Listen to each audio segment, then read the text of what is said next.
jednu tako, a ostali samo da pokriš. Pa da, da, naravno.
Ne, odgovorio si za malo za prebacu. Adesso Franca, quando sono stati Frank, treba Ryan. Okay. So, let me finish this.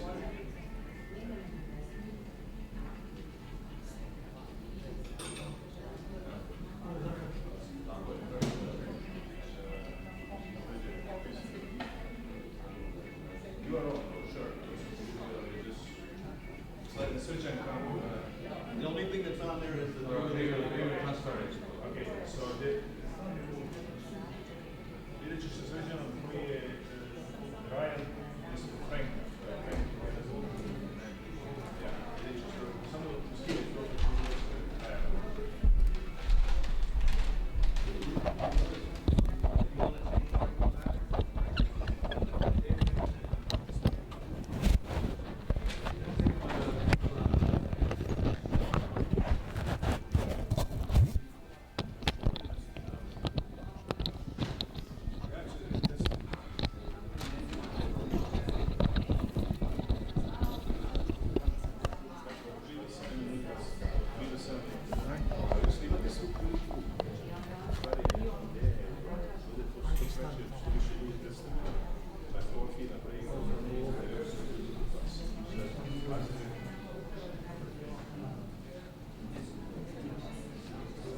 How you holding up?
Sound okay?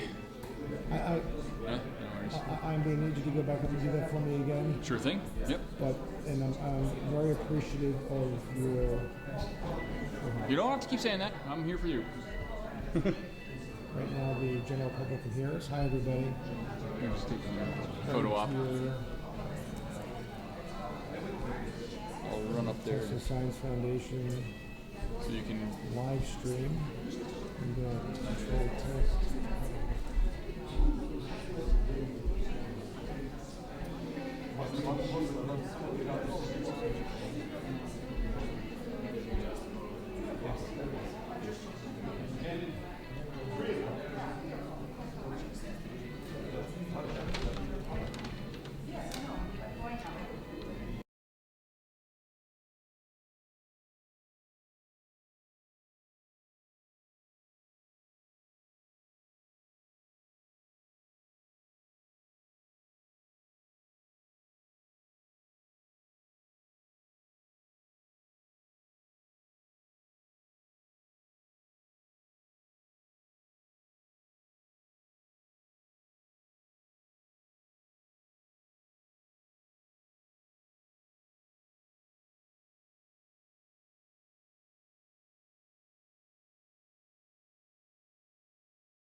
A, B, C, D, E, F, G, H, I, J, K, L, M, N, O, P, Q, R, S, T, U, V, W, X, Y, Z. Check, check, 1, 2, 1, 2. A, B, C, D, E, F, G, H, I, J, K, L, M, N, O, P, Q, R, S, T, U, V, W, X, Y, Z. Check, 1, 2, 1, 2. Check, check, check, check. 1, 2, 1, 2. Check, 1, 2, 1, 2. Check, check, 1, 2, 1, 2. A, B, C, D, E, F, G, H, I, J, K, L, M, N, O, P. Check, 1, 2, 1, 2. Mic check, 1 2 1 2. A B C D E G H I J K L M N O P. Check 1 2 1 2. Check 1 2 1 2. A B C D E F G H I J K L M N O P Q R S T U V W X Y Z. Check 1 2 1 2. Check 1 2 1 2. Mic check. A B C D E F G H I J K. How we looking? She's faint? Okay. Sure. So this will probably be.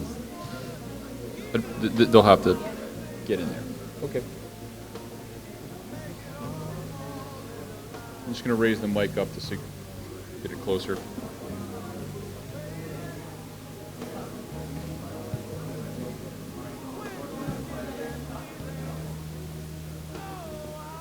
Different heights people.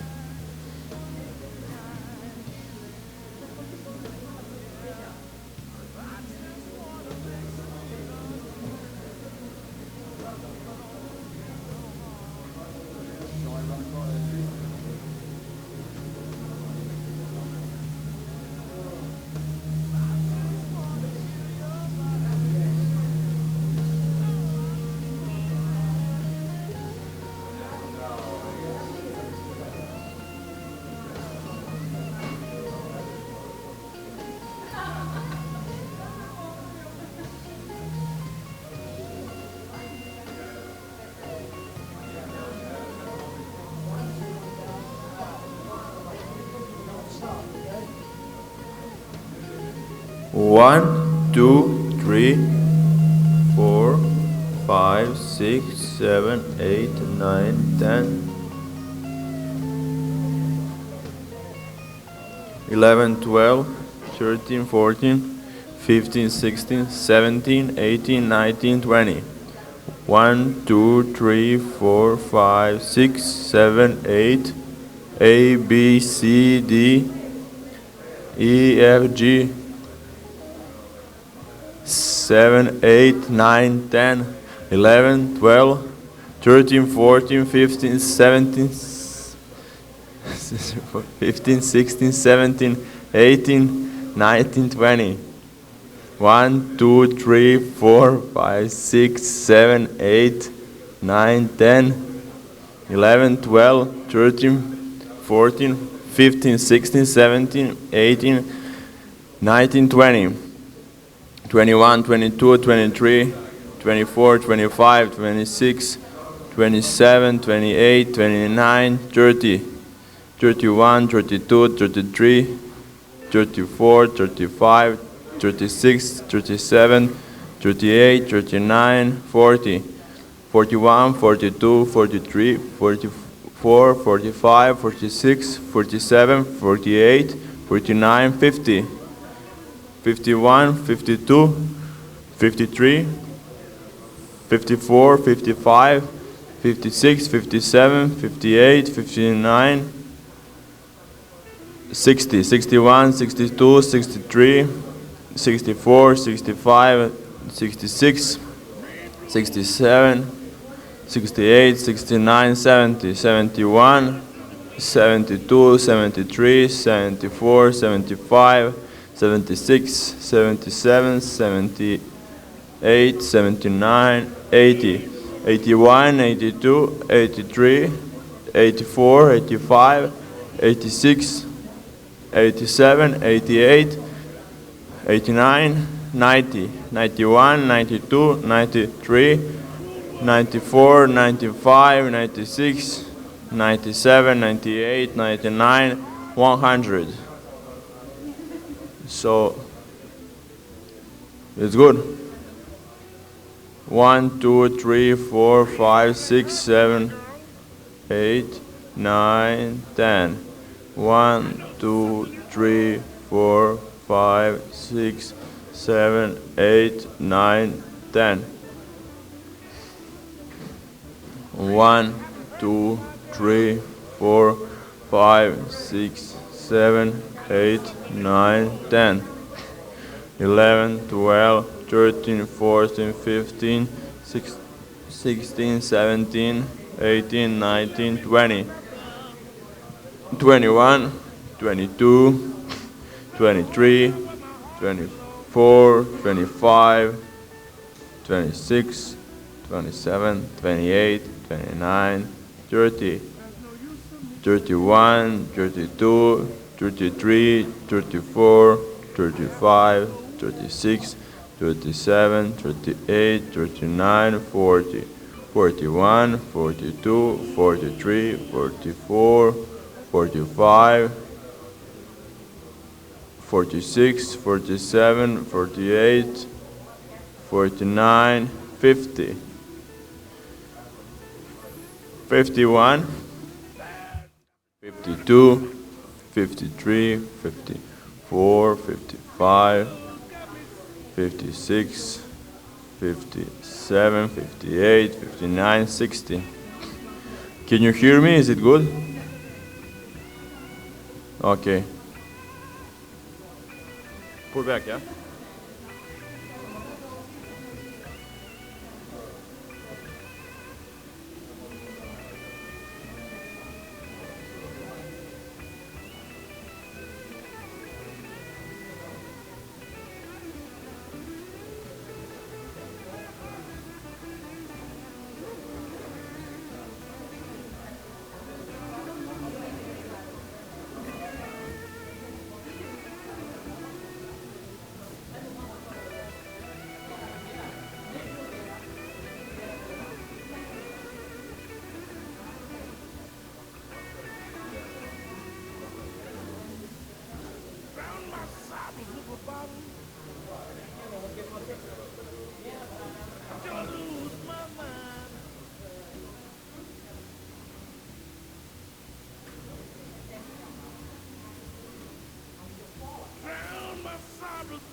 Dođi za minut. Slobo, dođi samo za minut ovdje. Vidiš, dođi. Popni se. Vidiš, ovo je ovdje mnogo dobro, samo pomeram stranu. Dobro, mi je ovdje.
Good morning, ladies and gentlemen.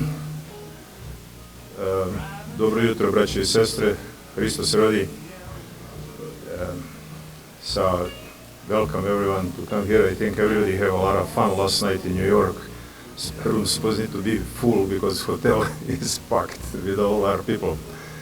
And I first want to ask Dr. Vladimir Božović, our new Consul General, to open conference. Please come up. Help me to help.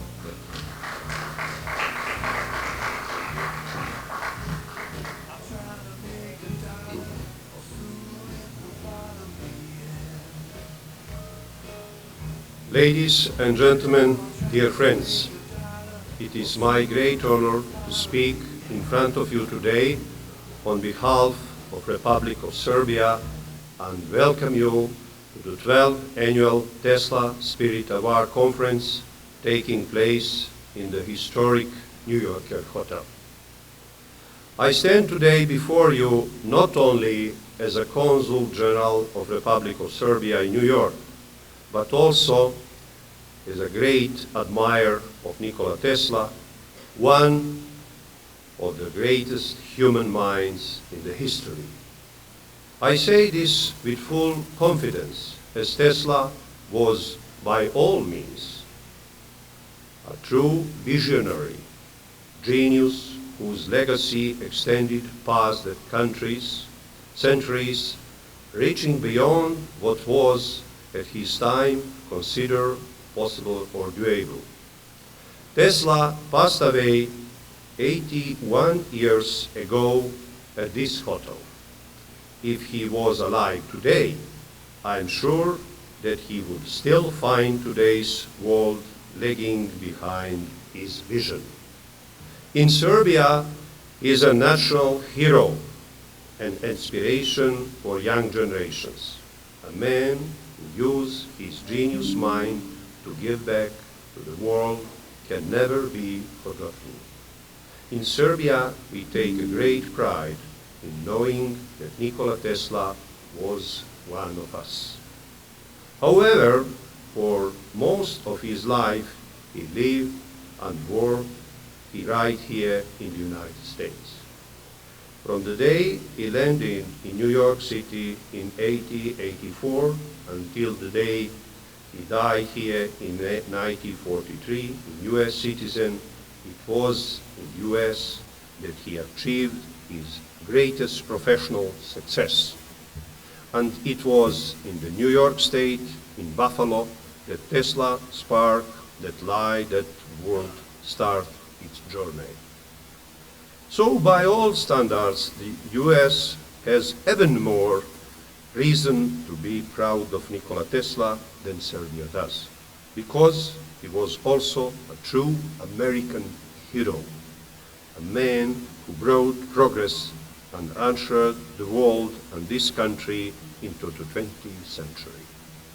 The memory of Nikola Tesla needs to be preserved, and the best way to do is by educating people about his life, his work, and his legacy.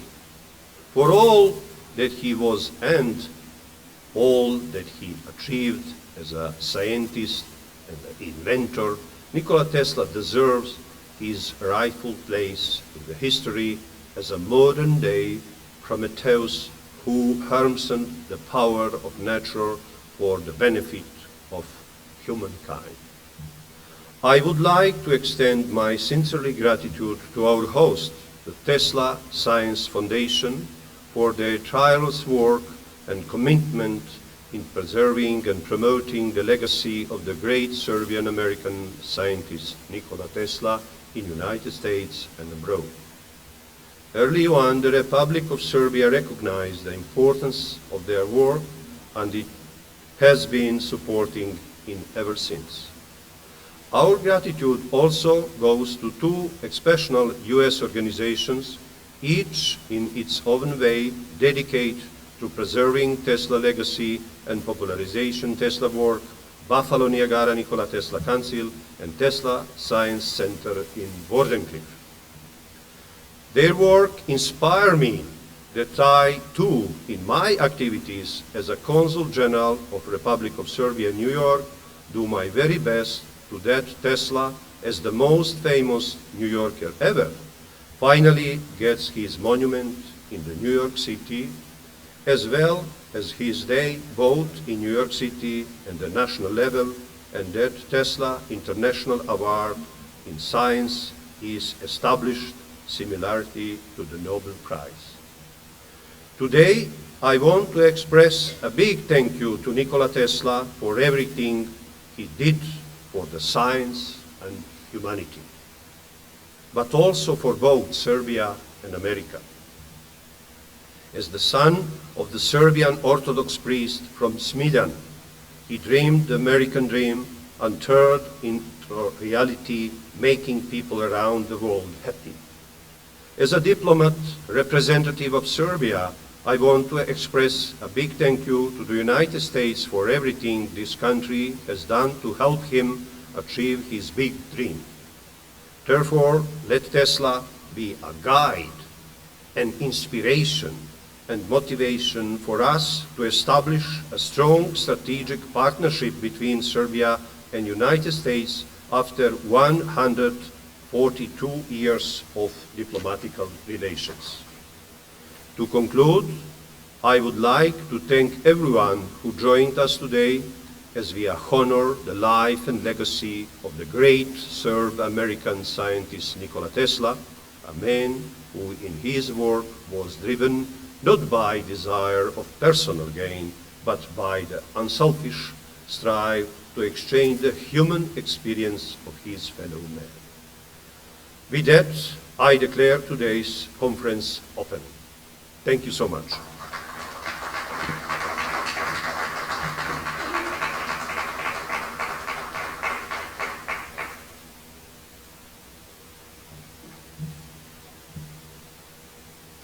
Good morning, and thank you everyone for coming today. It is wonderful to be in such a good company. The Tesla Science Foundation is dedicated to promoting the life, legacy, and scientific innovations of Nikola Tesla. But Foundation's activities and intentions go beyond that. Led by our president, Mr. Nikola Lončar, the Foundation has been bringing us all together for over a decade. The main intent of this gathering is not only sharing the newest work, accomplishments, but rather, and that's something that everyone will take home with them, I hope, is the people, is you, Tesla's people. New connections made, new friends, future collaborators, shared ideas, new projects. We are fully aware that each one of you has so much wisdom and knowledge to share, but truthfully, each one of you deserves a conference of its own. On the other hand, we are blessed with so many good quality presenters today, hence the 7-minute limit. That doesn't come out of disrespect. We will be giving you a signal when you get close to that limit. That's just a little housekeeping. We also know that many of you traveled a long way to be here, and that's why we'd like to hear you all. However, we are offering a full-length interview via Zoom or platform of your choice that we can give you the time to present your project in full length. And of course, with your permission, that will be uploaded to our new web platform that you will hear about later today. The conference is divided into 4 major parts. We will be kicking it off with presenters who will inform us about implementation of Tesla's ideas in medicine. And then we will transition into the work of US school platforms, followed by the reports from active Tesla clubs. The last segment of the conference belongs to Tesla's people, where presenters from various fields of work and research will present their work. The final part of this gathering is a real treat. We prepared for you a very rich artistic program, and I truly believe that you are going to enjoy performances of extremely talented individuals and ensembles. I would also like to highlight a few anniversaries. St. Sava Children's Choir is celebrating 20 years of existence. Then Folklore Ensemble Gročanica from Boston is celebrating 25 years. Next, we have Serbian radio program Ravna Gora, 50 years, and Radio Belgrade, 100 years. Now, I would like to invite our Rada Komazec to present a gift on behalf of Sretomir Arsic Basara to our president Nikola Lončar, and then he will elaborate.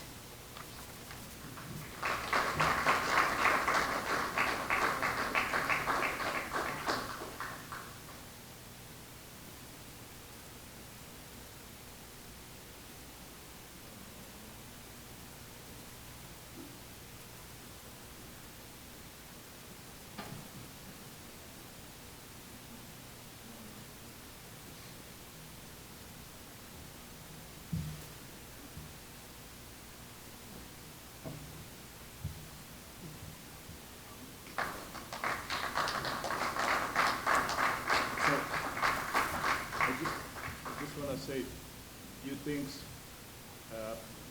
Stay with me. We have many different presidents at the Tesla Science Foundation. This president comes in a special time for me. Most of you know what is it, right? Tesla Narod from Kosovo. And my sister and I, we come from the same region, and we already worked on part of that until 95. And all of you know what's happening now with this. So Tesla Narod is special name for me. We run this program for the last 20 years.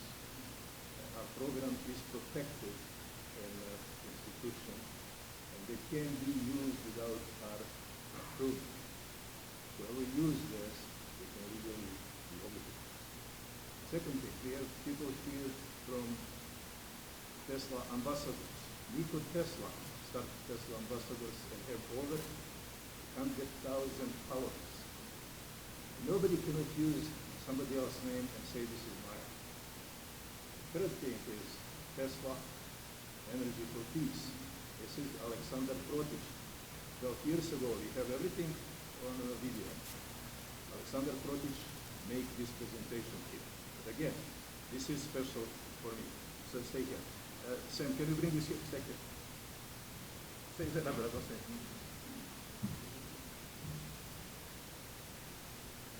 Okay. So something from Republika Srpska Krajina i Kosovo. My sister is over 200 years old.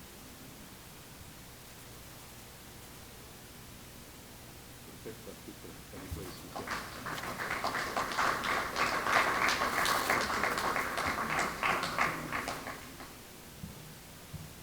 Thank you.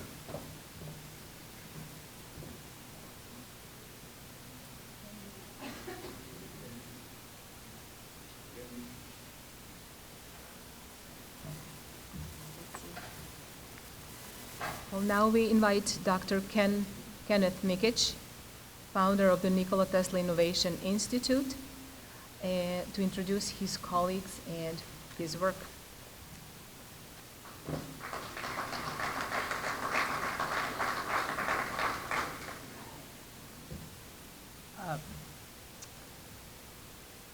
Can I move this around or not? All right, so I wore this outfit. I do full marathons and half marathons, and I've actually run a half marathon in my Native American garment. Nikola Loneshar and myself, we got together in Philadelphia this summer, and we thought about how we could increase the awareness for what Tesla was trying to do in medicine, which is a significant body of his work. He was very committed to helping people be healthy, and he felt that the frequencies and the vibrations were a major component to health and health care. So the idea that we have is to, today I'm here presenting some of the possibilities of what Tesla has created that's now a legacy thing that we have available today. And I want everybody to understand that they have the ability to experience some of the technologies and devices that we brought today. But we're connected to a lot of different technologies and a lot of devices around the world. And I want everybody to understand that Tesla had a lot of possibilities that he helped create. The body energizer, which is ozone. There's electromagnetic field therapy, the magnetic resonance, and the MRI. That's all Tesla technology. Okay, the laser, the ultraviolet light, all that is Tesla technology. And his frequency medicine is just getting started as far as being able to be a part of mainstream. And it's our intention to connect Tesla's medicine and the spiritually based medicine, the earth-based medicine, and the spiritually based medicine. So I called my project the Medicine Wheel Project because I wanted to have that whole concept, that Native American concept. Okay. Thank you. So I wanted everybody to understand that we feel that everything is connected. And unless everybody understands that connectivity and how to utilize all the different things, the spirituality, the emotional, the physical, all of that is connected in order for true well-being. So we're here today. We have the Beamer, Kim Wilhelm, and we have the biohealers. Laura was there. She's in a study at the hotel. There's entire hotels that utilize biohealing, life force energy as a way to help manifest healing. And Lisa Gatto, she's helped me with the body energizer. She's used it for a long time. And the more I use that machine, the better I feel. The machine that we have here today is the same machine that Tesla, that technology is very similar to what he used on himself every day. And that was the reason why I got into this whole thing, was to be able to experience that. That was my guidance. And I have other people here that channel Nikola Tesla. I don't know if anybody's into all that, but I'm a Reiki master, and I'm a veterinarian, I'm a paramedic, I'm an inventor. So I founded this to kind of connect everything together. The art, the music, the frequencies, it's all together. So anyways, come visit us, and hopefully I wanted to invite everybody for us to gather again in Arizona in the fall for a full circle medicine conference. Thank you.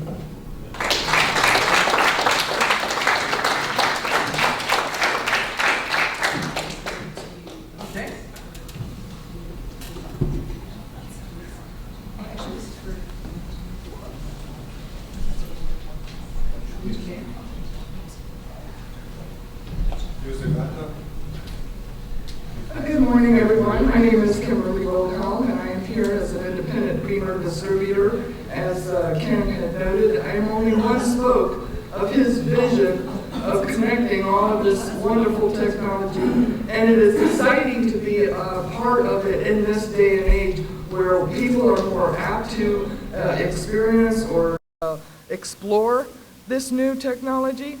So Beamer is an acronym for Bioelectromagnetic Energy Regulation. It's a 25-year-old company. I'm a certified biomedical technician. Excuse me. And I've been doing it for 6 years. And my goal in life was to become a veterinarian. I had met and made a good relationship with Ken, so I can use this technology working with animals and working with people from all ages and walks of life. And it's been a wonderful opportunity to bring that. I started my business called Waves of the Heart. We lead with the heart because we want to be able to offer that alternative safely, naturally, and synergistically because our bodies are going to work in harmony. And I love that the Nikola Tesla technology is now in our hands to be able to spread worldwide. So I hope that you come, get an 8-minute session at my booth and visit my website, visit the science, because this is one device that is not experimental. It has been proven, it has been scrutinized by the FDA, it is the only Class II medical device of its kind in the world, and it is a wonderful thing. It helped to reduce of my injuries when I had a car accident. My right side was compromised. I did the entire recovery process without any drugs or shots or surgery, and I got full range of motion and use of my body. So please come and visit me. Thank you. Thank you very much. In the name of the Tesla Science Foundation, I am giving you that gratitude for everything you're working for promoting Tesla. Thank you.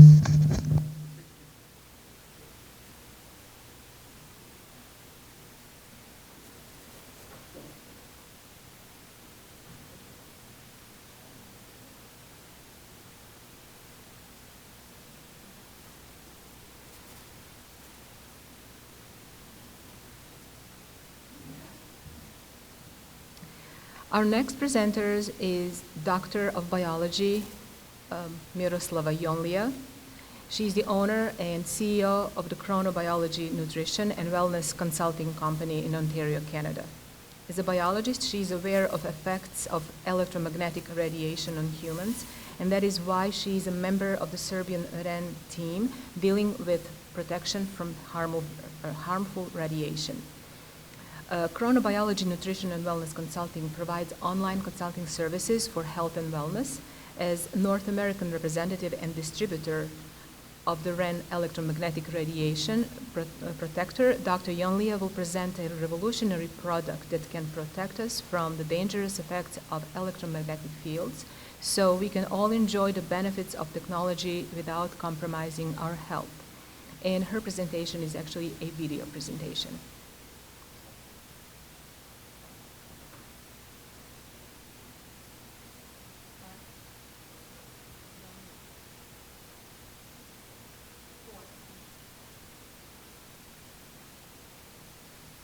Hello everyone, I'm honored to be here today and share my expertise with you on a topic that is increasingly relevant in our technologically connected world, electromagnetic radiation protection.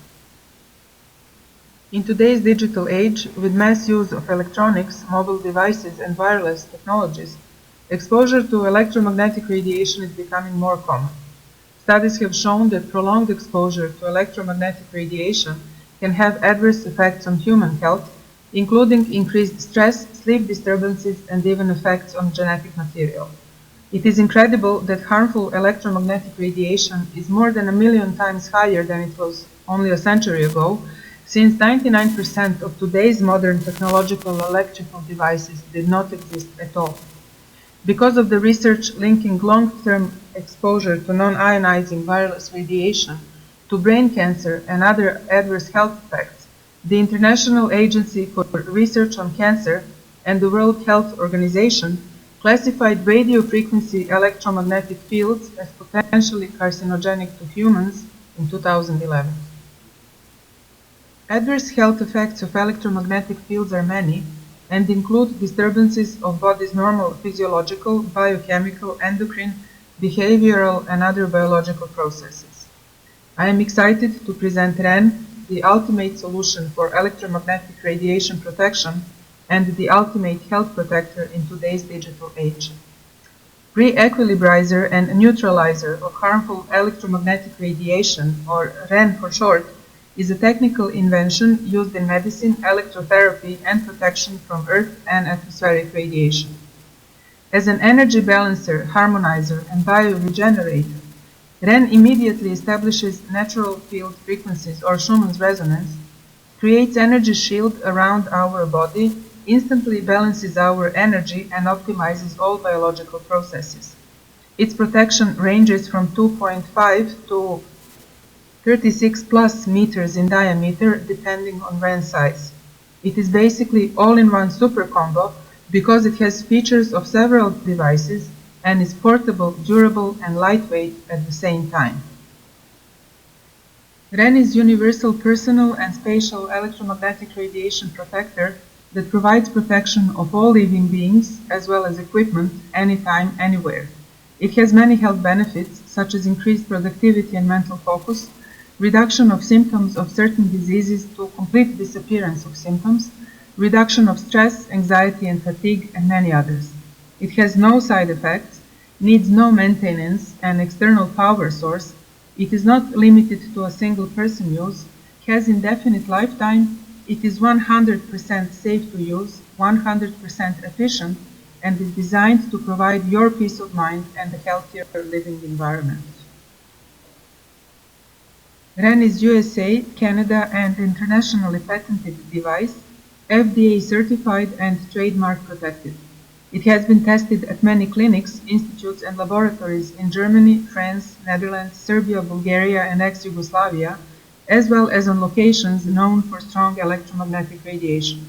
It is also the winner of many international awards and recognitions.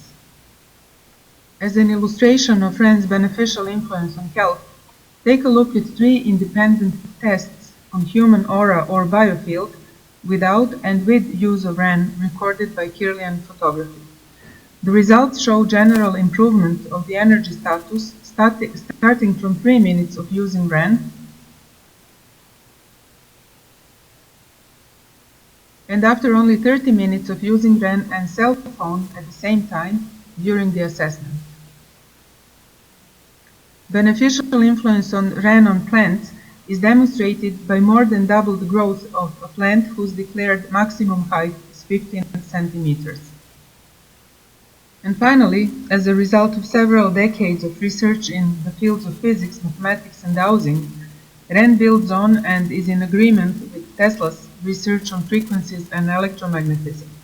I thank you for your time and attention and wish you all good health.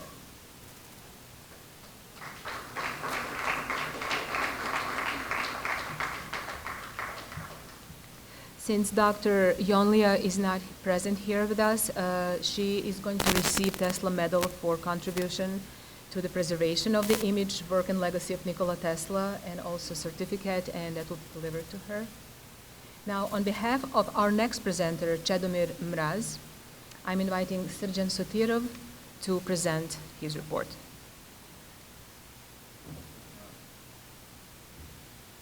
Hello to all, respected Consul of Serbia and your team, dear guests, and Tesla friends. In behalf of Chedomir Mraz, I will do one short presentation of his new device.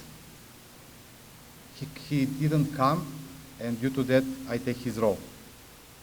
Okay. You know that one of the first men who noticed that there is some beneficial effects of electricity on the health, and person who put attention to the physician, to the healing power of high frequency radiation, it was Nikola Tesla, besides some Nobel laureate. Please, Marco, follow me. Presentation. Yes. Yeah.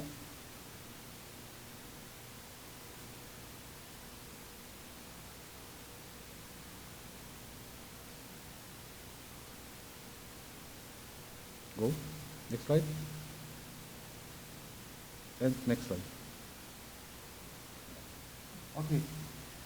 What we can see on the slide, this is one magic device. It's belongs to a new generation of devices, and it's based on the Tesla scalar waves.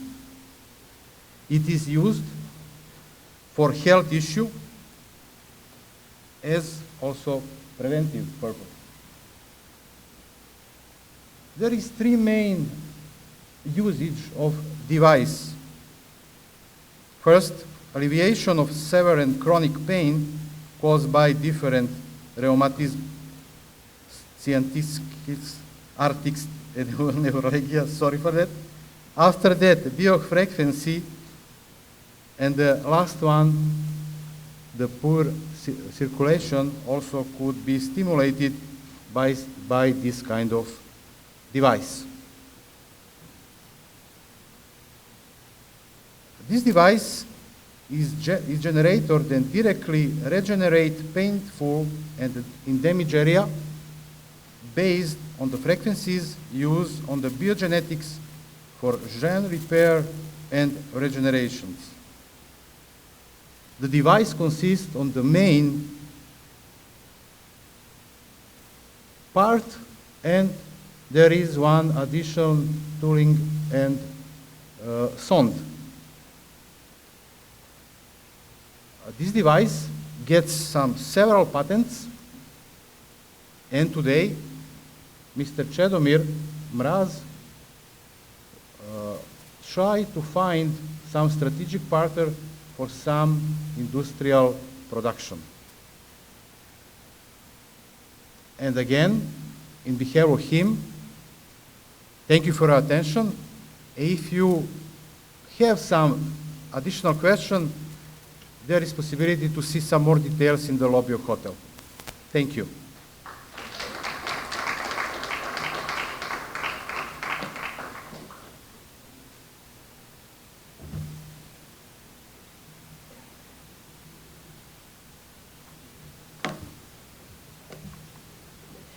Our next presenter is Dr. Đorđe Koljić. Dr. Koljić is a graduate of Belgrade University School of Medicine. He trained in general psychiatry at Tufts Medicinal Center Residency Training Program in Boston, Massachusetts. He also completed his Adams House Fellowship in psychoanalytic psychotherapy, it's a mouthful, through Harvard Medical School's Faulkner Hospital. Dr. Koljić's research interests included neurodegenerative aspects of autoimmune diseases during his postdoctoral research fellowship in neuroimmunology at Harvard Medical School in Boston. Most recently, Dr. Koljić has been interested in psychoneurological underpinnings of mental and peak performance training of world-class athletes. Since 2012, through the mental training program, he has been training 50 Serbian Olympic athletes in seven individual sports with extraordinary results. Currently, Dr. Koljić serves as Vice Chair of Adult Psychiatry at Tufts Medical Center, Department of Psychiatry, as well as Assistant Professor in Psychiatry with Tufts University School of Medicine. He is recipient of multiple teaching and exceptional practice awards during his training and subsequent clinical practice of psychiatry, psychotherapy, sports psychology, and peak performance training. Please help me welcome Dr. Koljić.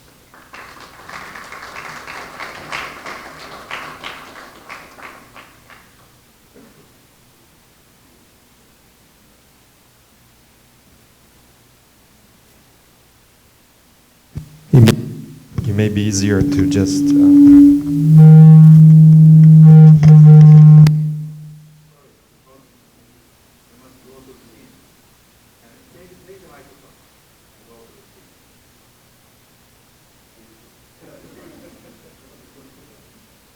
Now I'm scared.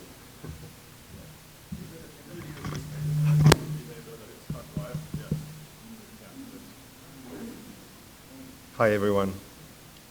It's an awkward, a little bit awkward angle here, but I just want to thank really quickly Nikola, Nada, dear Consul General, for hosting and coming here today.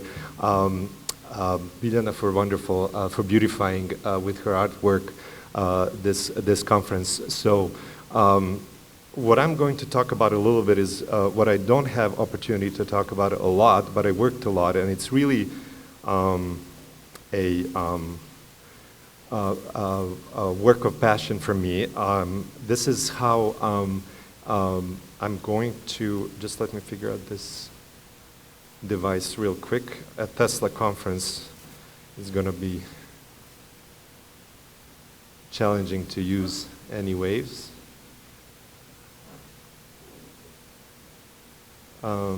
Maybe I can just,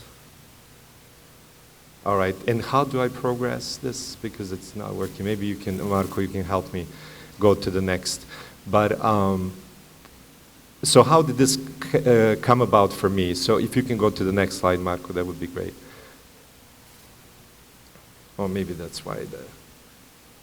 So I'll start. So I've received a lot of training, started with medical training back in Serbia, training in neurology, did a lot of research here in Boston, decided that what I want to do is psychiatry eventually, only to realize the field of psychotherapy and psychoanalysis, which I got into. And so this whole thing is just a kind of setting in which I was and have been, I should say, primed for starting to think about all the opportunities with these peak performance individuals and athletes who I've been exposed to through obviously interest in sports. Like every typical Serbian, I have a lot of interest in that. I also trained in music, art. Can I help with anything? Is there anything I can do to assist? But, and as you will see later today, there is going to be performance of Gračanica Serbian Folk Dance Ensemble from Boston. And so this is the background. So I personally had a semi-professional career in Serbian folk dancing a lot of training of children and adults in Serbian folk dancing, and served in different roles with different ensembles. And as I mentioned, and as it was mentioned by Nada earlier, Gračanica is celebrating 25 years of Gračanica of Boston celebrating its 25th anniversary. So this is all background how it all came about for me, which made me think and analyze and look into what really makes people perform at their best. And so in 2008, I started, this is kind of coinciding with Olympic cycles. I started looking into different videos and all kinds of materials that are available and present. And luckily, you know, during the Olympics, there's so much focus, there's so much availability of learning about the internal state of these athletes. And so what I realized actually is that somehow I was able to more or less predict, just based on the things that I've seen, that the statements that these athletes have made, more or less I was able to predict how they would perform during their event. And usually for the Olympic events and in general, you have these multiple competitions subsequent one after another, and there would be some little change in mood or affect or statements that they're making, and somehow their performance would either skyrocket subsequently or they wouldn't do so well. So I kind of tasked myself with training myself in all these aspects of sports psychology, mental conditioning. My wife has been very kind to let me buy hundreds of books on that, and including the field of kinesiology, which is the science of movement, which actually proved very helpful to realize about a little bit more about mind-body medicine for me. So in learning about this peak performance state, what I came across repeatedly is this state of what is called these days mental flow, or the zone, which we kind of use in our everyday vocabulary without really knowing or understanding what it really is. And so one of the definitions says that it's an optimal state of consciousness, which you see here, a peak state where we both feel or perform our best. And so the quotes here are because I'm quoting subsequent to work with my athletes who would say things like that they felt so focused on task at hand that everything else would fall away. Action and awareness would merge for them. Their self would vanish. Performance would go through the roof. They would feel like they would come alive. And also peculiarly, they would describe the state in which they would hear a voice which they would describe as kind of their own consciousness, kind of clearly communicating with them, or subconsciousness rather, and while they're in that state when they're performing their best.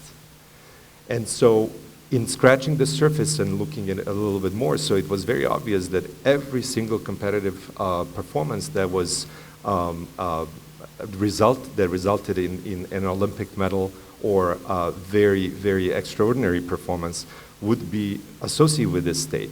Every scientific breakthrough, or most of them, significant progress in the arts. And so it's very interesting that we knew so much, as I was realizing, so little about this state, and we utilized it so much, or it was such an experience, a unique experience for many, many different people. So it sits, I realized, and argue that it sits in the center of the human happiness itself. And yet, again, I repeat, we know so little about it. So again, we're at the Tesla conference, so I want to give you an example of, someone could argue that the whole life of Nikola Tesla and his work, productive life, which he is so visible these days, was in that state of flow. And there's multiple examples, and I will just read through because it's fine. It's a small print. Mozart was known to be in that state of high inspiration, to the point that, and this is, being trained in music, it's unbelievable overture to the Don Giovanni opera, which is like, I think, 12 different instruments all at once. So he wrote that one night, 3 hours, for 3 hours, and presented it in the morning at the performance, the following day at the performance for orchestra to practice. Samuel Beckett, the famous writer, had this intense experience that he felt at his mom's home, who passed away, and there's reasons why that happened and coincided for him, but what the significance of it is that he, as he describes, saw in front of him, laid out completely, perfectly, clearly, the future of how he should write, what he should write about. There's multiple examples of self-healing from incurable diseases of highly spiritual individuals who, one would argue, do stay a lot in and practice entering this flow state. I had experiences with a guy who was driving me in Boston, and he asked me a few questions about me, who I am, where I come from, and then to my complete utter surprise, for 60 seconds, he would freestyle rap, rhyme every single thing about me coming from Serbia, and I can't even describe to you. I was just in total utter shock. How is this even possible for someone like this to just combine all of this? So because the state of flow is associated with performances in all different aspects of art, I do need to keep going. So a little bit about mechanisms, and I'm not going to bother you with a lot of neuroanatomy, but just briefly. So what we thought was happening in this state is that you would think when people are performing at their best that their brain is functioning at their 100%. And yet, actually what turns out with researchers, which was to their utter surprise, is that it was quite the opposite. It was actually that huge areas of brains are being completely disconnected and deactivated so that ultimately in the state of flow, with the highest level of performance and the highest level of success for people in that state, actually they're functioning with less, not more, of the brain function. So how is this possible? It does ultimately make a lot of sense because, as you see here, brain comprises of like 2%, just a little bit above 2% of body weight, and yet it uses so much energy and so much of the blood flow. And so what happens here is, with the activation of different areas of human brain, is really a preservation of energy and using this energy and efficiency in the areas where it's needed. And so we are at the Tesla conference, so there's a lot of talk about waves. And so this is EEG tracing, which has specifics, so you can measure, your brain waves, as you know, on top of your scalp. And so these are different waves, and I'm going to just address a little bit of that. And so, again, in line with what was very unexpected, functional MRIs showed that it is not the beta waves that of our conscious mind thinking and processing information that spikes up. It's quite the opposite. It's actually the slow waves that they're predominant in this state. And I will just mention also here the explicit and implicit system of information processing. And what was realized is that the explicit, the conscious way of processing information goes down, and the implicit system goes up and is utilized heavily with slower waves. And so I would just point here that there is exception to this rule, and this is what Oprah Winfrey likes to call aha moments.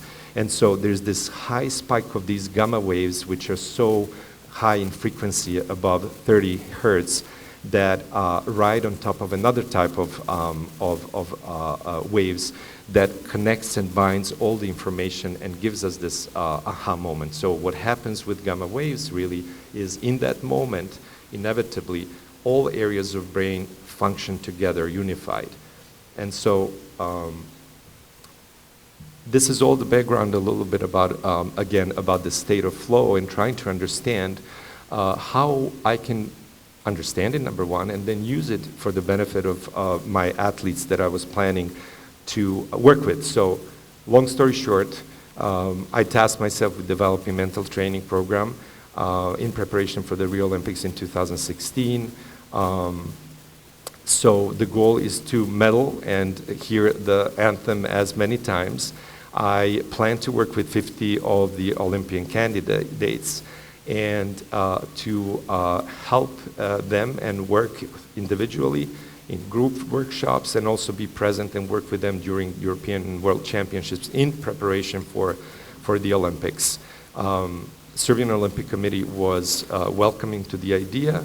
I became their director for the sports psychology and peak performance training that year, and started working with my Olympians, and I really have to finish soon. I'm very aware. And so it was very obvious that, not to my surprise, that all these, and these are really trained, highly trained athletes who already have been very successful in their sports. So that most of them, if not all of them, were experiencing on some level this state of flow. And yes, truly, that was associated with highest performance that they were able to achieve. And so my plan and idea and hope is that I would help them trigger that state and help them train to do that in training and also in competition. And so there's these triggers to flow states that kind of are not different from what I found in literature, but some of them are specific to Serbian athletes, and I'm just going to read some of them. Absorption of the narrowing of awareness, as you can read here. Becoming one with the here and now was another trigger that helped them get into that state of flow.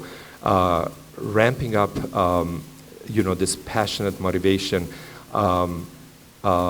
nurturing clear goals for them. Some of them would find that helpful in getting into this state. Some of them are very childlike, I would say, and they like to play. And so we would use this playful engagement, what I would call, which would help them if you have kids and see them playing, with Barbies, with whatever they're playing. I mean, they're completely immersed. They can't hear you. They're just totally in that state of flow. So I would use that to trigger some of my athletes. And then, interestingly enough, there's this intense emotional states, which is kind of surprising to me, but how prevalent that is. And so feelings of, and this is very important, mostly unconditional, but love overall, unconditional love, empathy, was very powerful in triggering this state. And this is not surprising, knowing Tesla's statements about what he perceives God is.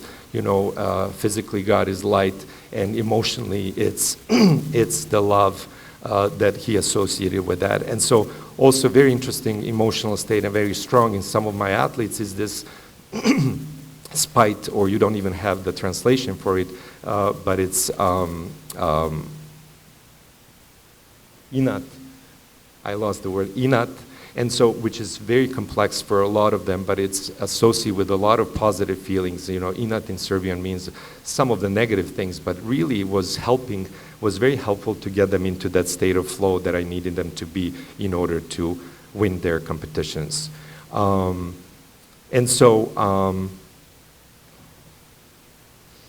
the goal was that I had to work very hard in discerning specific characteristics of each of these athletes' flow state, and then to mentally train them and work using different techniques of cultivating and triggering that states in competitions. And so this is the end result, but this was the beginning actually. Back then, the first competition I was present with was kayakers that I was working with for almost a year. They medaled 8 times at the World Championship for the first time in 20 years. They got a medal in an Olympic event. They became the sport of the year according to the Serbian Olympic Committee for that year. And the coach that I worked most closely with, Dragan Plavšić, became the coach of the year for Serbia. And so these are 7 sports that I worked with for the most part. Yes, indeed, at the Rio Olympics where I was present, Serbia medaled 8 times. Not all of those were individual sports, obviously, but compared to 2 to 4 times in the previous Olympics, that was a huge improvement. And then I continued working with a lot of these athletes into the Tokyo Olympics, and they medaled 9 times overall. And so I'm finishing, just want to mention 2 people. So Stephen Kotler is a research journalist who has written extensively on the state of flow, and I think it's worth your attention if you're interested in this. And then Dr. Trbovic, who was my main consultant and helper and assistant in this project, who unfortunately passed away last month. But thank you all for attending, and have a good conference.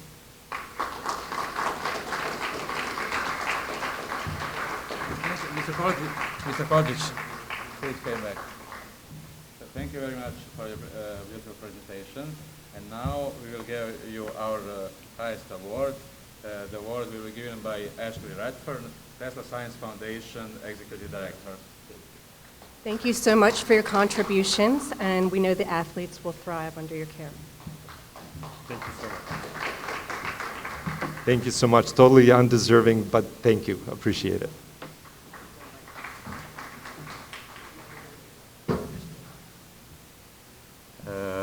Our next presenter is Ashley Radford. Ashley Radford has been educating children in Philadelphia for 2 decades. After earning her BA from the University of Maryland and MA from Arizona State University, Ashley completed her studies in education with an MAD and principal certification from Temple University. She serves as the Executive Director of Tesla Science Foundation. Ashley, here, your stage. Okay, thank you very much. It's so wonderful to be here with you all again. I could not believe when I was looking at my memories in Facebook, and as Nicola had said, it's been over a decade we've been doing this together. And so some people, I see you once a year here, but I think of you all year long because I know we are all Tesla's people working together to spread the legacy of Nikola Tesla.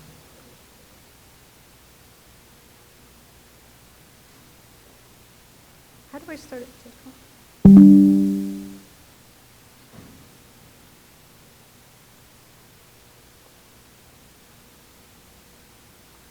Okay, great, thank you. So I work at American Paradigm Schools. I am the CEO there in my employment work. And American Paradigm Schools is an education management organization in Philadelphia. We work with 4 public charter schools. And today I'd like to talk a little bit about Nikola Tesla and education. It's a topic we've talked about many times, how to get the legacy of Nikola Tesla into our schools. At American Paradigm Schools, we are discovering excellence through cultivating differences. Our commitment is equity and excellence for all learners. So for us, that means in Philadelphia, we're providing quality educational experiences regardless of background, regardless of economic status. And for us as Tesla Science Foundation, that means we welcome many, many different perspectives, cultures, and expertise into our work. It's highly important that we listen to each other and understand that differences are what bring us together and strengthen our work. So I want to briefly talk to you about a change in the educational science standards in Pennsylvania.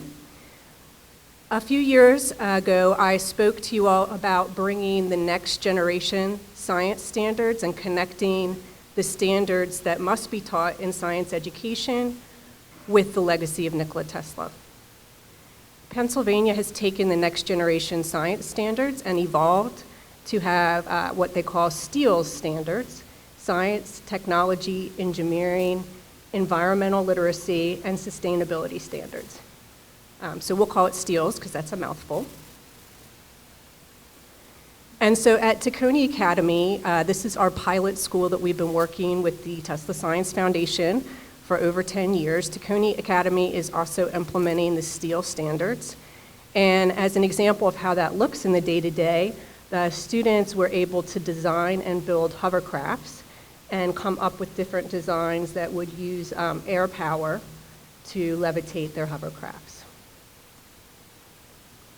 The focus on these standards is increase on emphasis on designing and design thinking, which again, for many of us here at the Tesla Science Foundation, that may seem like something that's normal in science and normal of what Nikola Tesla would want us to do, but really talking about design and design thinking is a different emphasis than the students as merely absorbing information that we are distributing out to them. Focus is on a broader understanding of content as well as application. Students create, utilize, and assess current and emerging technologies by developing and applying technology and engineering practices and disciplinary core ideas in a variety of contents. The technology and engineering practices is an area where the Tesla Science Foundation and those who would like to educate about Nikola Tesla could really connect a lot of concepts and have it accepted into our required curriculum.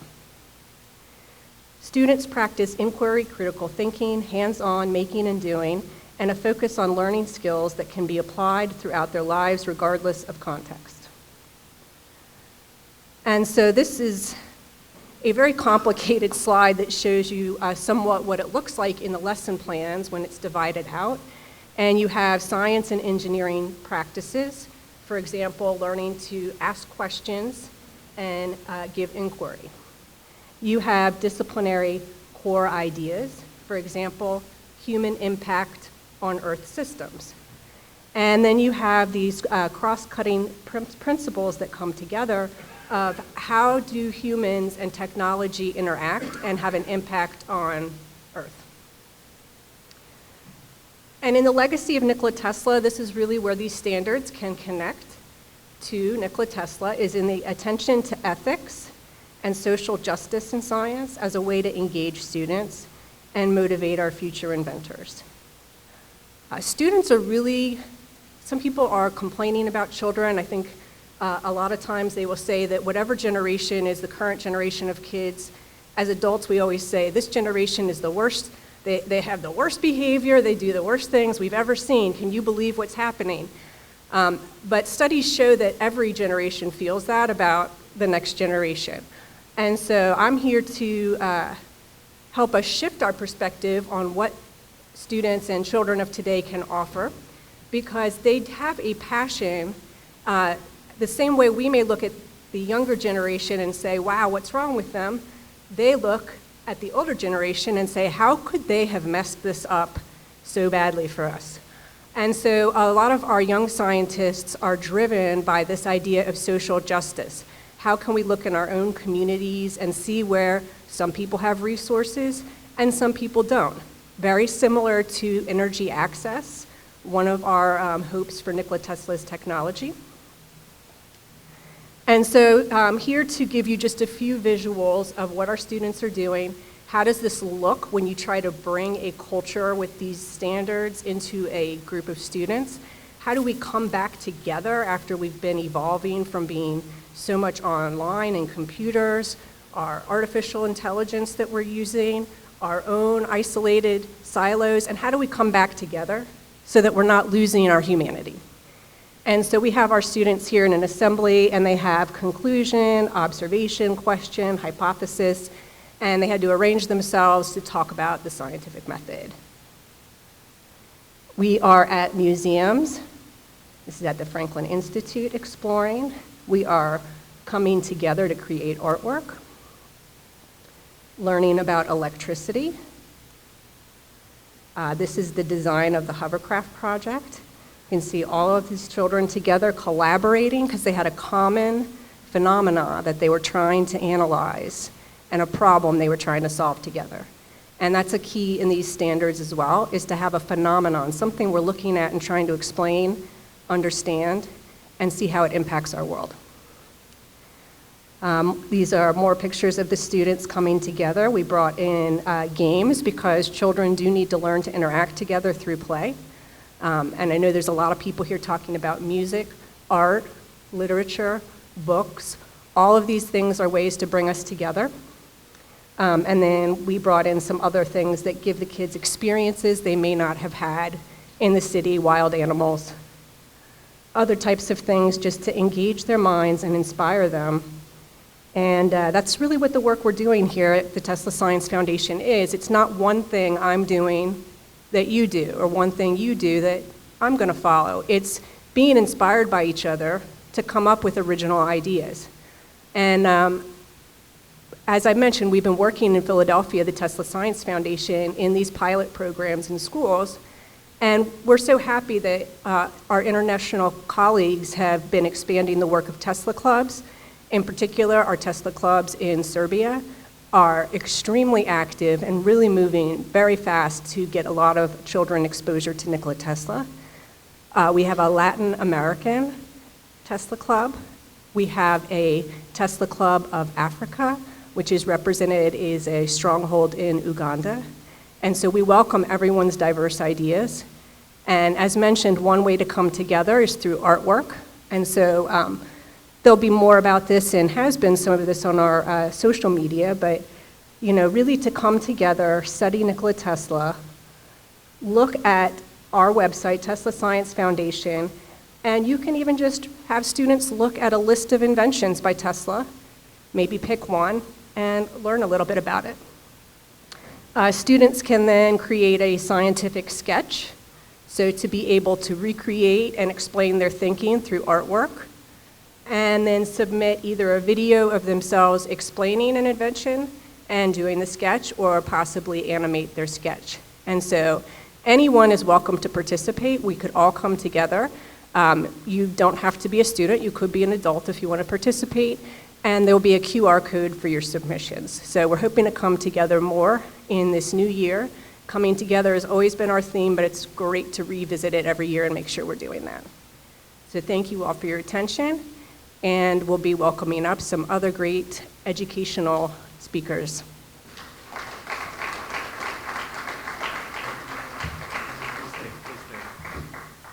Thank you very much, Ashley, for your presentation. I must say Ashley Redfern is one of our most valuable members. Her Tacconi Academy School and their children are our best students in the USA. And also, I must have a great thank you for your personal sponsorship of this conference. And now, President of the Tesla Science Foundation Serbia, Srđan Sukirov, will give you our congratulations. Thank you very much. Actually, you really become a pillar for our foundation, for all future projects. Thank you so much. I appreciate it.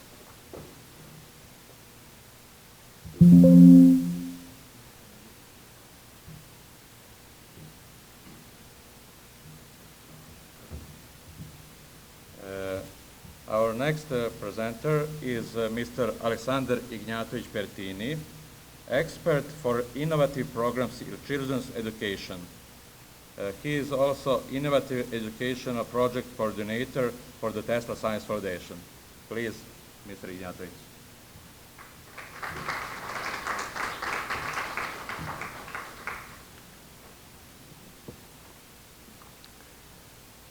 Dear Tesla colleagues, I'm Aleksandar Ignjatović, honored to stand before you today after dedicating 15 years to research in child psychology, didactics, education, and child safety.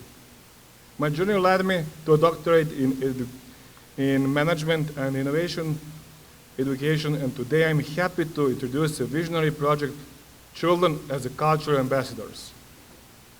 In this digital age, our project stands tall, recognizing children as champions of cultural diversity and unity. It's important that we recognize children not only as a future, but also as capable leaders who can guide us through the challenges posed by digitalization and artificial intelligence. Children as Cultural Ambassadors is a transformative program born in the Pertini Center of Healthy Child Development and the Pertini Center for Innovation and Education, New York. It aims to unite nations, placing children at the front as ambassadors and fostering empathy, critical thinking, and global collaboration. Why children? Simply put, they represent the future. As technology rapidly advanced, children are more adaptable to these changes. With the right tools, they can gain the potential to adapt to technological advancement while safeguarding and promoting the unique human qualities that distinguish us from artificial intelligence.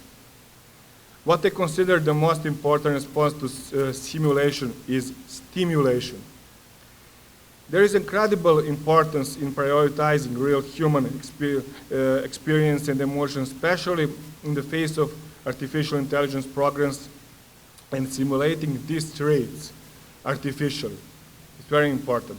By the stimulation of the child's senses, we can encourage and develop empathy and emotional intelligence in children. How? How we will achieve this? Our venture involves creating a platform that includes. You didn't play my presentation. Yeah. Okay. Our venture involves creating a platform that includes all educational sectors, allowing children to present their nation uniquely. From kindergarten to higher education, they'll showcase their country, fostering understanding and celebrating diversity. The project involves the structured framework where children learn about their own culture while also experiencing the cultures of others. It's not just about presenting facts, about fostering a deep appreciation for the different perspectives, values, and traditions. By allowing children to express themselves and their cultural heritage, we cultivate a global community that thrives on mutual respect and understanding. This initiative serves as a platform where cultural exchange isn't just an exercise but an immersive experience. It empowers children to become ambassadors of empathy, leading us towards a world that honors difference while celebrating similarities. Working hand in hand with this program is another innovative initiative called Educational Olympiad, which I will refer to as EOP. This program develops children's potential through interactive games such as Tesla Science Race, Smart Vitamin Sport, Eco Hero, and Cultures of the World. These games are integral to EOP and carefully designed 4-year program preparing children for the life challenges. This program integrates 2 fundamental methodologies, the Educational Olympiad and Sun and Moon method. These methods help build social skills by encouraging students to interact and work together. They teach introverts and extroverts how to team up, preparing future leaders for working together in the real world rather than just in the virtual. Imagine the world where children, regardless of their background, come together to create a brighter future. This is what we aim for, echoing Nikola Tesla's vision of progress for humanity. I encourage you to join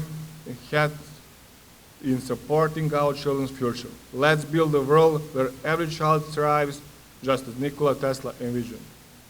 For more details to this program and the methodologies, I invite you to explore my new book, The Educational Olympiad, but you didn't see it because, Mark, what's happened with my presentation?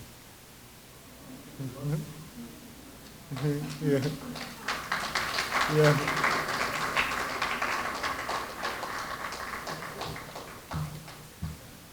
Alex, we will be definitely highlighting and featuring your publication. Congratulations. And on behalf of American Paradigm Schools, I wanted to present you with an award for innovation in education. Many times we talk about being innovative and we think about it very cognitively, and you have come up with some tools and techniques for educators to actually use in the classroom. So we present you this award in our collaboration for the Tesla Science Foundation and American Paradigm Schools. Oh, thank you. Congratulations. I really appreciate it. Thank you.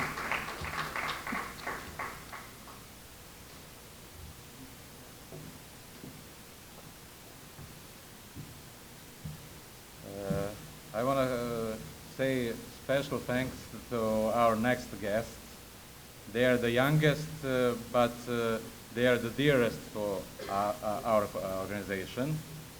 Our next guests are the St. Sava Children's Choir from Cleveland. That choir was founded by Dr. Nada Martinovic 21 years ago with the aim to preserve Serbian language, culture, and tradition through singing. It is a non-auditioned children's choir, as their director believes that every child should have an opportunity to sing. Over the past 2 decades, they represented the Serbian community of Cleveland at various events through Northeast Ohio, including the Cleveland Museum of Art, Kent State University, and Fox 8 Morning Show, earning them the title of Serbian Cultural Ambassadors. Last year, the choir took part in the groundbreaking project Music Without Borders, initiated by Dr. Martinovic and her esteemed colleagues in Serbia, Snežana Salaj-Tibor and Nenad Blažić, designed to foster collaboration across the borders and unite children from the diaspora and homeland. Today, the choir will perform 2 songs dedicated to Nikola Tesla. The first composition, Šta bi bilo od ovog sveta, crafted by Dr. Nada Martinovic with musical arrangements by Zoran Bogdanovic Ricci, playfully invites us to try to imagine a world without Tesla inventions. The second piece, titled Tesla, was written by the retired music teacher Milovan Prokic and was recently rediscovered by Professor Snežana Salaj. Please, our dear guest came in.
Ima ih nekoliko koji moraju da izlaze sa hora, tako da čekam. Nezgodno je zbog ovog. Ja znam, ali ovo neće. Ili da isključimo taj, čekaj.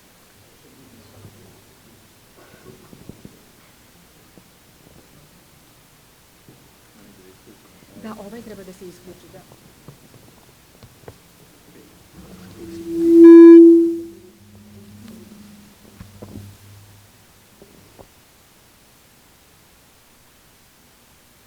One.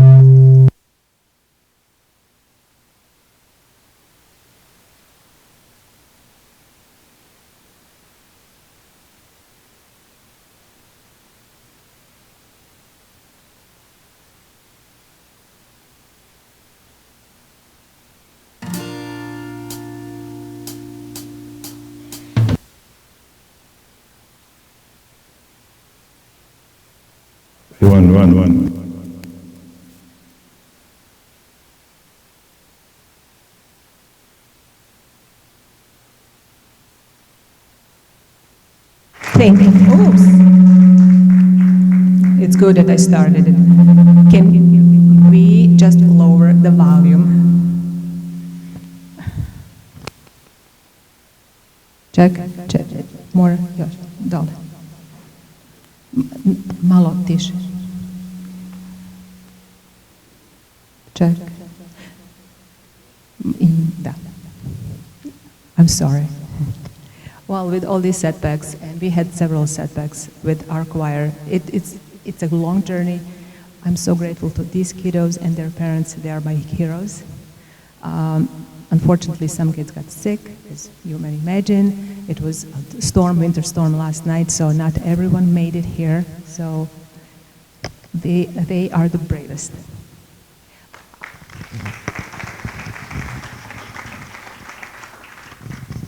Nikola, ako može, samo malo još da se smanji, ovo će biti prejako.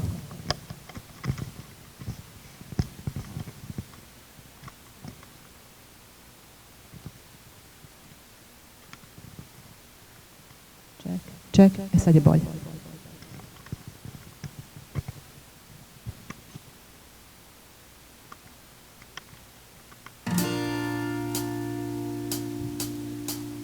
Mi smo mali radoznalci, mi smo novi genijalci, Teslin lik proslavljamo, Teslin rad nastavljamo.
vaze, saksije cvijeća. Telefoni, videoni u tisinu. Radio stanice bilo sve bez gasa.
Nastavljamo.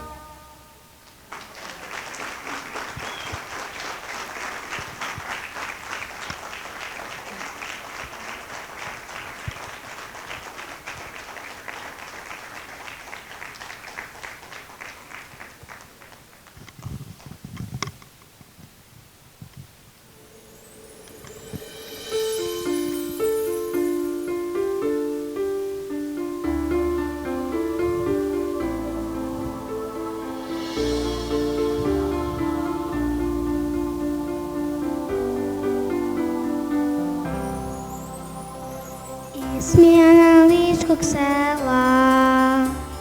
Krenulo je srpsko dete u svet približenog znanja i postalo diplomete. Tesla, Tesla, srpsko dete, postao je diplomete. Doneo je sreću svetu, obasjao svu planetu. Tesla, Tesla, srpsko dete, postao je diplomete.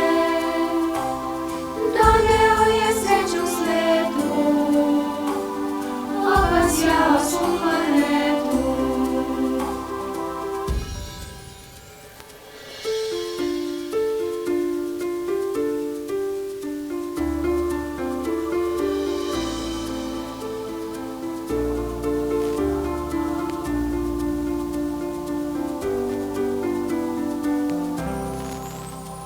Sa planetom svetlo sija, mera kao da nije bio,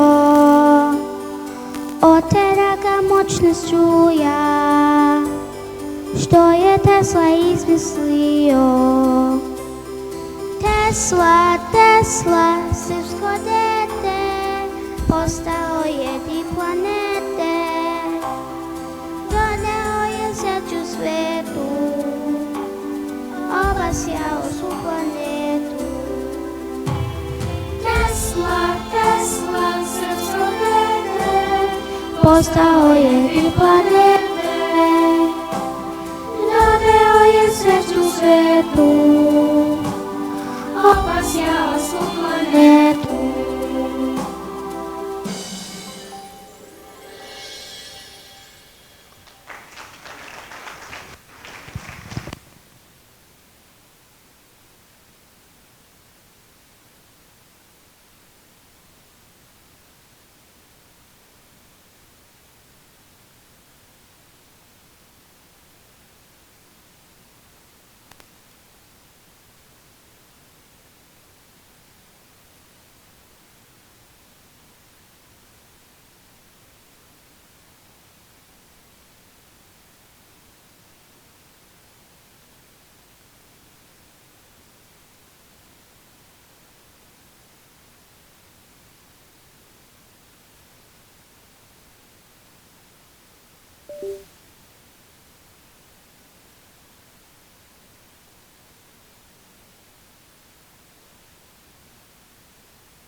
Jedan, dva, jedan, dva.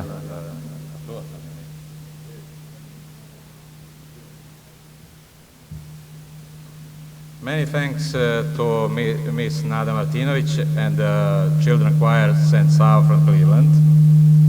And now our next guest came from San Diego, from Serbian Cultural Center San Diego and Nikola Tesla Club.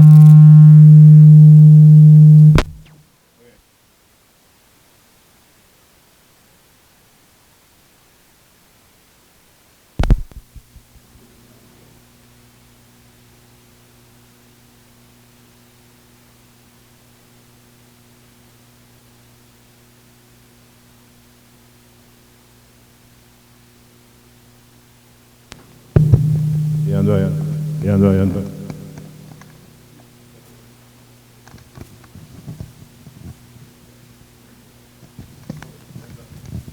Jedan, dva, jedan, dva.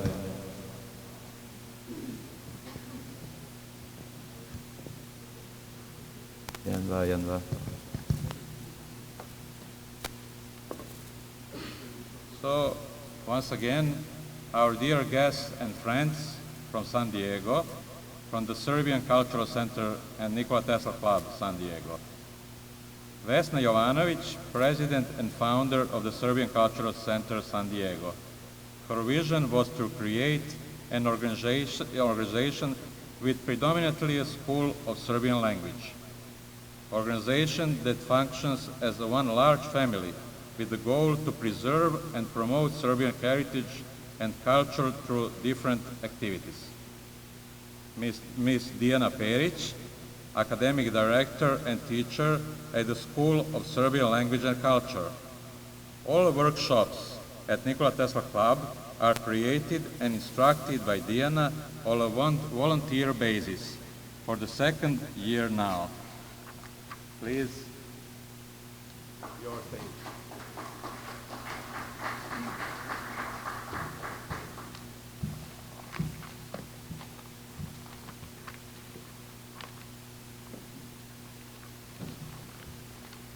Dear friends, I'm honored and privileged to be here today to represent Serbian Cultural Center San Diego for the second time and to contribute toward this special event. My name is Vesna Jovanović and I'm director of Serbian Cultural Center San Diego. And here with me is Dijana Perić, teacher and academic director of School of Serbian Language and Culture San Diego, and instructor and creator of all workshops in Nikola Tesla Club San Diego. Serbian Cultural Center San Diego is a non-profit organization founded in June of 2019, dedicated to preserving and promoting the Serbian language, culture, and traditions. We offer a range of engaging activities, including various cultural events that celebrate literature, art, history, science, music, film, and theater. We are very proud of two major projects we are successfully running and another one on the horizon. The first one is a School of Serbian Language and Culture with about 70 enrolled students aged from 3 years old to adult, age in a classroom and online settings. The school is established in January of 2020. Actually, yesterday was 4-year anniversary. The second one is the Nikola Tesla Club, which is established in September of 2022. And currently, we are in a process of establishing Serbian Cottage Museum in International Village in the heart of Balboa Park in San Diego. This will be a permanent location. We will present rich Serbian culture, history, and Serbian School and Nikola Tesla Club. Our goal is to teach students to be proud of their Serbian origin and for being a part of the Tesla's people. I'm inviting you now to join me in watching a short video about Nikola Tesla Club San Diego. Thank you.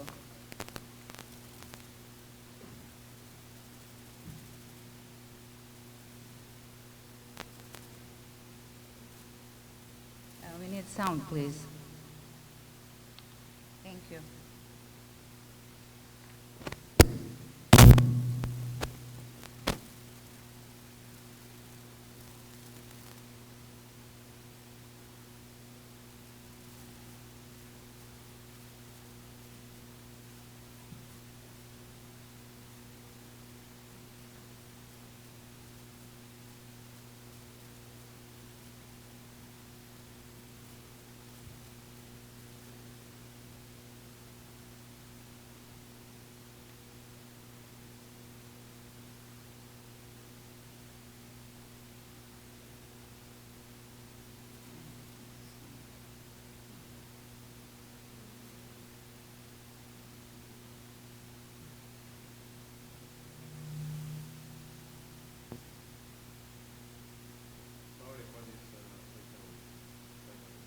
technical problems are always, we have to counter it, right? Could we start from the beginning, please? Once we get a sound.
Today I'm here to present the work of Nikola Tesla Club San Diego after a year and a half of existence.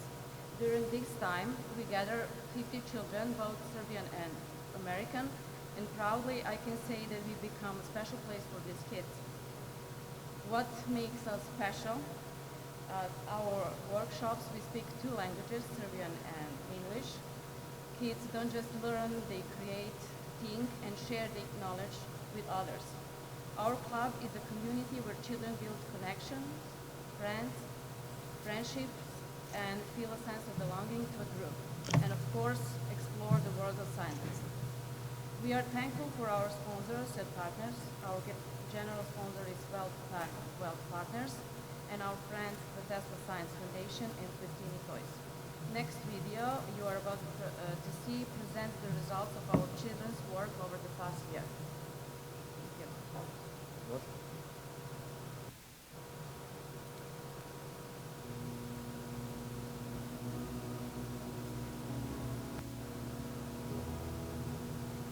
You know you can make a little bit activity your own self. We have a fun experiment to Turn the show volume up, please.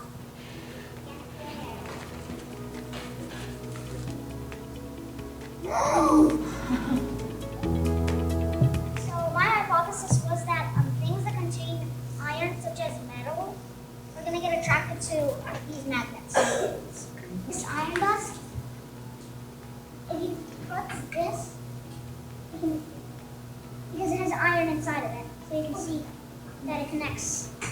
Plastic, you cannot do it because it doesn't have iron. It doesn't have iron in it. As you can see here, it's levitating because north and north cannot attract, and south and north can attract. See?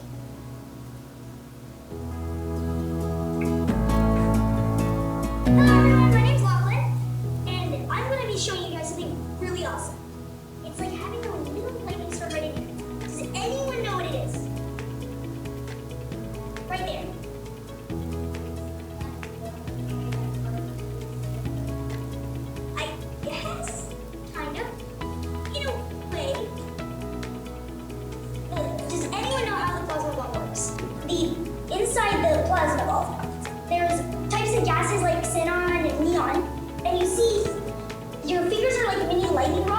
tracks, the little electricity making like this mesmerizing light show. So you see when he's put, you see how it follows? Does everyone see?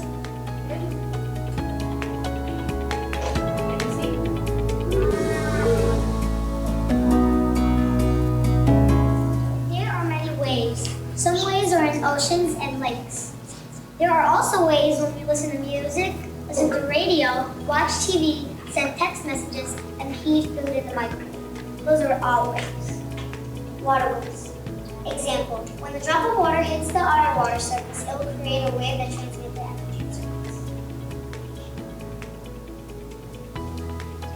Might have been to the pool, and when you jump in, it makes a big splash. Well, that's an example. Columbus was an explorer who wanted to sail across the sea, but everybody told him that it was impossible. So he showed them that everybody, that anything is possible as long as you have the right idea. Can anybody make an egg stand? Okay, can you try to make egg stand? Yes, no. Oh, wait. Don't use that. It's okay as muffin. Okay. The people said that they could have done that easily, and then Columbus asked them, then why didn't they?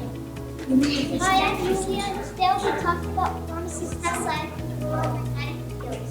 You might think that this is the normal life, but what would make it so special? This invention started when Columbus found out how to make an egg stand up on its own by making a crack in the bottom. Later on, people tested made an invention to make the eggs fit sideways and spin facing right up. This invention applies an electric current to a coil wire which creates an magnetic field.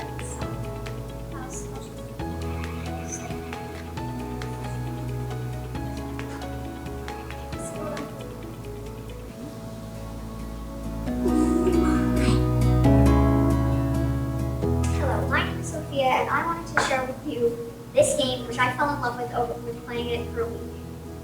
This game is where players compete to gather up 15 Nikola Tesla's most famous inventions. Each of these inventions comes in the form of a card. On each card, there is an image of the invention. Put the invention on the map where it goes. This would be the turbine, so you place it on the turbine. The player who gathers all 15 of the inventions on this map wins the Best Player Award. 1 week of bragging rights. The Best Player Award goes to me for this incredible presentation. Are there any questions?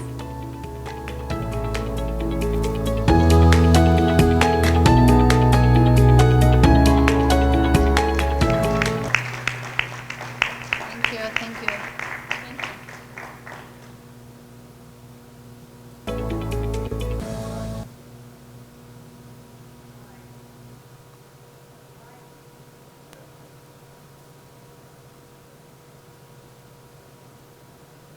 In the name of Test Science Foundation, I want to thank you to all the children for their teacher, Lia, and Director Vesna Ivanović. And I wanted to give you this gratitude for all of your work.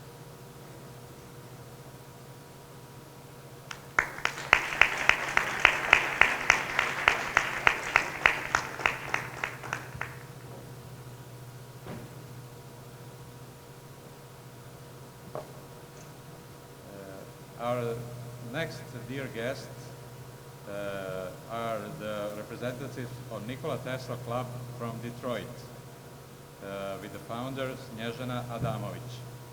Mr. Miodrag Masić will address us on behalf of the club. Let's greet him.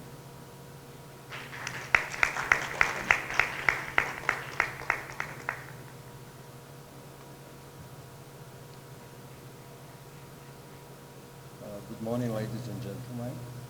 I'm Miodrag Masić, and I'm glad to have this opportunity to introduce the Serbian Cultural Association Nikola Tesla Detroit. Serbian Cultural Association Nikola Tesla Detroit was established in April 2021 as a non-profit organization and registered itself with the IRS in the summer of 2023. We started to work with kids in the fall of 2020 14, but we were not registered with any government institutions. Currently, Serbian Cultural Association Nikola Tesla is made up of approximately 20 families with a total of 40 kids. Kids are divided into 3 groups. Group 1 is for kids under the age of 5. Group 2 is for kids between 5 and 8 years old. And Group 3, the oldest group, is for the kids that are older than 8 years. Our main goal is teaching the Serbian language, primarily Azbuka or Cyrillic letters. We are trying to teach kids to speak and write the Serbian language as close as possible in the home country, which includes trying to eliminate the English accent in Serbian speech. For that reason, we hired a professional Serbian teacher from Serbia who connect via the internet every Saturday to work with our kids. We are also using official school books from Serbia.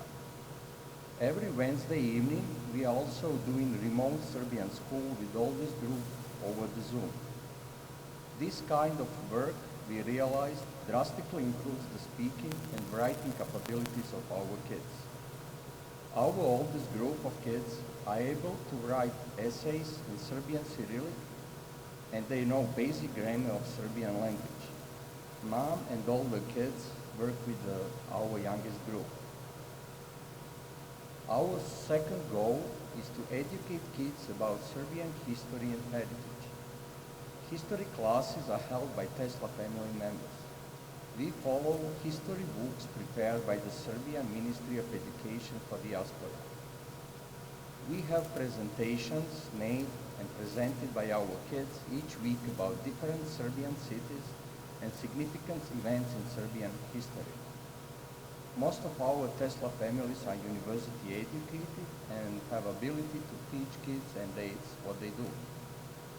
Besides Serbian language and history classes, we offer classes in robotics and engineering, Python programming, and classes of old Serbian traditions like knitting and traditional embroidery like zmijanski vez.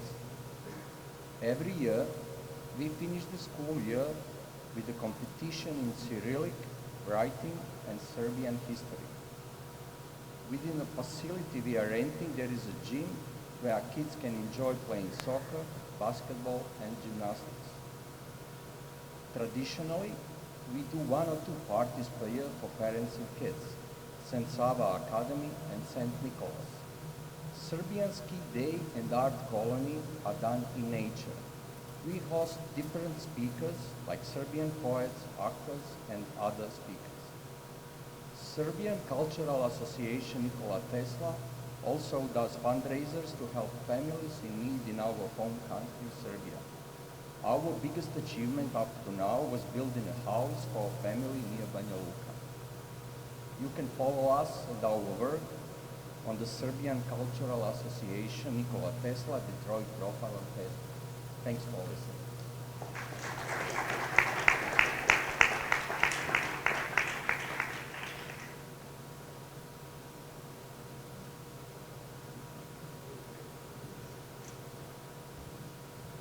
We just want to thank you with our certificate of appreciation for your work in founding the Nikola Tesla Club in Detroit.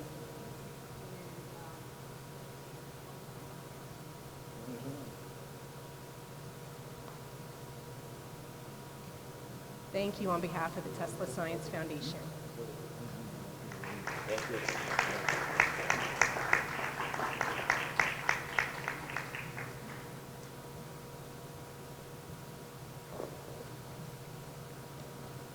This is one of my favorite conferences because we are having so many children join us.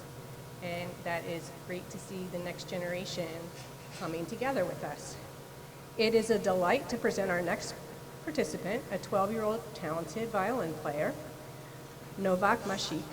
He will perform the famous Serbian song, Tamo Daleko.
On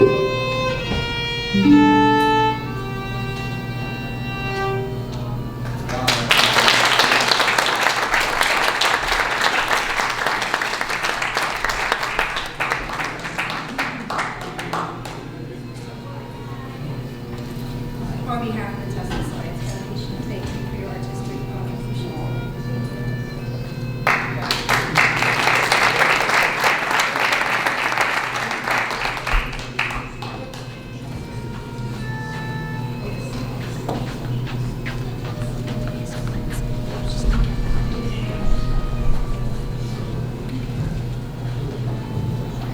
All right, we're happy to have back this year Maya Setovich Sotivo. I'm trying my best. I'll keep practicing. Thank you for everyone who's teaching other people how to speak Serbian and English together. I will keep practicing my pronunciation. She's a Serbian writer, and she's last year's recipient of a Tesla Spirit Award for her children's book, The Magical Sailboat. It is the story of Nikola Tesla. Maya grew up on stories told by her grandfather about Tesla, and now she's passing on the knowledge of Tesla as a writer. She holds a master's degree in Serbian language and literature, and she is another person bringing us excellent resources to use in the classroom to educate about Nikola Tesla. Maya?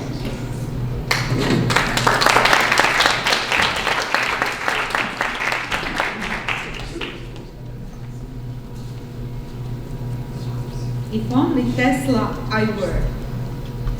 If only a true Tesla I were, of strong mind and nature. Dreams I would dream to no end, and many languages I understand. Storms are however big and strong, I'd turn into electricity all day long. Light up the entire world and more, and tame the noisy waters roar. And Niagara too. This is a part of my poem, If Only I Tesla Were. Ladies and gentlemen, it's a great honor for me because I'm with you today and I have opportunity to talk about Tesla and my creativity thinking related to him. As you had the opportunity to hear a few seconds ago, I am Maya Cvetković-Supirov, a master philologist of Serbian language and literature and a children's writer who introduces and combines science, knowledge, and history topics into children's literature to encourage readers. I have published more, just a second, is this work? It's okay. I have published more than 10 literary and artistic works of different literary genres. Among them are 5 printed books and 3 books, several short stories, and several poems in literary magazines, different collections, and my monodrama, The Mirror, is a part of the anthology of monodrama for children. University professors, teachers, literary critics wrote about my creativity in their professional papers of children's literature for science conferences. This is a part of my collection. What does the reader discover while reading the book? The book Magical Sails, a Nikola Tesla story, is written so that everyone can understand it, although it covers some of Tesla inventions, such as Tesla's coil and Tesla-Columbus X. The story from the book is very grateful for book analysis and schools because of its multidimensional content, and it's very easy to apply modern methods during classes. The book deals with the life issues of friendship, love, family, modern technology, and includes topics from Tesla's life, growing up in Sweden, life and work in Paris, life and work in New York, and the Great Expo Fair in Chicago in 1894, as well as the fair in Paris in 1889, and of course Tesla's relationship with Edison. However, the book does not only ask the question of history of Tesla science, the book also deals with the relationship between good and evil. It can be seen in conflict between guardian fairy and evil fairy. There is in the book a completely new hero of children's literature, which is a combination of a robot and a fairy. His name is Beloit.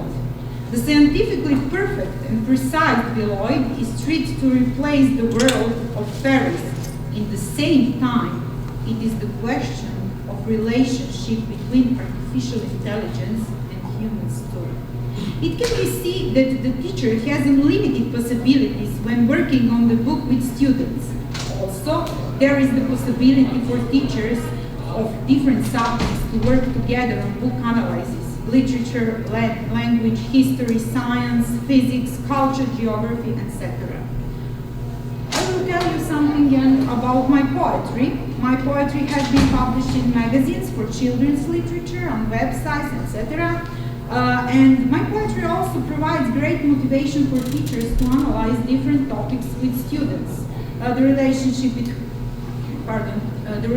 between Nikola Tesla and his mother Juka, between Nikola Tesla and his family, Nikola Tesla's younger sister Marica Tesla and her thought about the oldest brother who died as a boy, Dane Tesla, etc.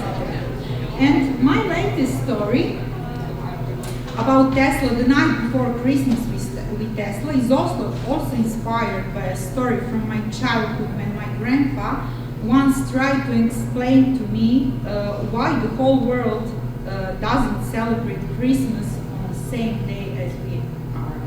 Thanks to the information from Mark Cypher's book about letters from Tesla to the Johnsons family and the letter from Johnsons to Tesla, I was able to find interesting facts from the period of Tesla's stay in New York on Christmas in 1894 and in 1845 with Johnson's family. Through the story of the relationship of respect between the Johnsons family and Nikola Tesla, in fact, my grandfather showed me a lot of years ago how every person in the world should respect other people's culture. And learning about Tesla to children's stories, in fact, provides an incredible foundation for children to awake their curiosity and to prepare for more serious research related to Tesla, but also to adopt moral and educational basis. And last year, the board of Tesla Science Foundation made a decision to include the book Magical Sales, a Nikola Tesla story and literature list of Tesla clubs and schools in USA. I believe that this is the right path, and I think the Tesla Science Foundation and founder Mr. Launcher, all associates, my manager Srđan Sotirov too, who sincerely shares his international management knowledge with us, goes on the right path. And I have the special honor to publicly thank the publisher from New York, Austin Macaulay, because Austin Macaulay recognized the importance of the name and works of Nikola Tesla and quality of the book Magical Sales, Nikola Tesla Story. This year, Magical Sales, a Nikola Tesla story is going to be published by the New York publishing house, Austin Macaulay. I think that it's not just like that, Austin Macaulay publisher is located in 33rd floor and 33rd Street in New York. Nikola Tesla lived here on 33rd floor. And it's a great honor for me to invite marketing specialist from publishing house Austin Macaulay, publisher Eliana. And I have to tell you something. Serbian literature is here in United States. Thank you. Eliana, this book on Serbian, and now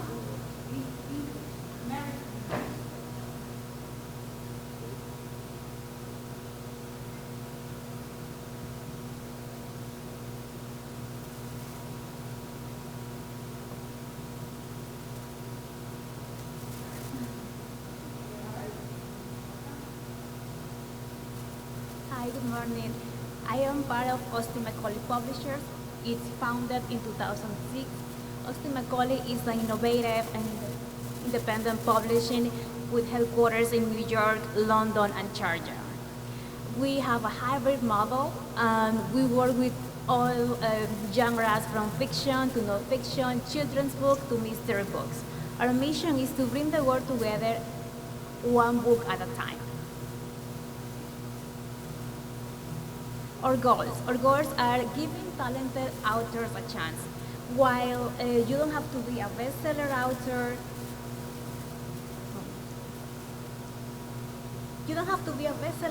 or a social media influencer to be considered for a literary agency. We at Austin Macaulay will work with new or previously published authors alike.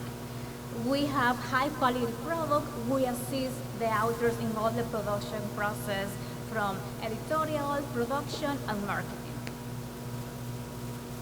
International events, Austin Macaulay have and continue to participate in worldwide events. We recently went to Mexico in Guadalajara, and we are planning to go to different book fairs around the world this year. So this is the book, Magic Cells, a Nikola Tesla story, written by Valentin Maja. This book is a bestseller in Serbia, and it talks about, the story is a scientific story about an evil fairy that wants to steal Tesla's idea to control and rule the world. So a boy named Luca, a lady, a small girl named Maya with a fairy tale, they, fight together against the evil. So during this journey, you can travel to different parts of Tesla. The reader indulge in memorable moments through Tesla's career and childhood. They travel to New York, Niagara Falls, Chicago, and Paris. And this is like a wonderful book with colorful illustrations that make the story real and unique. So this book is a scientific inspiration for all generations. Like, this book is very creative. It has very good reviews, and it shows a new way for children to learn in a creative way. As you know, it's very important that children's brains learn a lot of things, and they will always remember everything that they have lived during their first 5 years. So this book is very important so parents can spend a memorable time with their kids, and they can learn in a creative way, and at the same time have fun and learn about Tesla's invention and creativity. So save the date. This book is going to be available on March 29th, and you can order at Austin Macaulay website, Barnes & Nobles, or Amazon. If you want a review copy or have any questions about the book, please feel free to contact us, and we're more than happy to send you a review copy of this amazing book that is a bestseller in Serbia, and it has amazing reviews. Thank you.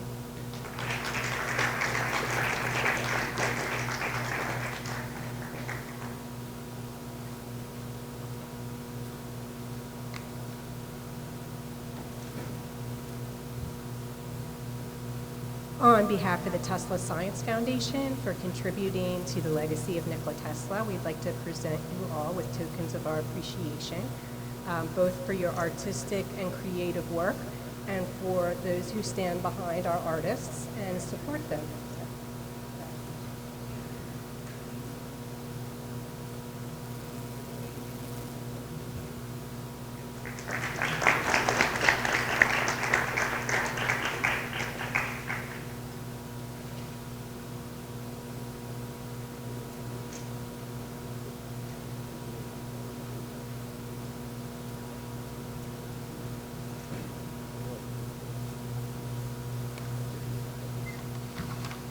Okay, give me one moment to get to the right spot.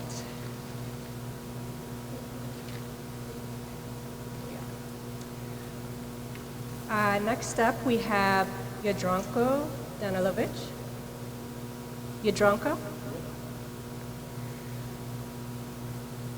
Mr. Danilovic is a civil engineer. He's been teaching at a high school in Amsterdam for the past 25 years as a subject matter expert in technology and science. He's been working with gifted and talented children.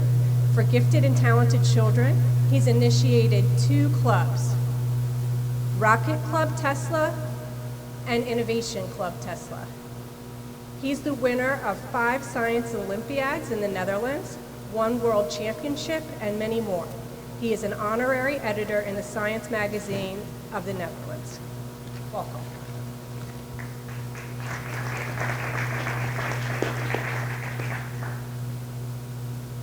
Nešto za našu dušu, svi ćete me sigurno razumeti. Jedna lepa priča dolazi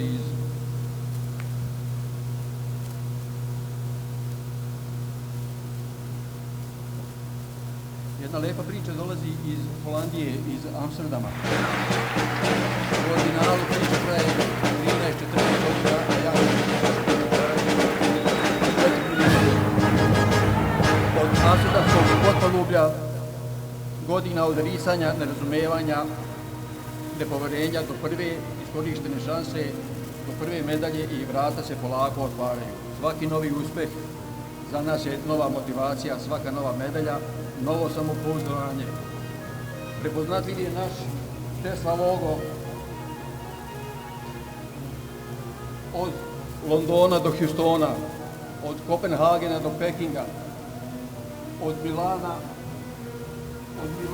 do Bukurešta, na mnogim svjetskim science olimpijadama i svjetskim prvenstvima. Od našeg uspešno lansiranog satelita u vojnoj bazi u Holandiji do grafen solar panela koji struju prave ne samo u sunčanim nego i u kišnim periodama, od naše kvantum tuneling diskoteke do plave energije dobijene iz slatke i slane vode.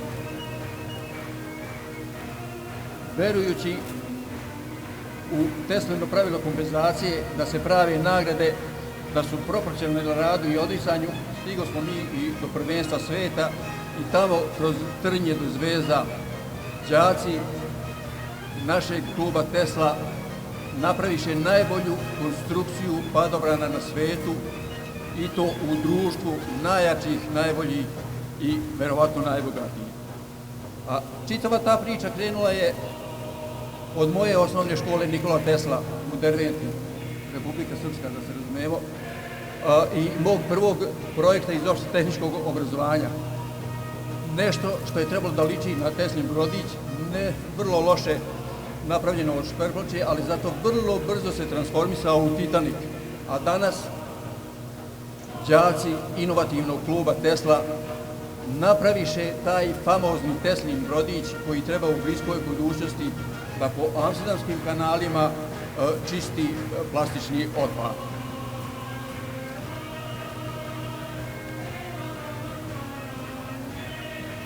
Sem redovne nastave 25 godina kao profesor, tu su i 2 kluba, Svetska, a naša, inovativni klub Tesla i raket klub Tesla. Oba kluba sam uspio uvrstiti kao poseban nastavni program predmet za nadarenu i talentovanu decu u Holandiji. A preko 400 učenika svih ovih godina je opravdalo učešće u Teslina 2 kluba, dokazavši se na mnogim olimpijadama i svjetskim prvenstvima. Tesla je naša inspiracija i putokaz.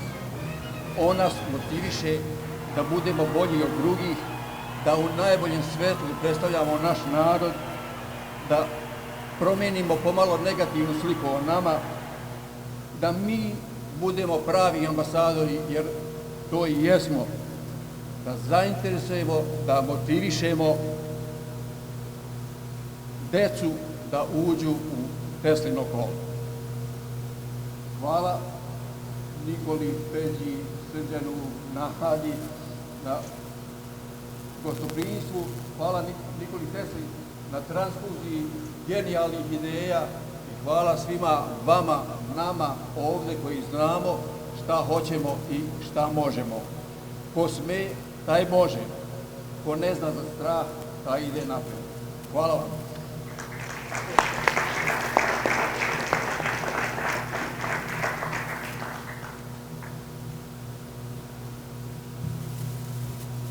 Thank you for all you have done to contribute to the legacy of Nikola Tesla. We have 2 acknowledgements. One is for you and one is for your Tesla Club. Okay,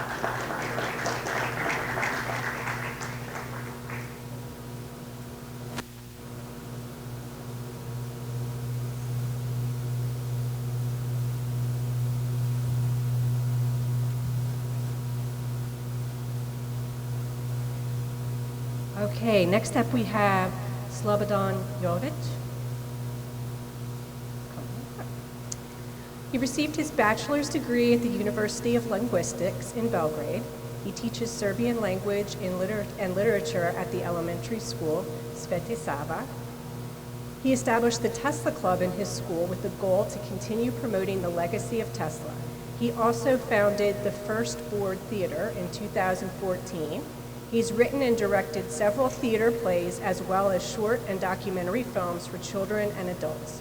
He received awards for screenwriting and directing in Serbia and abroad. Welcome.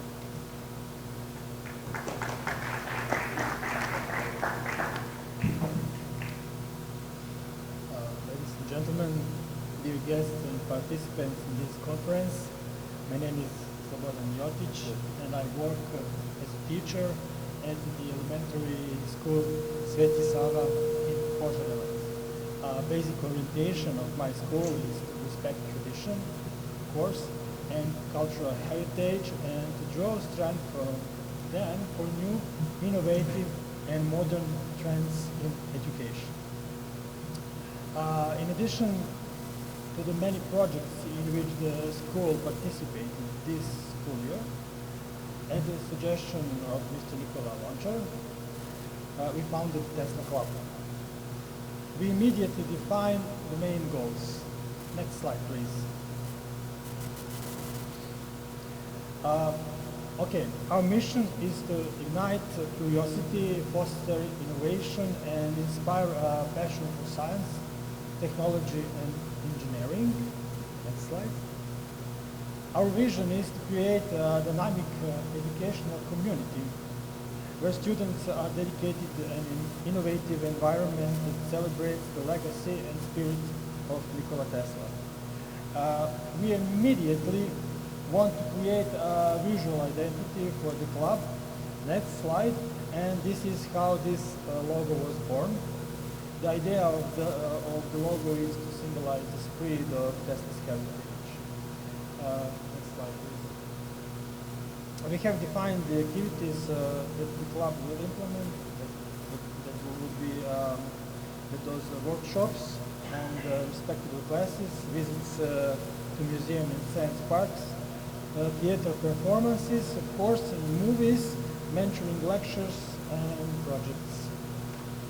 Next slide. Our activities aim to engage students in particular application of STEM concepts. So, I want to present some of the activities that we have implemented in these last few months. We are a young organization. We exist just a couple of months. So, first is a workshop with third grade students on the topic of electricity. Next slide.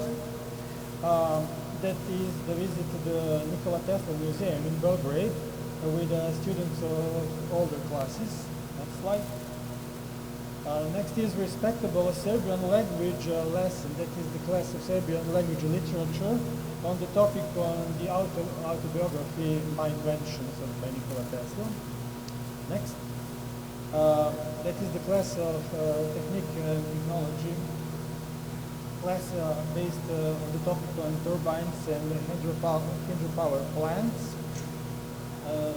Next is my class, the class community on the topic we are all Nikola, or we are all Tesla. You have that mustaches on my kids. And for the end, next slide, we shot a short feature film. I'm Nikola, in which fifth grade students participated and was filming and post-productive lasted 2 months. So I want to represent at premiere that trailer for that movie, so I can ask colleague to start start the trailer, please. No. trailer is next slide.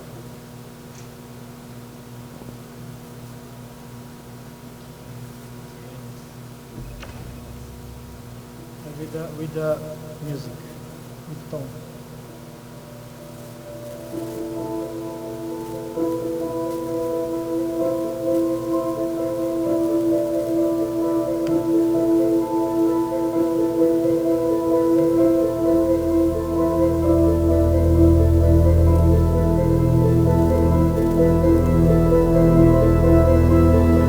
Ja sam Nikola.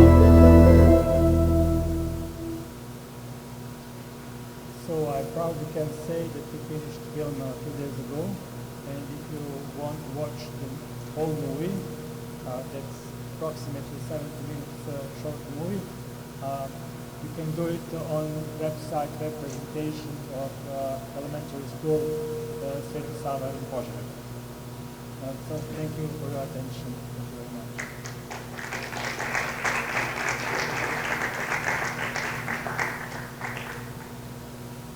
So first of all, thank you for your contributions to the legacy of Nikola Tesla, but most importantly, thank you for your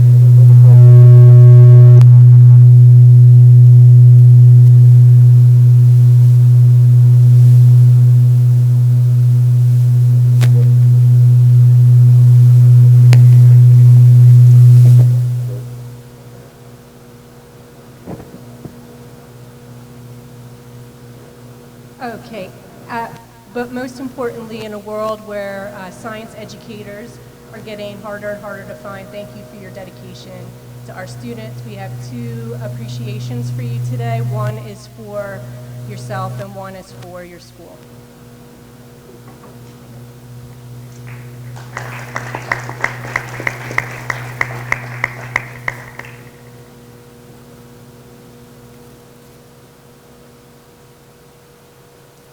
Okay, we are running on schedule, which is great news. And so right now we're going to take a brief respite to let you stretch your legs and get some coffee if you would like.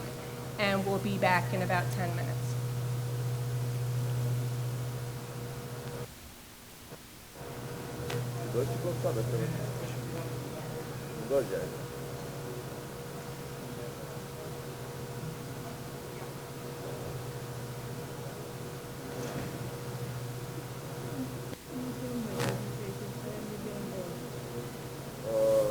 Probably, I have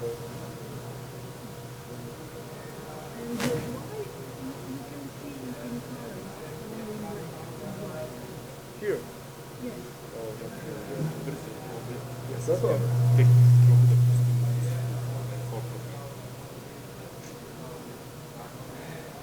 Yeah, there's a presentation. Yeah. You can take your time. Yeah, easily, you can do that. Don't worry.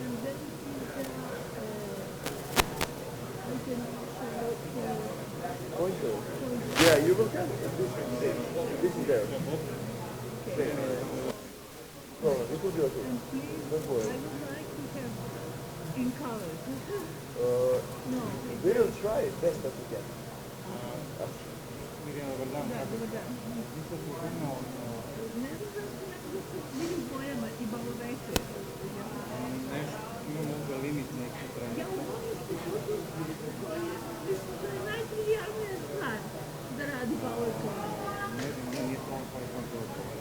Check 1, 2. Check 1, 2. Check 1, 2.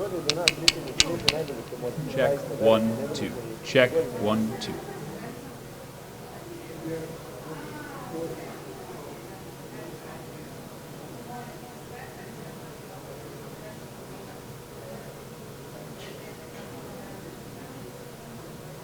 Check 1, 2. Check 1, 2.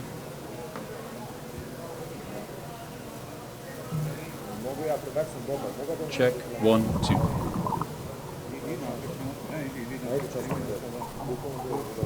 Ovo si privatno dobro.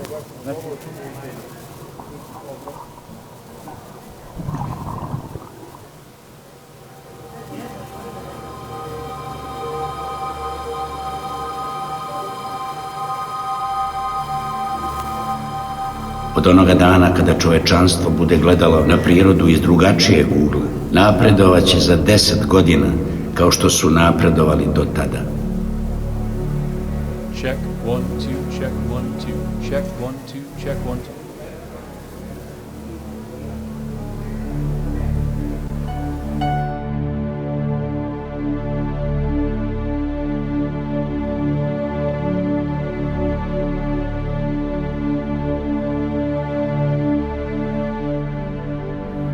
Check.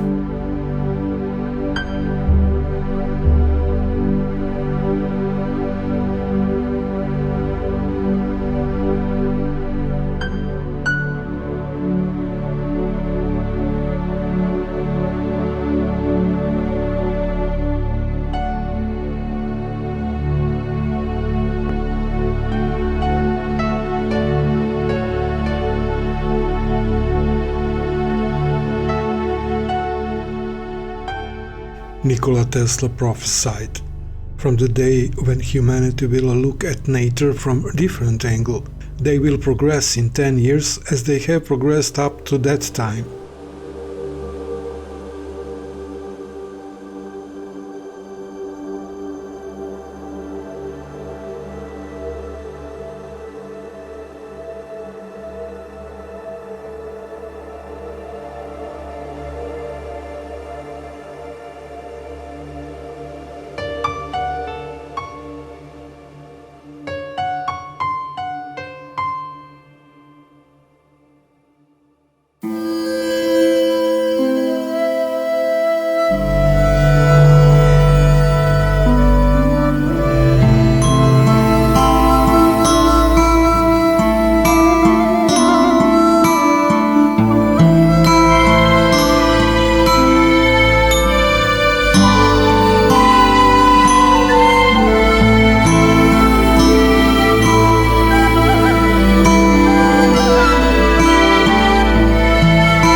Tesla je prorekao, od onoga dana kada čovečanstvo bude gledalo na prirodu iz drugačijeg ugla, napredovaće za 10 godina kao što su napredovali do tada.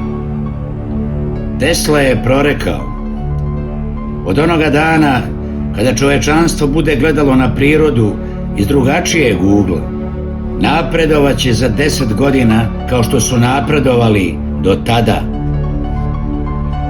Tesla je prorekao, od onoga dana kada čovečanstvo bude gledalo na prirodu iz drugačijeg ugla, napredovaće za 10 godina kao što su napredovali do tada.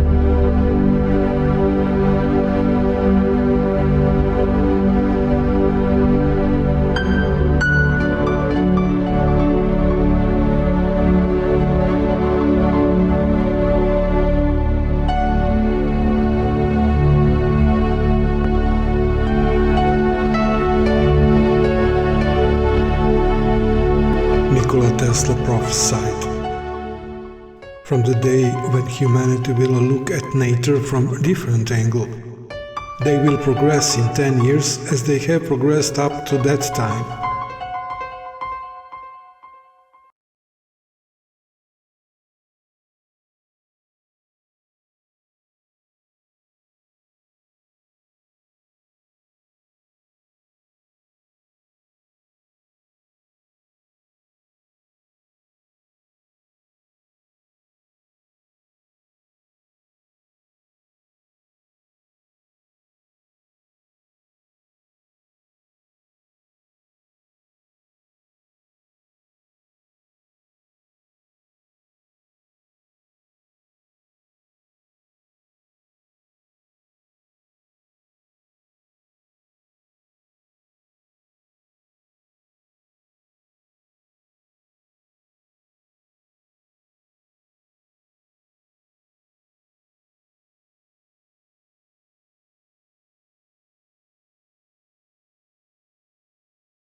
And now we have two solo pieces from Mila Manic here representing Serbia.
Check, check, check, check. Check, check, check, check, check. 1, 2. This is mic 2. This is mic 2. Mic 2. Mic 2. Check, check, check, check. Mic 2. Mic 2.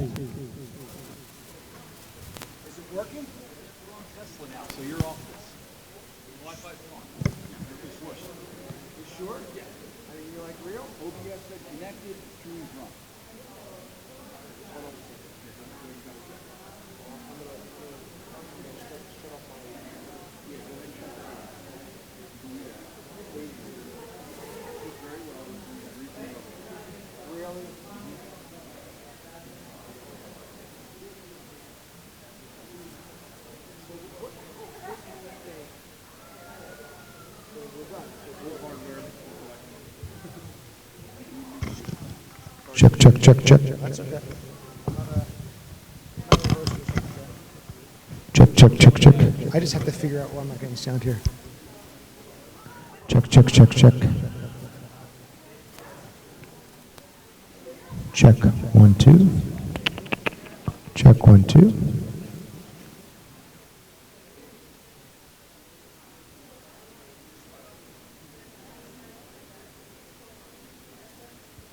Check, 1, 2.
Hello to all. We'll continue. Just one question. We have here pointer for the presentation. Did somebody catch it? Take it after presentation. Please. We need to find. Okay.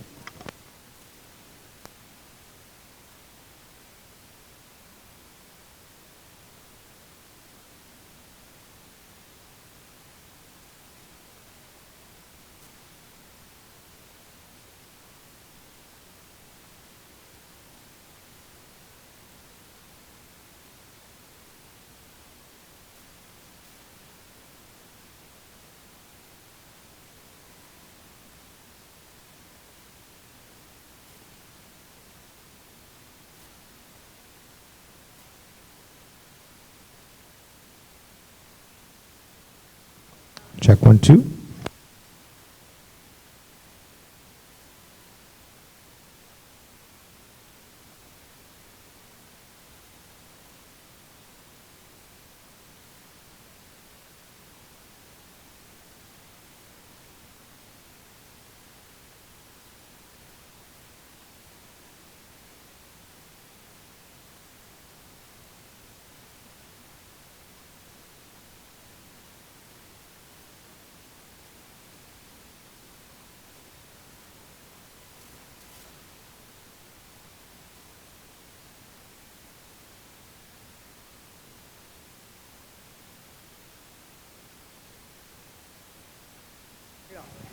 Testing. Okay.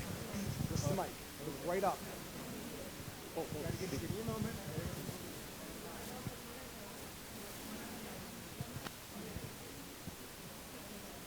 Oh, okay. Okay.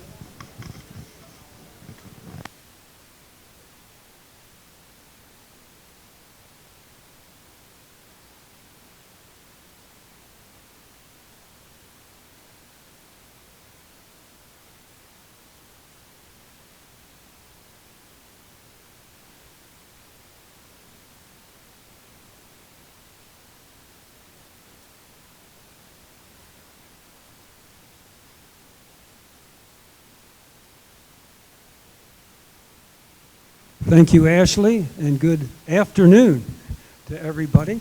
Thank you for coming to this event today. And as Ashley said, my name is Bob Swain. We'll get right on to it here. Can you all hear me okay with this mic? Okay, good to hear. All right, we're going to talk about Tesla's Egg of Columbus.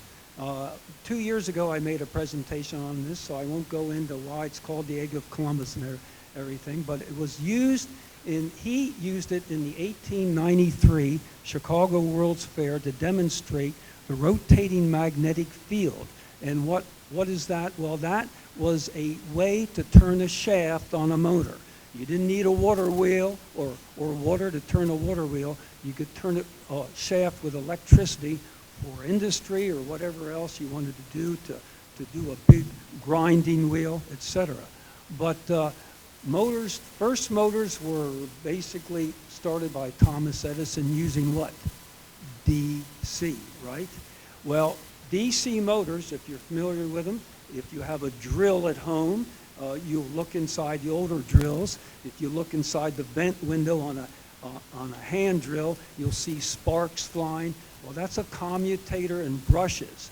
The old DC motors, look, any DC motor has this. It complicates the motor, makes it more expensive, and makes it dirty.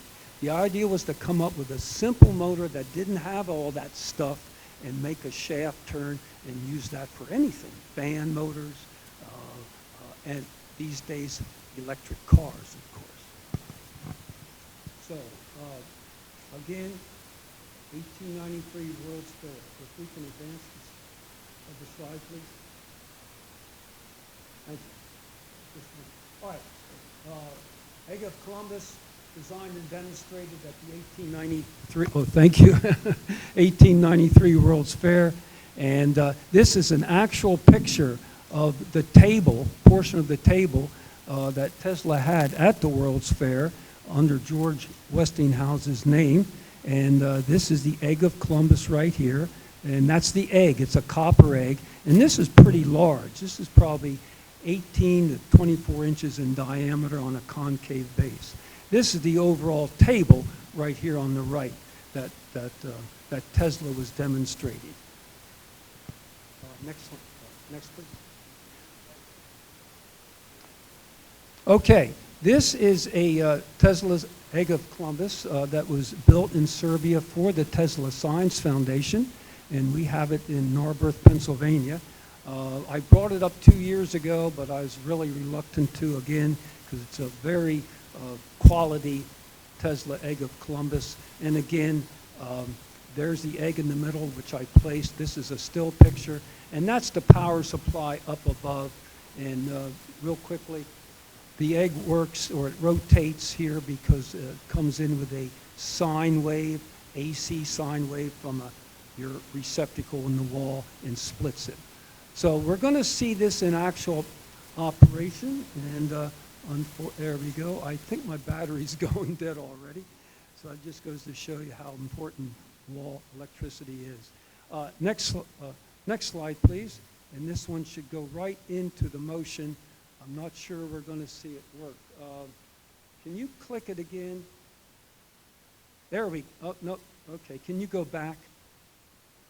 See, the slide's supposed to turn on a video automatically, and I guess it's not doing that. Okay. Go to the next slide. Unfortunately, you're not going to see the video of the egg of Columbus that we have, the good one. This is what the subject is about today. This is a do-it-yourself. And I can tell you the quality egg that you saw that was built, egg of Columbus that you saw built in Serbia, it's priceless. It was handmade and specially made for the Tesla Science Foundation. So they're not sold on the market. I'm going to rough and estimate the price would be maybe $3,000 to $5,000. This, I'll tell you, ladies and gentlemen, right here in River City, can be built for less than $100. So you can have your own Tesla rotating egg at home if you care to. So this is a still picture, and you may not see the video because something's not compatible here, but go to the next slide and let's see. We'll wait just a moment. No such luck. All right, go back to the previous slide. Go back. Yeah, right there. All right. This is similar, but certainly not as quality built, but it works. And you'll get to see it if you come outside to the table just on the other side of this wall. I'll show you how it works. It's got the 4 coils, 1, 2, 3, 4. They're held by a wooden frame, and there's a mirror in the middle, concave, where the egg sits in, a capacitor to give you that second sine wave, which we'll talk about briefly. And you press a button there on the top. There's a doorbell transformer, and voila, for about $80 to $100, you get your own egg, Tesla rotating egg at home. So you can build it at home, relatively simple with the proper tools. Okay, next slide, please. All right, this just tells you, I said there were DC motors.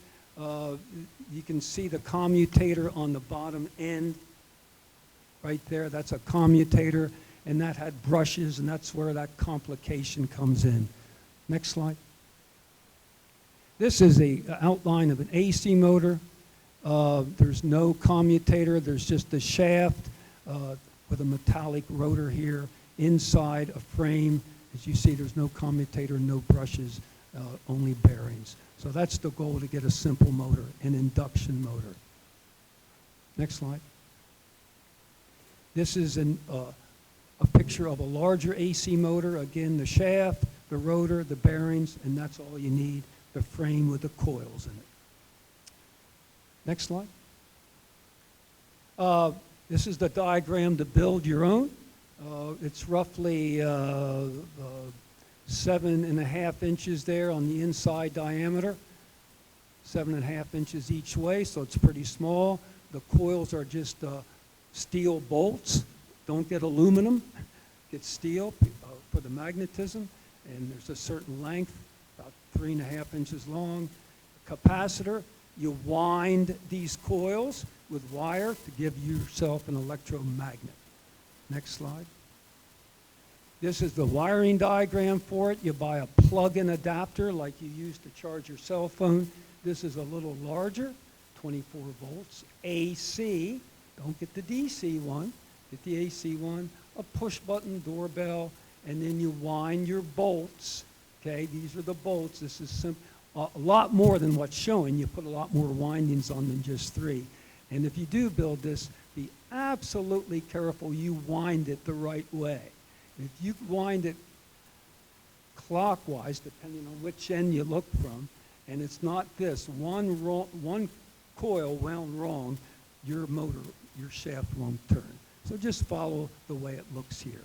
I've got hard copies of this outside, not that many, but if anyone's interested in it. All right, next slide. And this is just a quick bill of material. wood frame, 1.5" pine, wood-based plywood or masonite, power supply, 120 to 24 volts, plug in the wall, make it safe, doorbell push button, bolt coils, use number 24 insulated hookup wire, pretty common, off of Amazon. Capacitor, this is a little tricky device.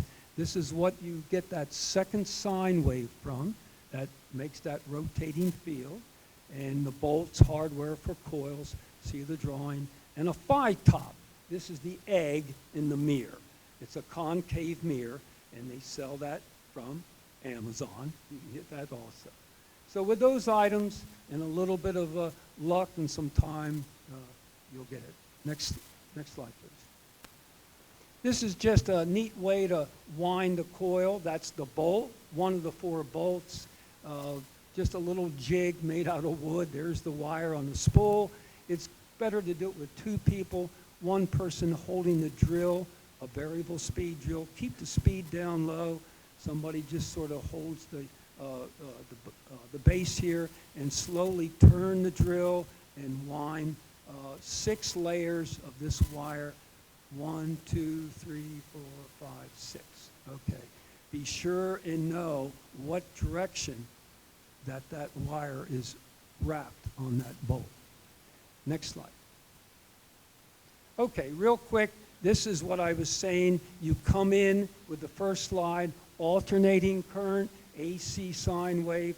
The capacitor splits off a second sine wave that travels in time with the first, 90 degrees apart. Remember, in time, they're separated as well as degrees.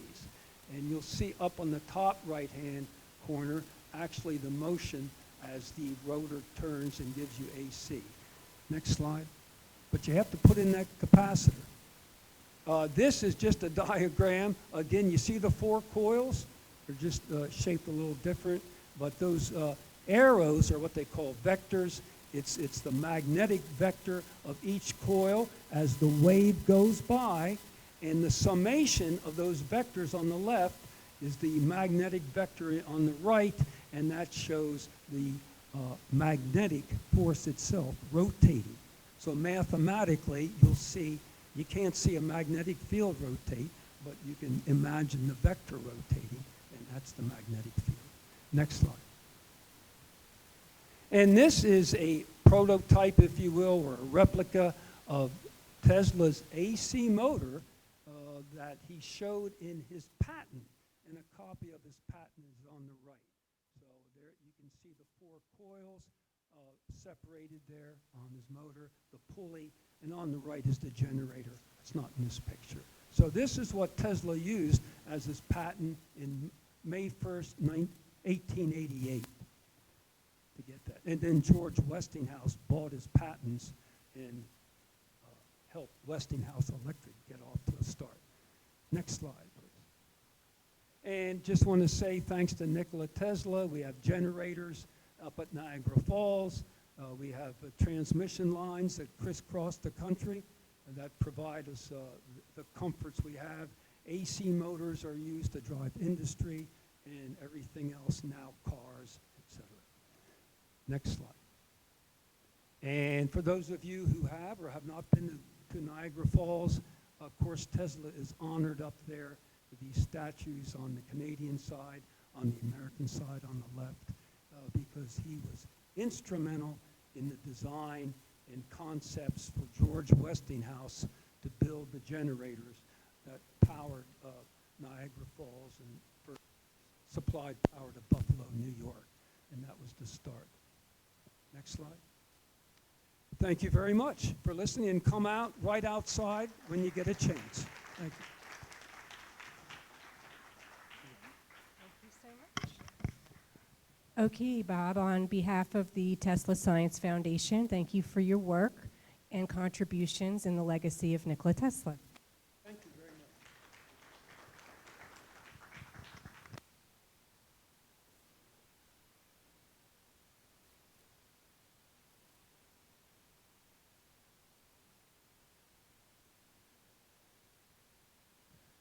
Our next presenter Niksha Dobre is a writer, football expert, a singer-songwriter, and a businessman who has been recognized for a modern approach in teaching philosophy of life. He has written the script for his play, multimedia performance, Purification, and also recorded and released 35 musical tracks. Niksha is the author of 4 professional books about football. He received all the praise and recognition for the main roles in the short movie Angel.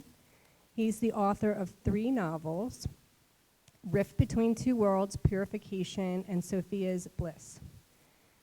He has been awarded the Golden Badge for representing Serbia in the world, which is given by the cultural and educational community, the Ministry of Foreign Affairs, the Ministry of Culture in Serbia. He is the only Serbian living outside of Serbia to receive this prestigious award in the last 47 years. Welcome.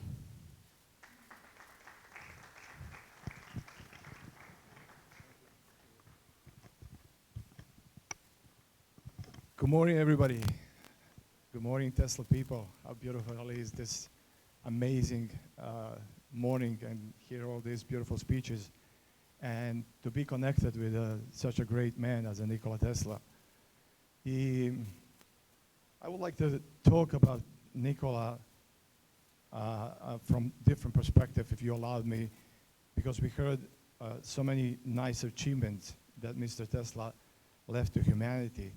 But there's probably 5% of the people that when you mention about Nikola Tesla, about his thoughts about the vibration or energy, or they have no clue what's going on and what Nikola Tesla was actually talking about. So I'm going to just start from his quote and that is probably one profound thing that you can hear since 2012 so many people talking about, and that quote goes that we are all one, only egos, beliefs, and fear separate us. So what Nikola Tesla wanted to tell us in that time, and that is 150 years ago, and you can imagine to just think about such a things, and since consciousness to the people was in totally different level, as well as the other people that actually was saying the same. And why belief system? Faith is something that we all can relate it to, and we can believe in whatever we want to believe. But when you talk about the programs actually that our belief system is something that we are born into it. So for example, if I was born in China, I would prefer to probably be a Buddhist, or if I'm in India, I would be probably different religion, or if you're in Afghanistan, you will be pray to Allah, as well as we are here, any religion. Meaning, when we come in this world, we are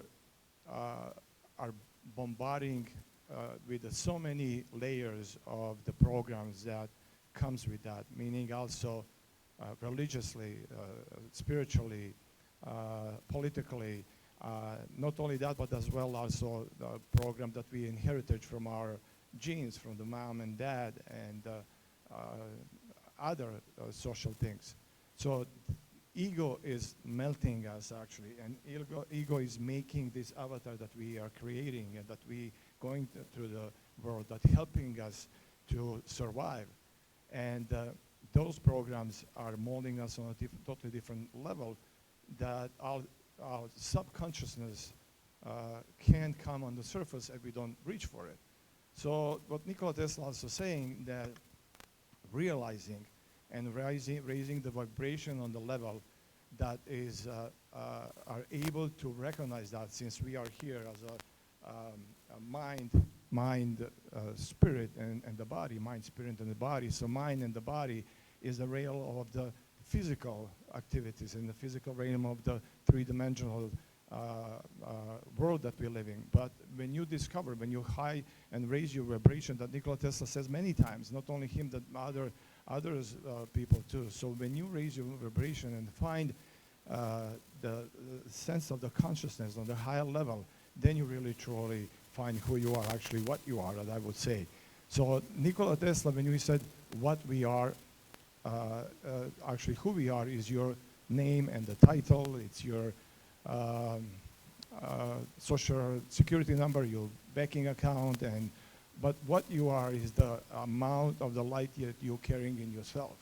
So through my teaching and my experience, through my, I guess, wisdom that you get to the life, I try to connect that to the people. That actually is vibrational level of each one of us, that raising that consciousness vibration that make us what we are. So when you realize what you are in yourself, then you're connected with higher source, and that's the beauty of it. So Nikola Tesla says that ego, that's when I said it's not what you are, it's who you are, because molding that what you are and making that ego around you actually is separates you for truly being. When you say human being, human, there's the two words, that there's a human physical and there's the being spiritual realm of the existence that we all possess. So this doesn't just comes from Nikola Tesla. There is the, and we go way back in the time of the ancient Greeks and Egypt, that in ancient Greeks actually had a god that is called Hermes, and Hermes of the tree world, Trismegistus. I always have a problem to say that second name. That also was the founder of the Hermetic principles that is telling us and teaching us since that time. So you look how back we're going, that everything is a correspondence, and that's the actually connection. As above, so below as above. And then you have vibration, that nothing stays still, that everything vibrated. Then there's the principle of polarity. Everything is dual, meaning that when you have love and the hate, the black and the white, the temperature, cold and the hot, that's the cold and hot is the same temperature, but it's totally different polarity. So everything has duality, and there's the cause and effect, meaning that every cause has an effect and every effect has its cause. And there's one more Hermetic principles, that is the principle of the genders, that everything exists as a feminine and a masculine in us and everything else. So when you go through all those principles and says, like, now we're coming to the Nikola Tesla, who said if you want to discover the universe, then you should know that everything is energy, vibration, and frequency. So from where that coming from? So look how far. So you could be going all the way back into Egypt, you go all the way to Alexandria, and you're coming to Nikola Tesla, and you're coming to this day, that quantum science, quantum physics, metaphysics, and they are all science that you have in the modern science says that it's the same. So what that tells us, how long we were living in the dark. And not only that tells us, it tells us that you can imagine how it was hard, for example, for as a prophets, like Buddha, as a Jesus Christ. In the time of Alexandria, you had the major philosophers who were actually following one of the biggest religions in that time, that is called Sophianism. Sophianism was also, in the Greek, Sophia means the wisdom, but in the Christian Orthodox religion, it's three parts of it, and in Saint Sophia has the three parts of it: wisdom, love, and faith. But why and where I'm going with this is I wanted to try to have your perspective how far and difficult it was for the Jesus Christ to be understanding that time when he said, when I'm and the Sophia are one, then I'm one with the God. What he was thinking about is actually your life source that exists in you. So your life energy, the modern science would like to say, but and now that we heard, and I think one of the doctor, he has his representation and show us on the billboard the impact energy on our aura, impact energy on ourselves, impact energy on each other's when we meet with each other's. So Jesus Christ knew about that. I know that for some, when we will learn and have that programs, right, that we can talk about the God or Jesus Christ only to the church, but you can't talk about yourself. But making the point is when Nikola Tesla said that raising vibrations are giving you spiritual realm on a different level, that he was able to get in the knowledge that we can't even comprehend today. There is the 150 years ago before him, and there's still patterns in his work that we barely can even not only recognize, but we're not ready for it. So what I try to say that in that time of the Jesus Christ, on the biggest philosophers as Plato, as Aristotle, and it was difficult in the time of the Nikola Tesla. It's even difficult today, but it's interesting that since 2012, a lot of things is changing, and the people don't understand why it's changing. Changing as simple as that, because it's the process of the earth that it took 60,000 years that goes around her own journey and to the energetical level. And when it comes in, and again, we're talking about energy, that's why we are connected. And when you see 432, that's the love energy. There's nothing else than that.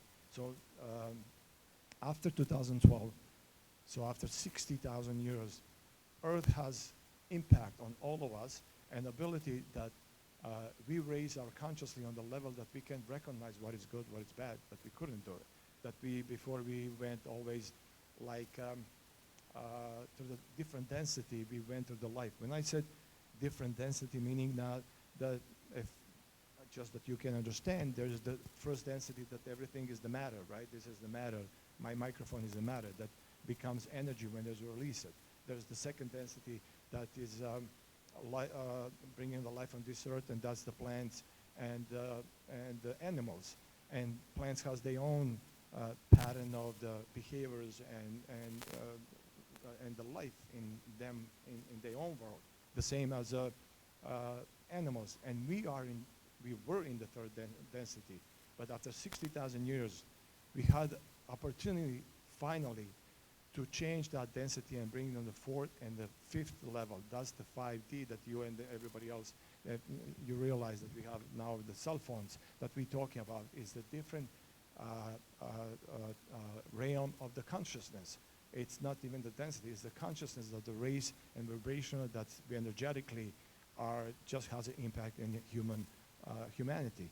So when we combine all this, and this is just a part of it that I want to share with you today, because there's much more, and if I go deeper and deeper, we can spend hours and hours here.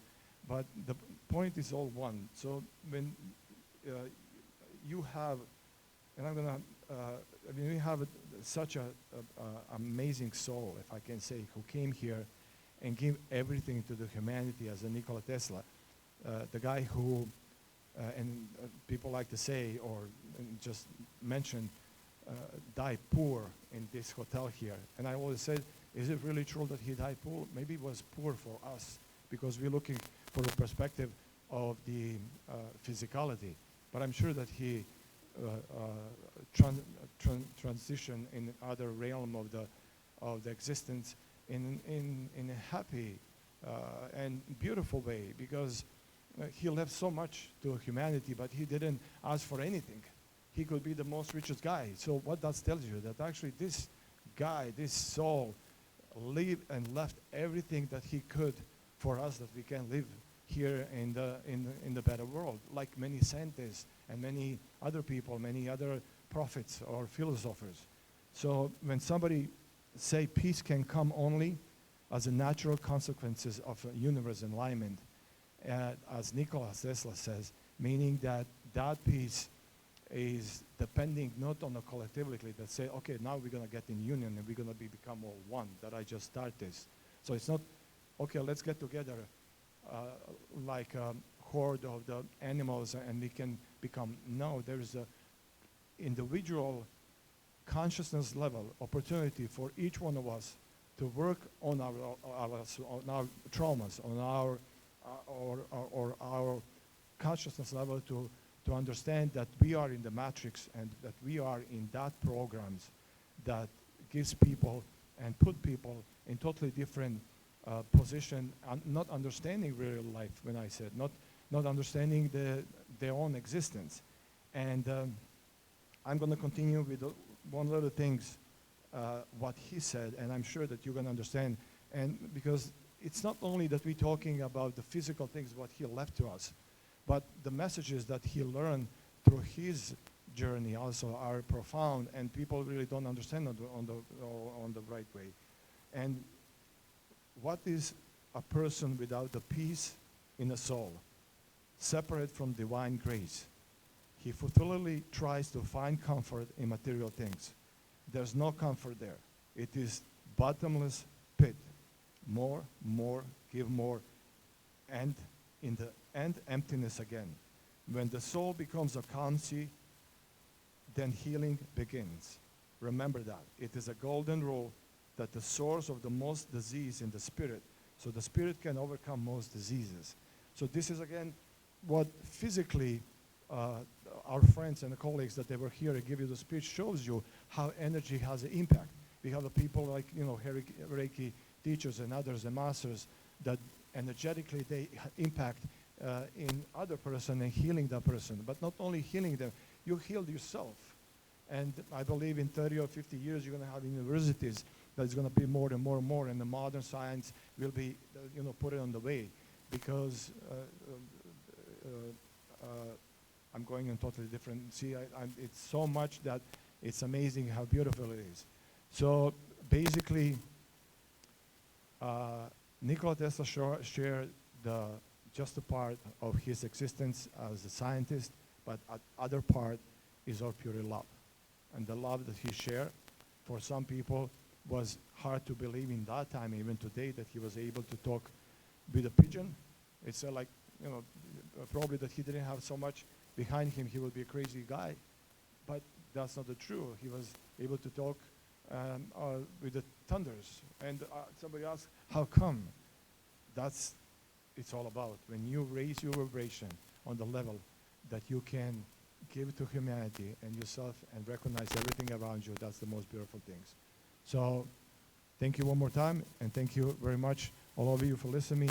But I just want to thank also Nikola for all these beautiful people to come together. I want to thank to the Consul of Serbian Embassy that he's with us and support this.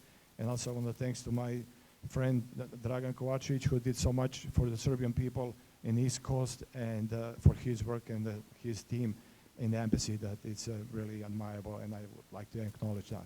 Thank you all.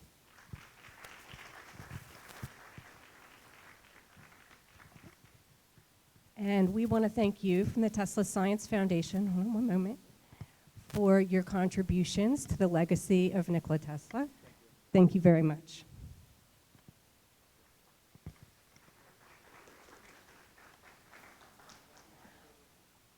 Okay, our next presenter is Kristen Iverson, and she is a professor of English at University of Cincinnati, where she also serves as the nonfiction editor of the Cincinnati Review. She holds a PhD from the University of Denver and has taught at universities around the US and in Scotland, Mexico, Norway. The author and editor of many award-winning books, she is also a filmmaker and a Fulbright scholar. Iverson spent 9 years researching the life of Nikola Tesla for her forthcoming book, Friend and Faithful Stranger, Nikola Tesla in the Gilded Age. Dr. Iverson?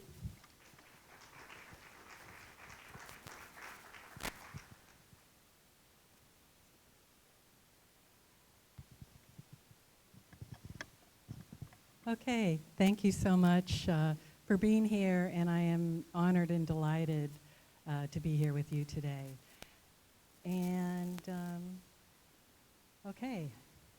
All right, I'm going to show you. I'm going to be relatively brief.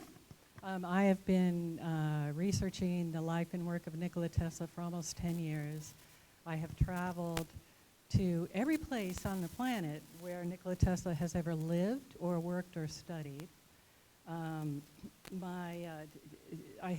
We just moved more than 1,000 pounds of research to my office in Cincinnati, and that doesn't even include all the things that I have electronically.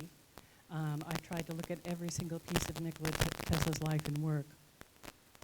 What I'm doing with this book, I am looking at the life of Nikola Tesla, the work of Nikola Tesla, and the context of that life and that work. I'm interested in his colleagues, his friends, his associates, his assistants, so many people. He knew so many people here in New York and beyond. And so what I'm going to talk about today, because we have such a limited amount of time, I thought it might be fun to talk about Nikola's life here in Manhattan. He spent most of his life in New York. So I'm going to give you a quick tour of Nikola Tesla's Manhattan with a couple of side notes here. So first slide, please. That's the title of my book. It's forthcoming from Crown Random House, Nikola Tesla, Friend and Faithful Stranger, which was a phrase that his dear friend Robert Johnson used, Nikola Tesla in the Gilded Age. Next, please. So Nikola Tesla arrived in New York in June of 1884. He asked directions from a policeman to a specific address in Manhattan. And this is a very interesting quote about that time. His first home in America was a garden which Tesla decorated in the continental fashion with colored glass balls on sticks. Children broke in and stole the balls, so Tesla replaced them with metal ones. And this is a very interesting interview where he talks about the first place that he lived here in Manhattan. Next slide, please. The next place where he lived is the Astor House Hotel in Manhattan on Broadway. This hotel was built in 1836 and torn down in 1913. When it was built, it soon became the best-known hotel in America. This was built by John Jacob Astor, the older John Jacob Astor, who made his money as a fur trader. This is a remarkable hotel. I kind of geek out on the architecture of these beautiful old hotels. And again, I want to emphasize each one of these places has a circle of Tesla's friends, acquaintances, people he worked with. So each place has lots of stories around it. But I can't tell you, I don't have time to tell you all the stories, so I'm just going to show you the places. This was an amazing hotel. It had 309 rooms and 5 stories. It had gas lights. The gas was produced in the hotel's own plant. And bathing and toilet facilities on every floor, which was a big deal at that time. 120 people on staff. And like I said, sadly, this hotel was demolished in 1926. Next slide is in Pittsburgh. I'm going to just take a little side note to Pittsburgh here. When Tesla was in Pittsburgh, working with George Westinghouse, he often stayed at the Duquesne, which is still there today. It's an amazing place. It's beautiful. It's a very private and exclusive hotel. It's now a private club. And then he also stayed at the Metropolitan Hotel. And one thing that's in the archive that's really great to look at is he took notes for some of the work that he was doing at the time with Westinghouse engineers on the hotel stationery from these hotels. This hotel, he worked with George Westinghouse and the Westinghouse engineers here, and they often met here in the club there, kind of like the Players Club here in Manhattan. And Nikola Tesla loved big hotels, and he loved to be high above the city.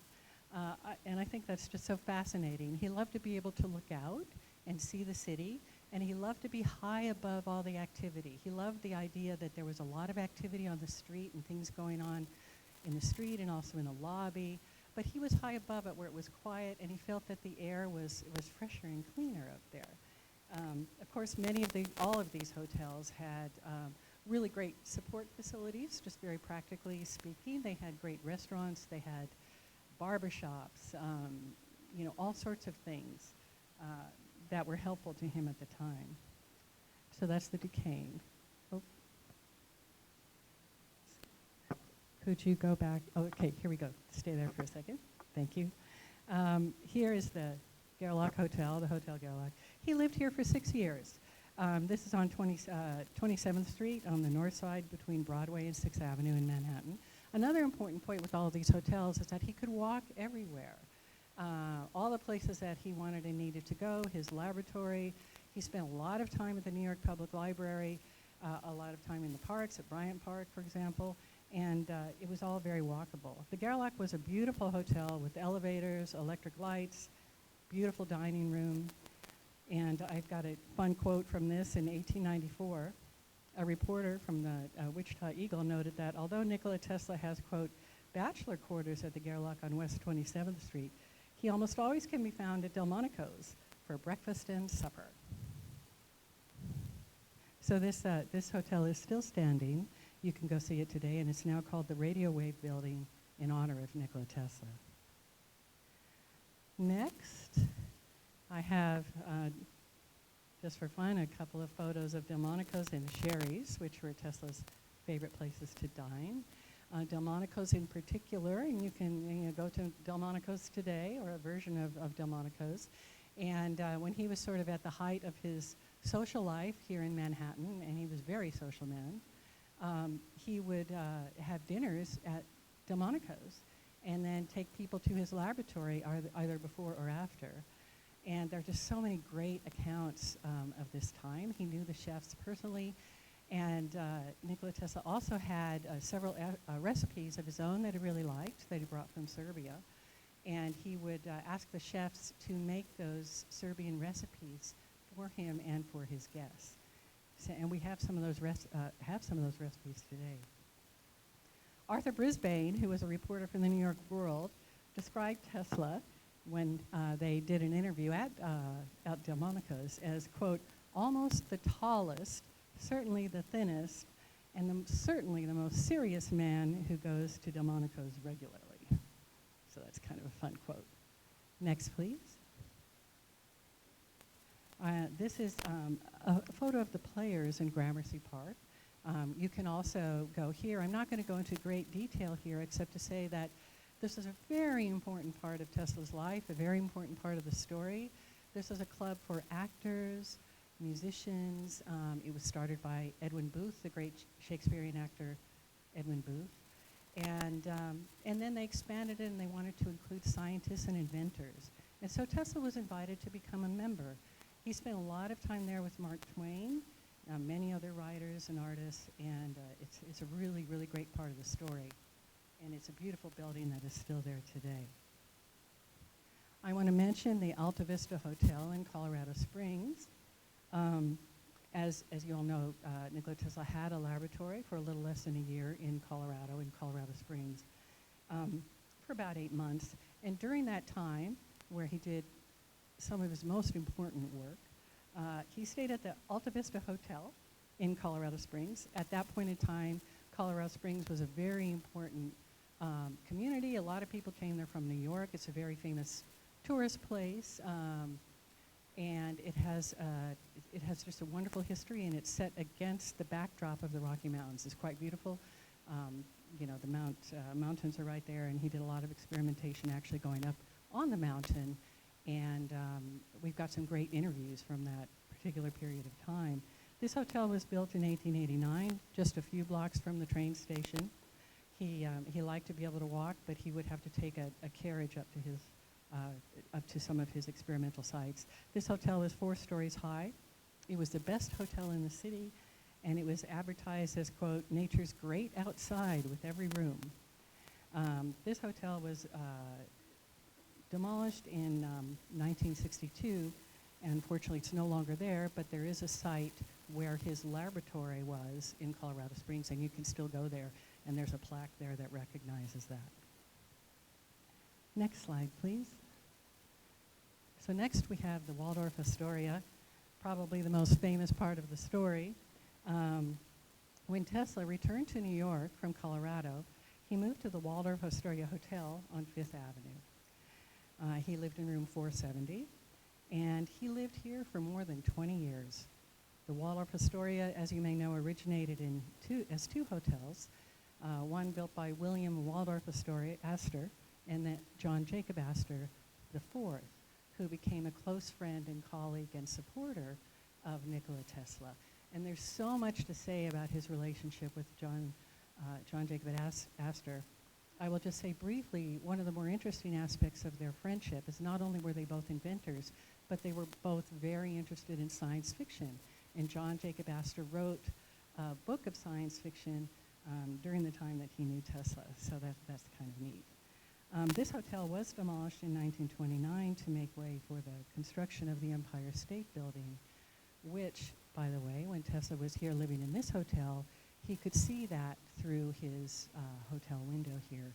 And I like to think that maybe he was thinking about all the great times he had at the Waldorf Astoria when he was there all those years.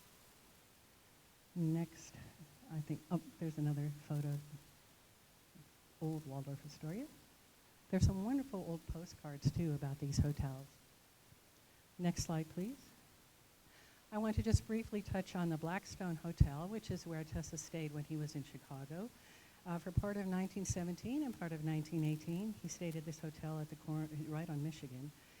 This hotel was built in 1910, is still standing today, and there are all sorts of wonderful stories about this hotel, including the fact that Al Capone used to get his haircut in the barbershop there.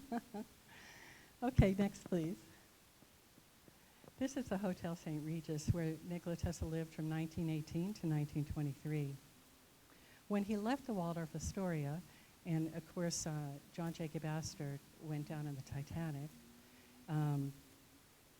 when Tesla left the Waldorf Astoria, he moved to the Hotel St. Regis near Fifth Avenue, where he lived for 5 years in room 1607. This hotel had also been built by his friend John Jacob Astor IV. This hotel is still standing today. It's very prestigious. It's really wonderful to take a look at the architecture. It's basically unchanged inside and out, but it also, again, is a very kind of private and exclusive residence now. In 1921, Jacob Astor's son Vincent, whom Tesla also knew, added an 18-story annex, giving this hotel a capacity of 450 rooms, which is what it has today. Next slide, please. From the Hotel St. Regis, where he had lived for 5 years, he moved to the Hotel Marguerite. Now, he was at this hotel. These are all really close to this hotel here. We could do a walking tour of all of them. He spent less than a year here. This is on the west side of Park Avenue, not far from Bryant Park, not far from the New York Public Library. This was built in 1917, demolished in 1947.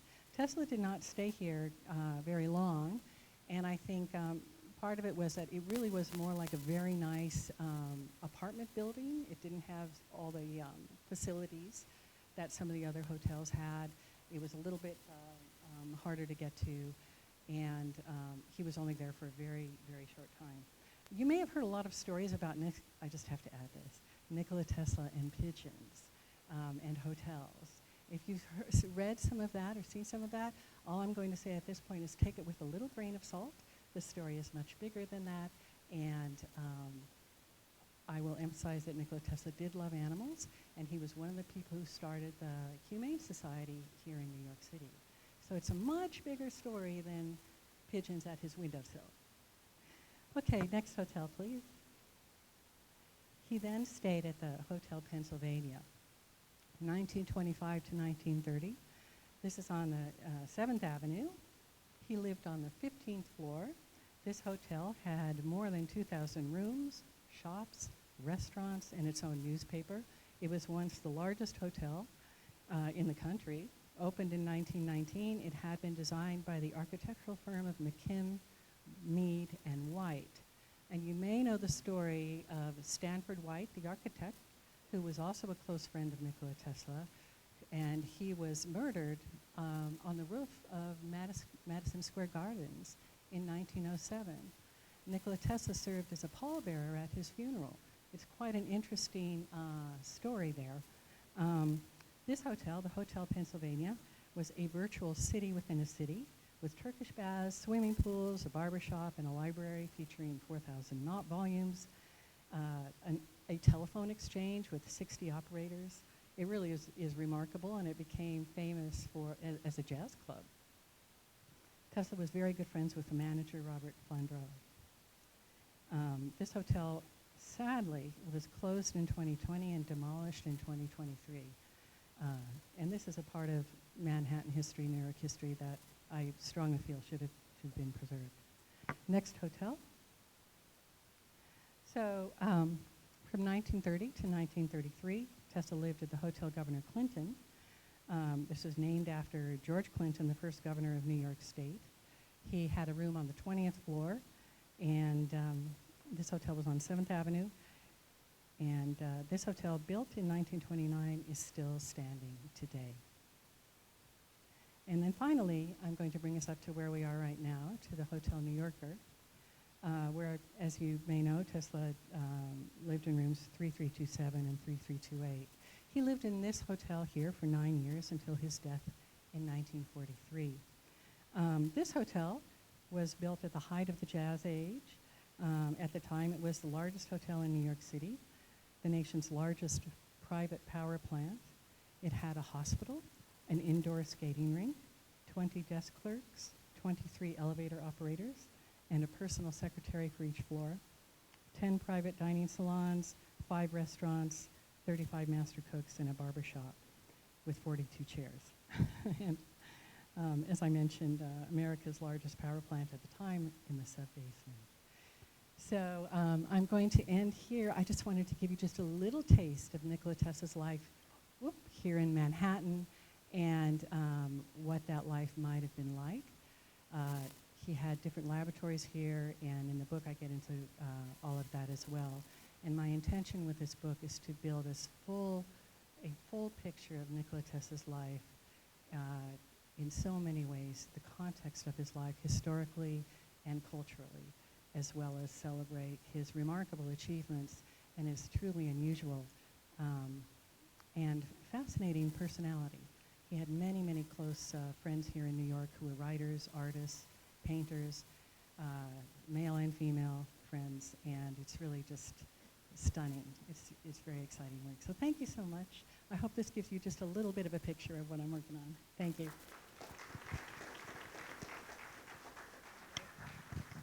So on behalf of Tesla Science Foundation, I present you with this certificate and a gold medal.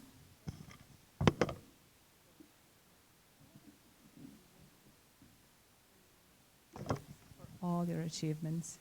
Thank you.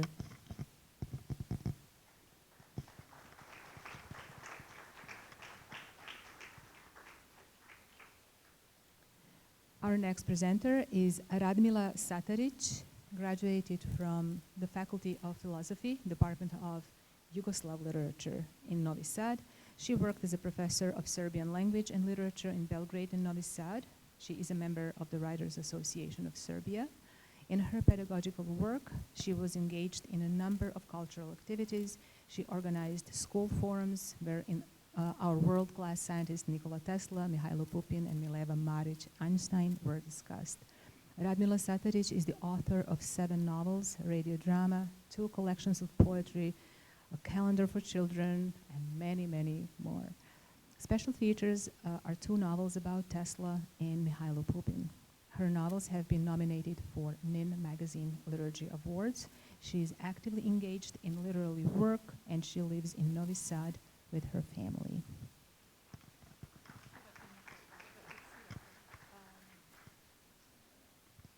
Is there an option to get mic fixated, or can we turn this one on? I'm not sure.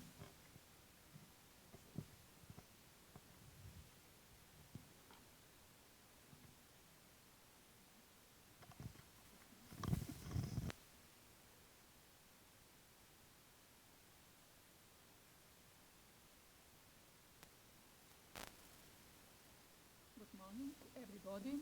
I'm very happy to be here.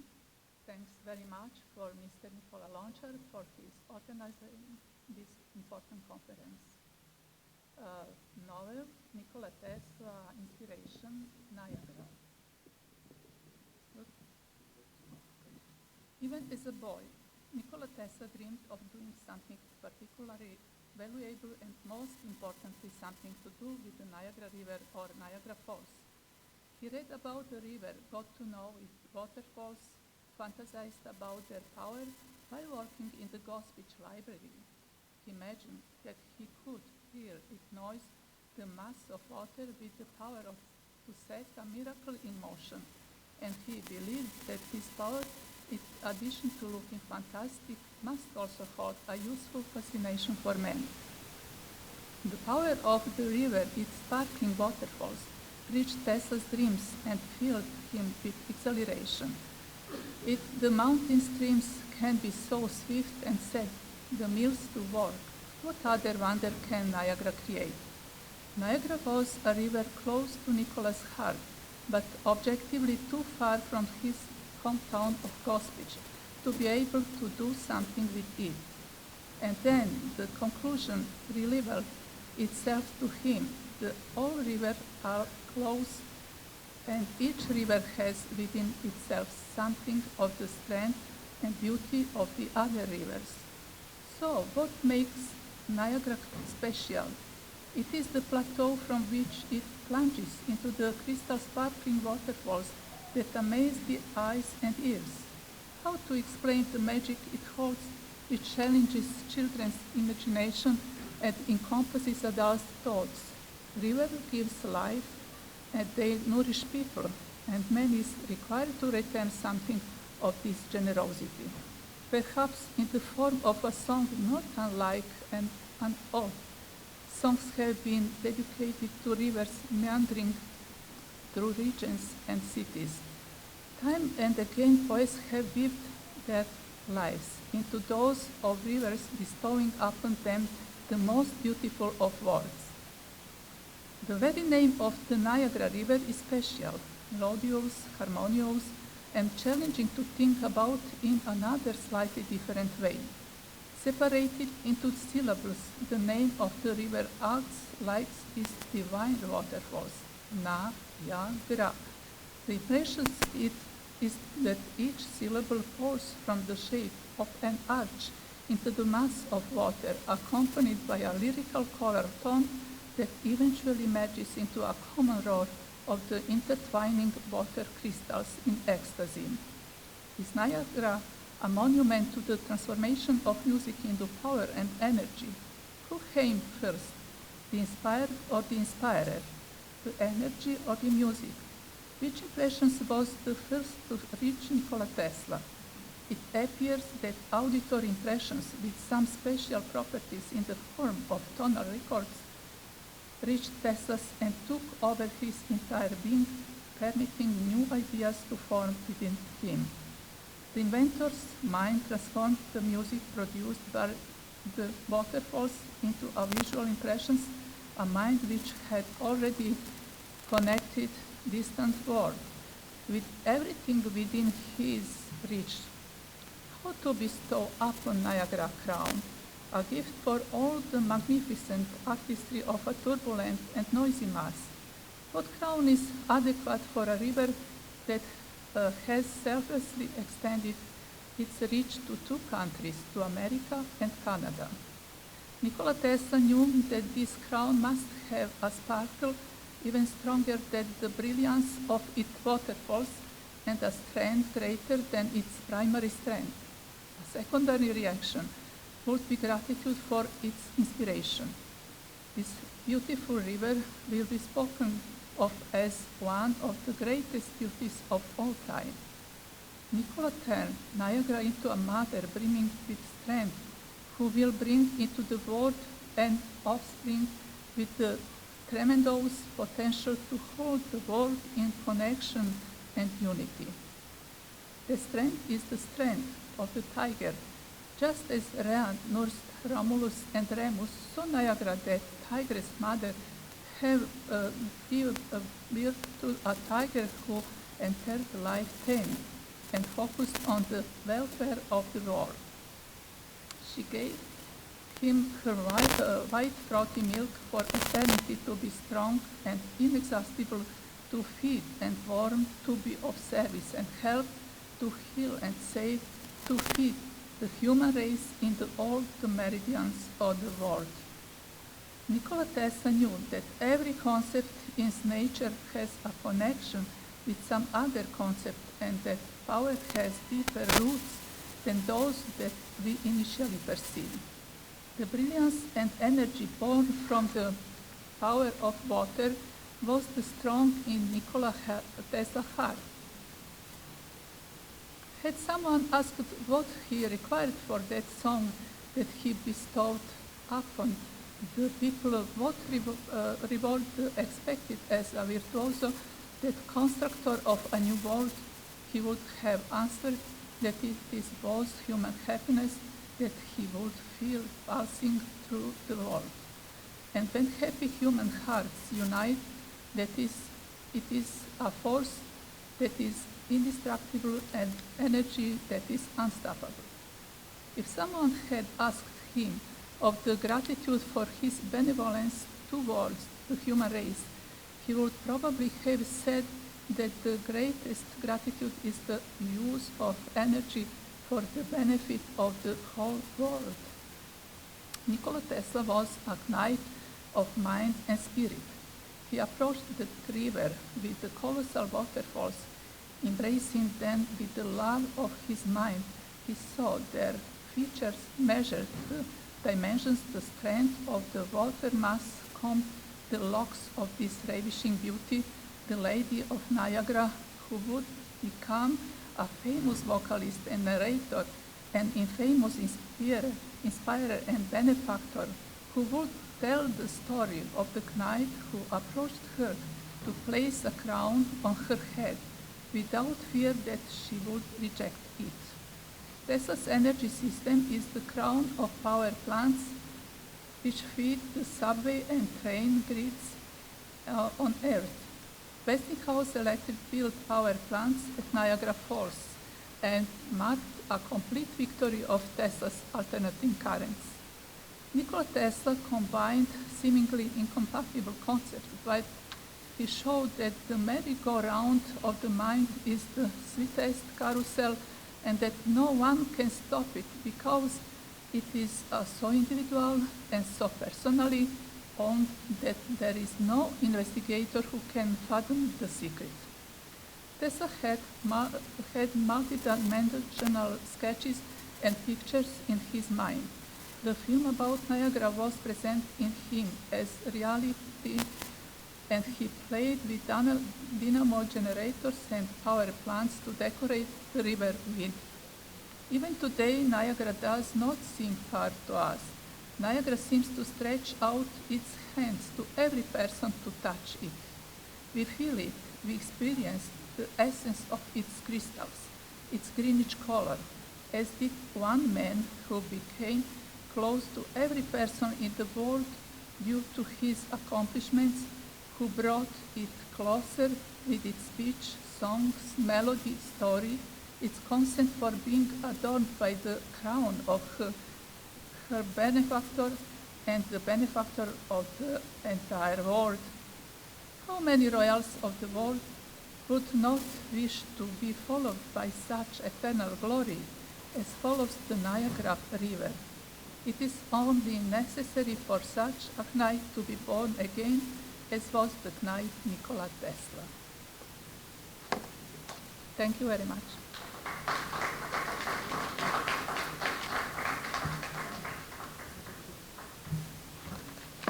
On behalf of our Tesla Science Foundation, I present you with the gold medal and certificate.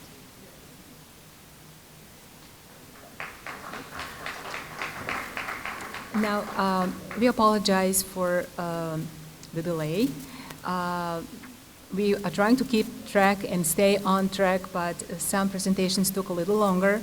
So we also reserve the right to some changes. We have a folklore ensemble Gračanica that has been waiting, ready, dressed up. So if you don't mind, we are doing just a little change in our schedule and to kind of lift our spirits a little bit. So please welcome this beautiful ensemble that was funded in 1997 and under the umbrella of the St. Sava Serbian Orthodox Church of Boston and the leadership of the late Dr. Mirjana Kondić. A group of Serbian folk dance enthusiasts started exploring the rich Serbian folk dancing and music heritage from different parts of former Yugoslavia. Upon arrival of Dr. Đorđe Koljić, a former dancer and assistant choreographer of Krsmanović of Belgrade and Abrašević of Valjevo ensembles, the current irritation of Gračanicas is formed. In addition to becoming widely recognizable for its original choreographies, elaborate costumes, and polished dancing style, The ensemble has also been blessed with leadership of the vocal coach and performer Vasilija Đurović. This year, Gračanica is proudly celebrating 25th anniversary. Behind them are some 200 plus performances throughout North America, Europe, as well as 2 full-length performing tours of Serbia, most recently in the summer of 2023. Last but not least, Gračanica has been an integral part of the Tesla Spirit Award ceremony. An ensemble performed at the first annual Spirit Award benefit reception in January of 2013. Please help me welcome them.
Just amazing. Bravo. And thank you. So just a few housekeeping things again, although I would really like to dance now. We will have 3 more presenters, and then we are making a lunch break.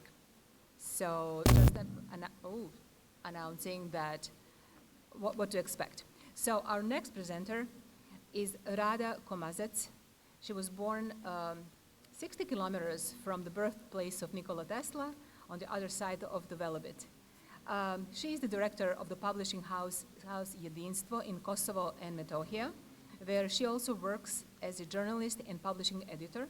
She has written hundreds of pages of wonderful feature stories, interviews with prominent figures from the country and the world in the fields of politics, society, and culture, as well as columns for each issue of Jedinstvo.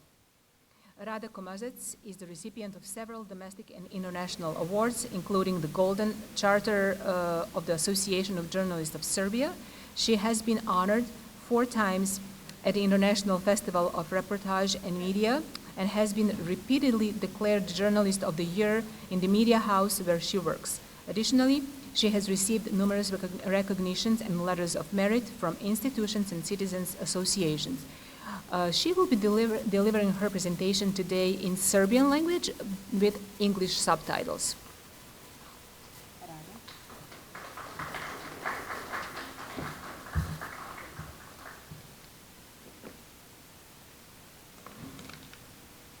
Poštovani učesnici, poštovaoci lika i dela Nikole Tesle, meni je posebno zadovoljstvo što mogu ovde u hotelu New Yorker, gdje je srpski američki naučnik, ali Srbin pre svega, proveo posljednje dane života, mogu da govorim ja, koja se rodila i odrasla u Teslinom zavičaju, a živim na Kosovu i Metohiji. Pre više od 2000 godina upalilo se jedno svetlo. To svetlo je svetlilo i sve se više širilo dok nije obasjalo Judeju i Galileju, a potom išlo na istok do Indije, Kašmira, pa na zapad preko Male Azije, Grčke, Rima, Španije, obasjalo celu Evropu, a onda i čitav svet. Neka bude svetlost, reče Bog, i svetlost bi.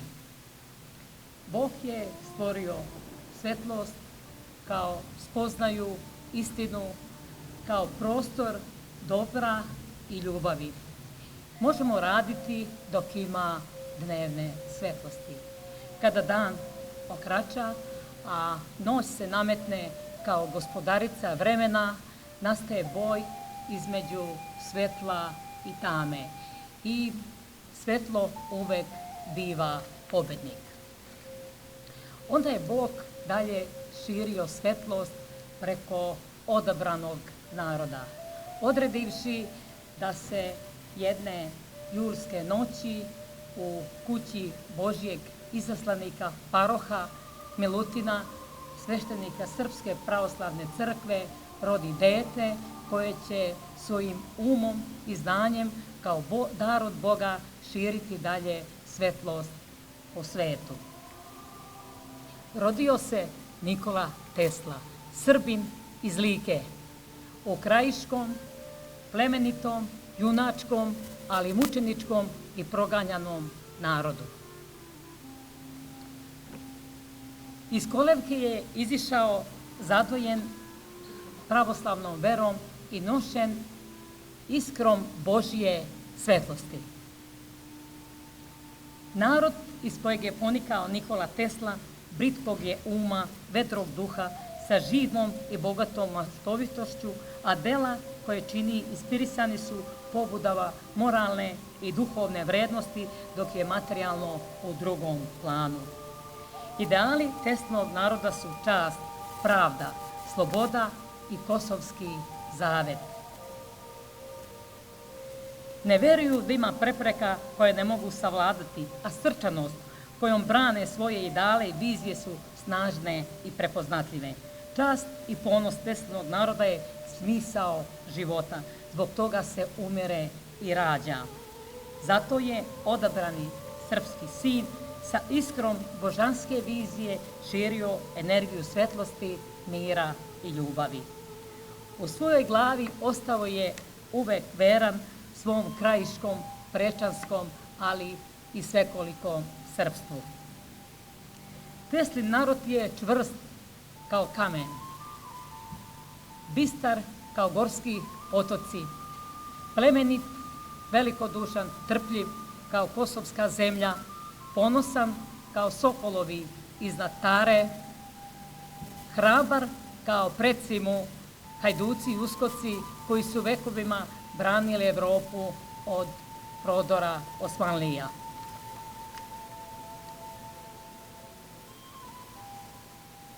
Onaj koji vekovima se bori za krst časni i slobodu zlatnu, to je Teslin narod. Najraniji pomen Teslinog srpskog naroda pronalazimo kod antičkih pisaca 50. godina nove ere. Preci Teslinog naroda bili su ekonomski i kulturno superiorni, a živeli su od Jonskog do Jadranskog mora na raskrsnici puteva istoka i zapada.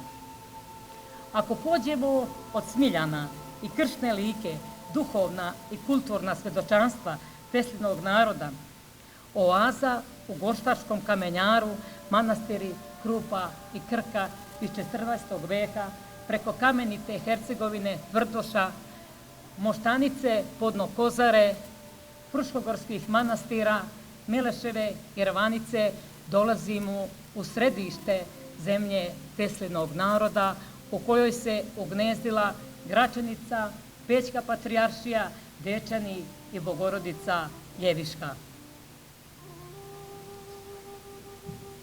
Velelepne zadužbine iz srednjeg veka sa velikom stilskom raznovrsnošću i lepotom živopisa u kojima su krunisani i sahranjivani srpski vladari, pustošeni su, paljeni, pljačkani, ali uprko svemu odoljevaju zubu vremena i nasilju. Kao bisere naređane srednjovekovne manastire gradio je narod koji je rodio planetarnog sina, sina svetlosti, energije mira protiv mraka. Kolevka crkve, države, identiteta Teslinog naroda je tamo gdje se sudaraju svetske i nebeske sile, gdje teče sitnica, lav i beli drim, gdje streme ka nebu vrhovi šar planine, gdje je car poginuo za carstvo nebesko, tamo gdje skakuće kos po crkvenom metohu, gdje je srpsko plemstvo telima pokostilo kosovsku zemlju, na jedinom mestu na svetu gdje raste crveni božur, na Kosovu polju, na Gazimestanu. U čast hrabre srpske vojske u borbi sa Osmanlijama 1389. godine zvonila su zvona na Bogorodičnoj crkvi u Parizu. A 1917. godine u Londonu je održan Kosovski dan u znak sećanja na Kosovsku bitku i na hrabrost srpske vojske u Prvom svetskom ratu. Zadivljen srpskom hrabrošću i srpskom istorijom, ondašnji predsjednik Sjedinjenih Američkih Država, Woodrow Wilson, naložio je da se 28. jula 1918. na Beloj kući, kao i svim ustanovama, institucijama i verskim objektima u Sjedinjenim Američkim Državama, pored američke, istakne i srpska zastava. Tako je upravo ovde u Njujorku 28. jula 1918. godine, dok je još trajao Prvi svjetski rat, održano i pomen sećanja na Kosovsku bitku i odana počast srpskim hrabrim vojnicima u Prvom svjetskom ratu, a u hotelu Astorija prikupilo se 3000 elitnih zvanica.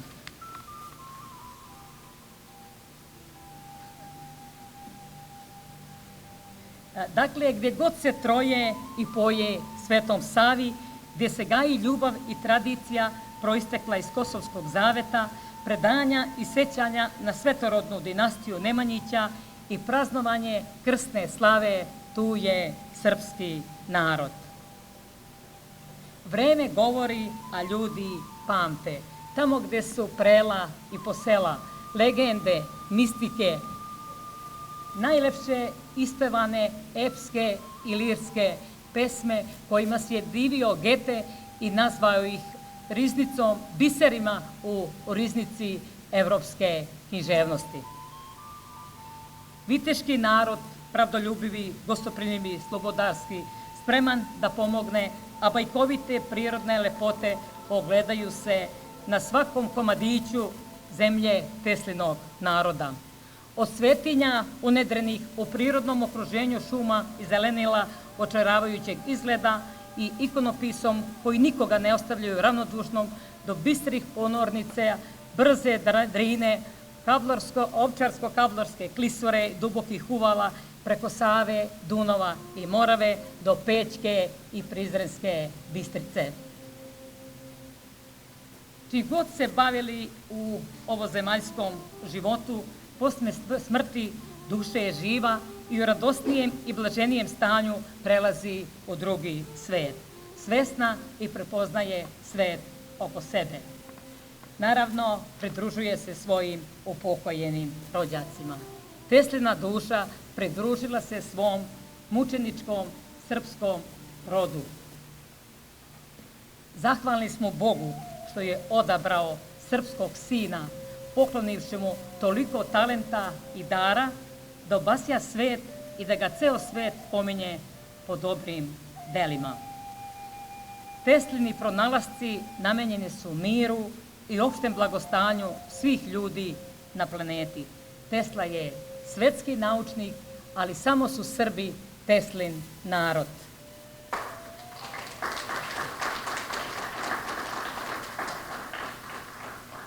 Ima još malo, ali... O Teslinom narodu završit ću citatom ondašnjeg predsjednika Woodrowa Wilsona, telegramom zapravo koji je uputio predsjedniku vlade Kraljevine Srbije Nikoli Pašiću upravo 28. jula 1918. dok još je uvek besnio Prvi svjetski rat. Citiram: "Iako je njihova zemlja opustošena i njihovi domovi razoreni, duh srpskog naroda nije bio slomljen. Brutalna sila nije uticala na njihovu snažnu odluku da žrtvuju sve za slobodu i nezavisnost. Siguran sam da se pravda za Srbiju nalazi na samom vrhu svih poimanja pravda u mislima svakog mislećeg i patriotski orijentisanog čoveka u Sjedinjenim Američkim Državama." Završavam citat. Hvala vam na pažnji.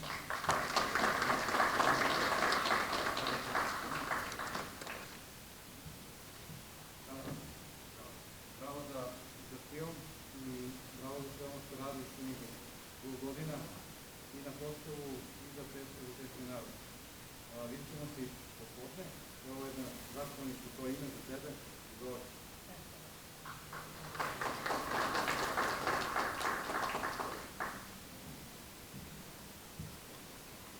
Our next presenter is Vic Đurđević, semi-retired CPA from management position with Canada Revenue Agency, currently operates a consulting business specializing in tax resolution. He is president and one of the founders of Nikola Tesla Educational Corp and Tech, based in Hamilton, Ontario, Canada. Leading up to retirement, Vic, with a few close friends, came up with a plan to create a registered charity with the aim to educate and inspire the public about Nikola Tesla.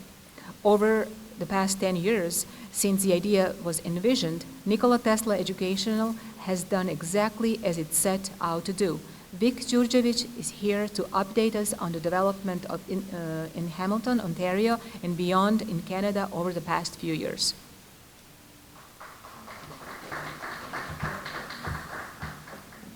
Thank you. Can we get the presentation up, please?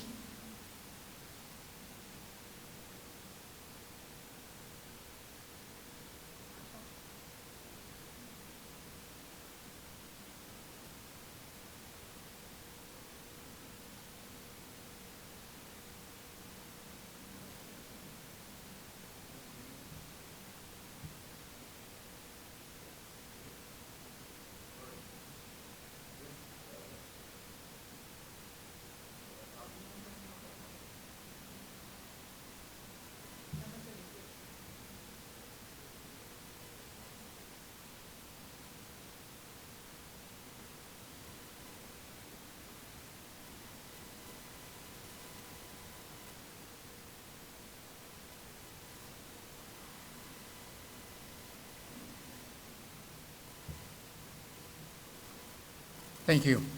Thank you for the introduction. As mentioned, I'm Victor Djurdjevic, and I'll try and keep it to the allotted time. So let's get on with it. We were established to educate and to inspire, especially the youth, about Nikola Tesla.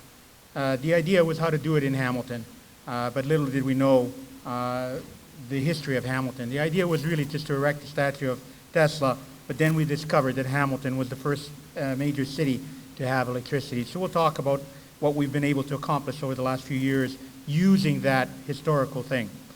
Electrification of Canada is really how all this unfolds. And how is Tesla really connected? Well, power didn't make it to Buffalo until November of 1896.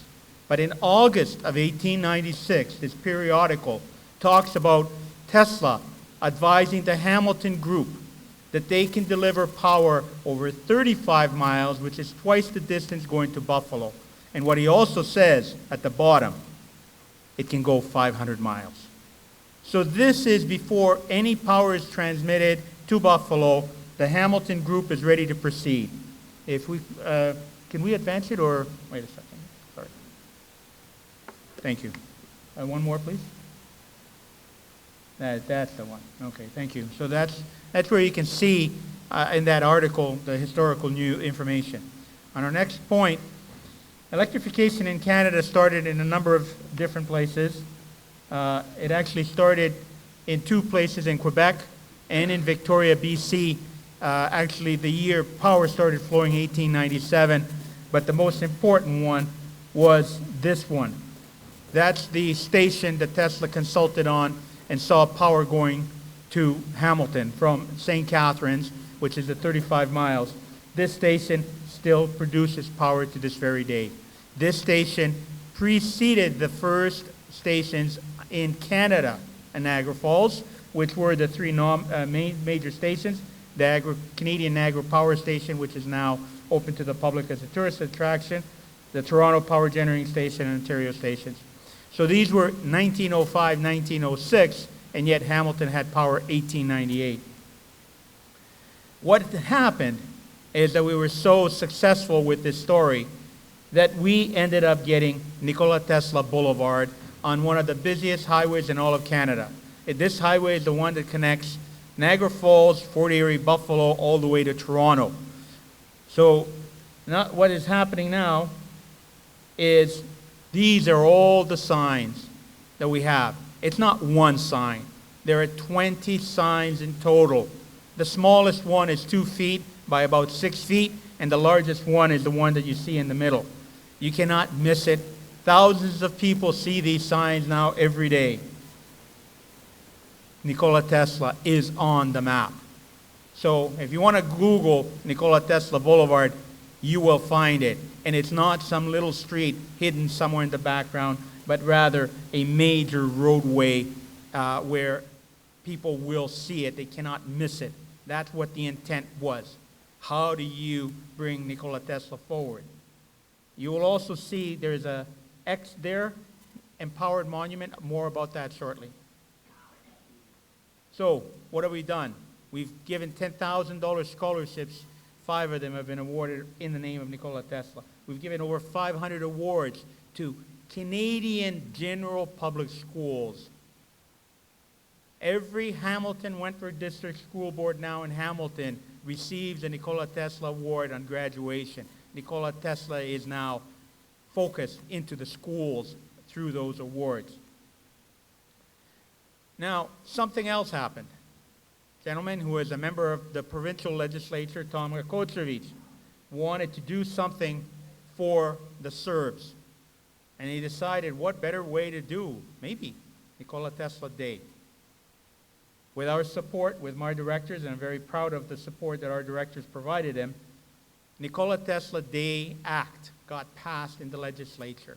It is now a law act passed, recognizing July 10th every year as Nikola Tesla Day in the province of Ontario. As it says, Ontario is the largest geographic and by population to honor Tesla in such a way.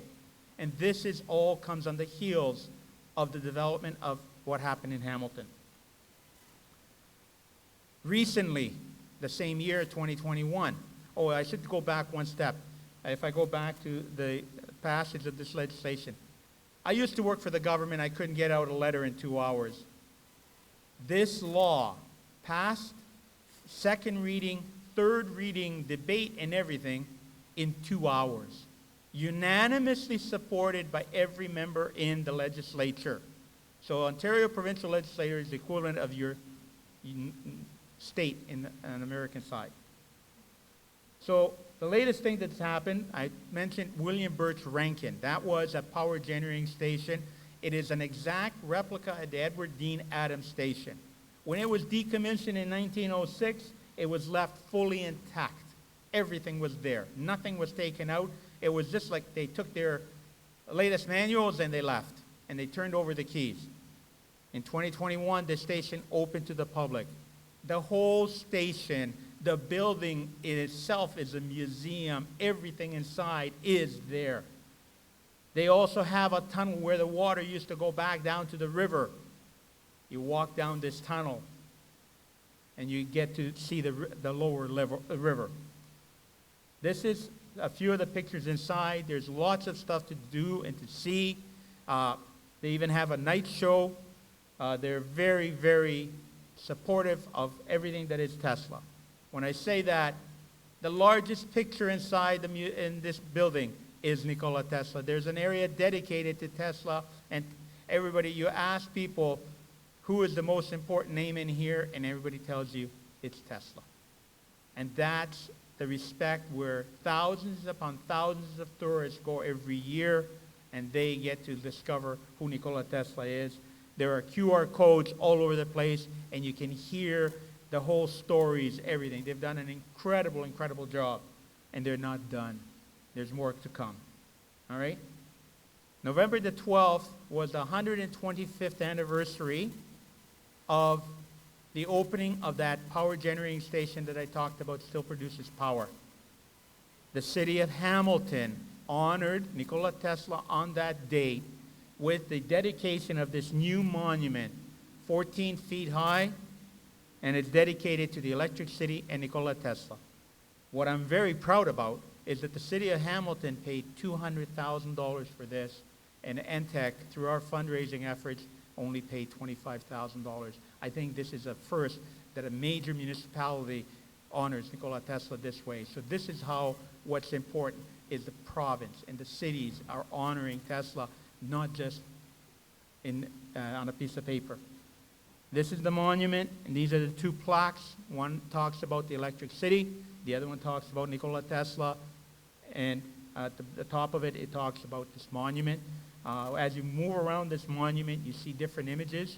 It's a multifaceted thing, and very proud that the winning artist was also a Serbian. Her name is Lilian Otasevic from Toronto. Ongoing, so we're not done.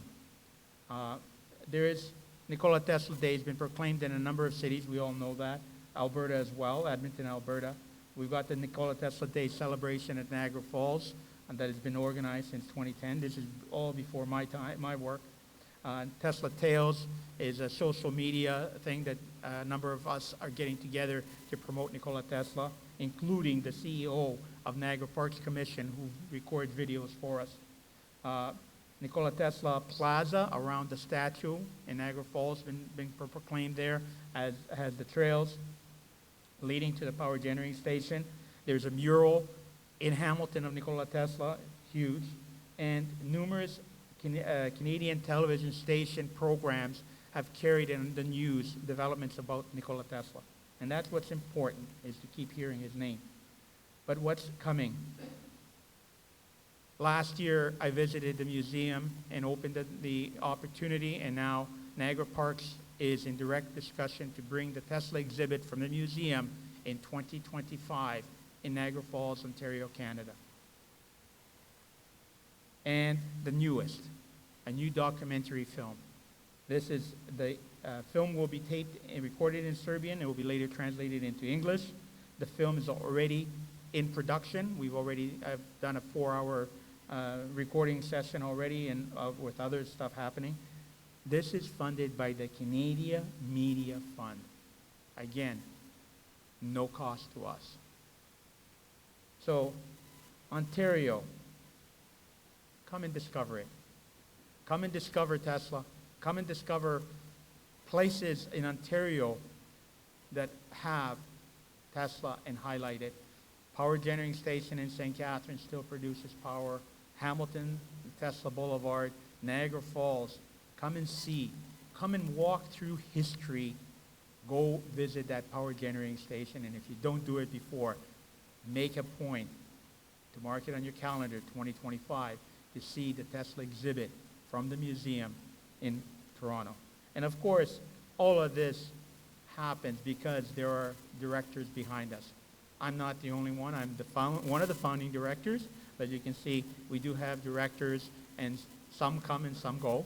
But that's how it happens, and it also happens through the support of many people.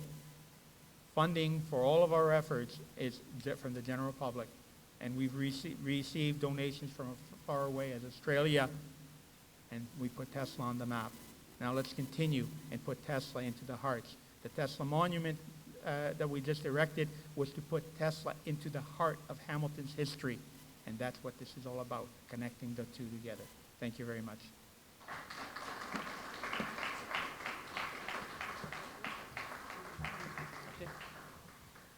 Okay, Tesla Science Foundation would like to thank you for all of your work to honor the legacy of Nikola Tesla. Thank you.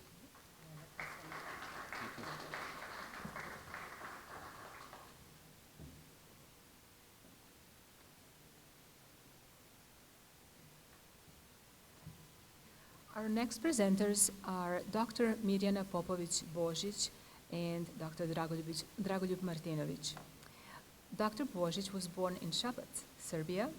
She received her degrees in the University of Belgrade and her PhD in theoretical physics at the Faculty of Mathematical and Natural Sciences.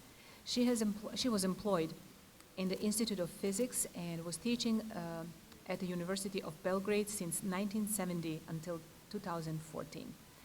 She had a visiting research associate position in the Institute of Theoretical Sciences at the University of Oregon and in Chemistry Department B, Technical University of Denmark. She was Adjunct Associate Professor and Adjunct Professor for all Dominion University, USA. In international scientific journals, she published more than 120 articles in quantum optics, molecular physics, and the theory of magnetism, and 80 articles in physics education and history of physics. For her contributions to science and education, Dr. Božić was promoted in 2016 to the honorary member of the Serbian Physical Society. Dr. Dragoljub Martinović was born in Belgrade, where he received his bachelor's, master's, and doctorate degrees in the field of electronics and telecommunications at the Faculty of Electrical Engineering in Belgrade. He worked at the Institute Čajevac, the Nikola Tesla Factory, and the College of Electrical and Computer Engineering. He's the author of 5 projects, 4 textbooks, and several articles in scientific journals. He's published about Mikhailo Pupin and Nikola Tesla. What I'm not sure that I'm reading the correct rest, so I do apologize, but help me welcome Dr. Božić and her colleague.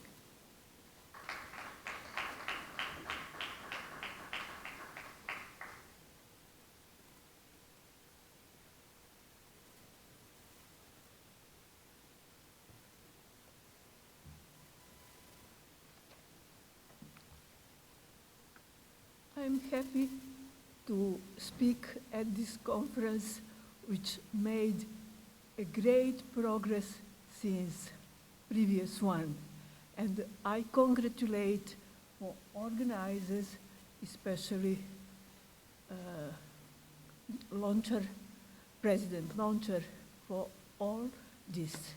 In fact, the most important is that this collection of all research which was done and presented at this conference will be on the site, I understand, and available especially to Tesla clubs and to all admirers of Nikola Tesla work.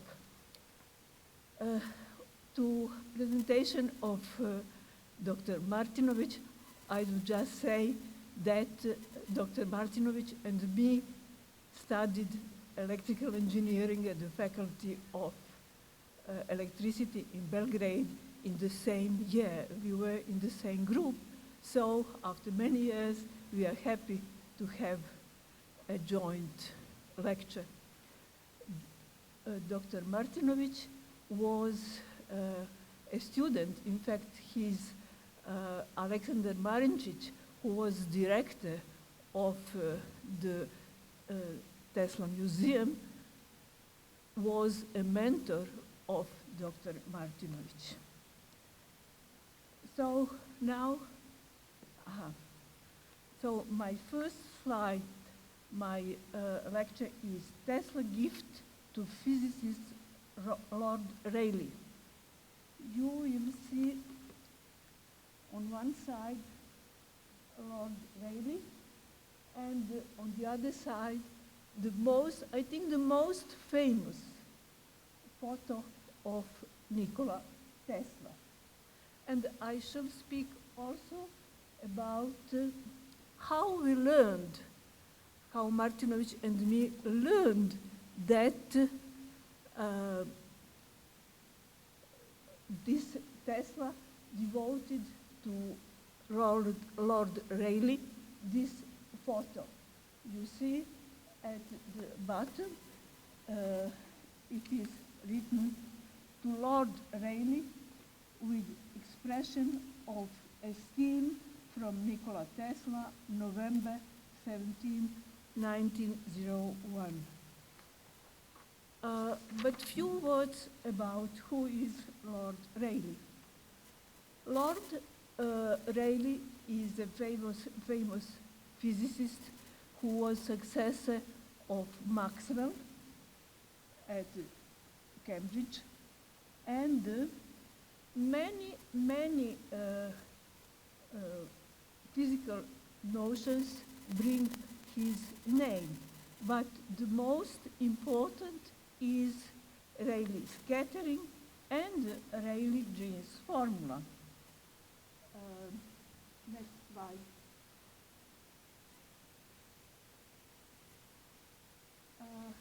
Why this Rayleigh scattering? Why sky is blue? Rayleigh explained why sky is blue and why the sky is red.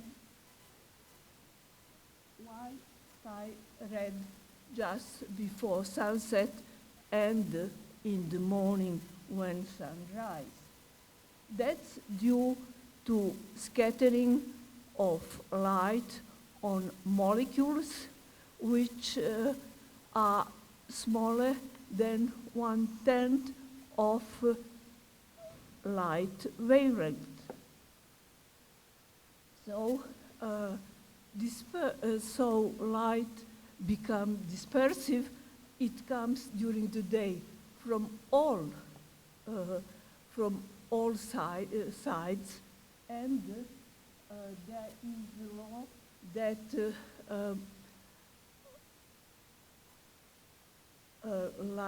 that blue light is scattered mostly, so this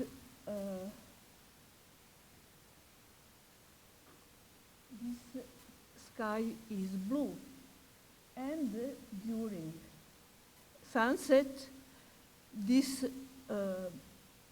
blue light goes out and we get direct, mostly direct sunlight, and so it looks red.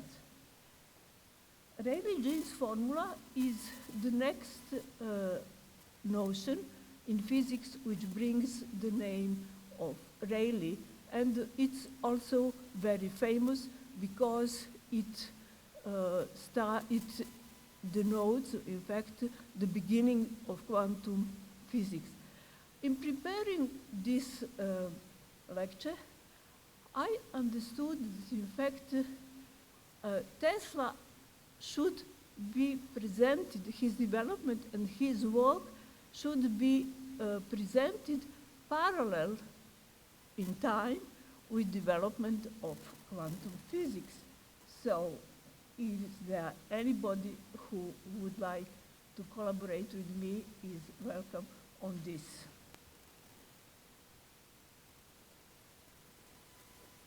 And now, to how we came to this information that Tesla gave to Lord Rayleigh, this famous photo. One day I got a mail from Malcolm Cooper, who is British historian on physics, that was in 2018.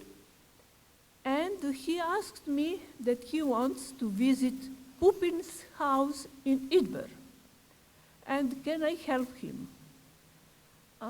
His interest arose because he met in Norfolk in Britain during one conference two professors from the school Mihailo Pupin in Belgrade, and they donated him one pencil, and on this pencil was the name of Mihailo Pupin. So he said, "Who is Pupin?" And they explained him, and he was very, very surprised that he does not know the name Pupin. He asked his colleagues. Pupin was among founders of American Physical Society. He was important for telephone, and so he decided to visit Edinburgh. And so I asked Martinovic and Cucic, who wrote a lot about Pupin, that we organize this visit. So you will see here, you see the Navi Don, who is Edinburgh, and who was built by donation of Pupin. There are two very different designs, and we are with Malcolm Cooper inside the building. And then on the right-hand side, you can see the birthplace, the birth home of Pupin, which is just opposite to this building, which Pupin built. And we are in front of this home. And then there is a map which shows where Edinburgh is. So then Malcolm Cooper gave us as a gift this photo with the signature of Tesla, and which was given as a gift to Rayleigh. And then Martinovich has had a chance, later I speak about this, how this photo, this famous photo was made, how Tesla made, and how he got the name Tesla Lightning after he made this photo. In fact, this photo was the beginning of photomontage. He is the inventor of photomontage. But before I go, I just, we heard many things about today about Tesla's life, but these are few photos which are most important. This is the photo of Tesla's birdhouse in Smyrna, and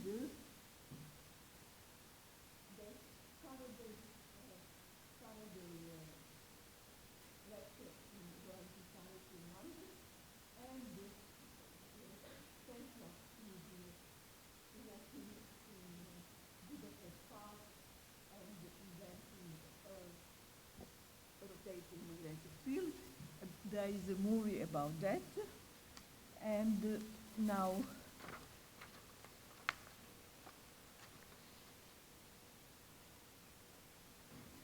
okay. So I'm happy that my Vic spoke about all what's happening in Hamilton and Canada concerning Niagara Falls. In fact, Tesla got an invitation in 1992 to speak in the Royal Society, to give a lecture in the Royal Society. And he got the invitation from Kelvin. And Kelvin was a member of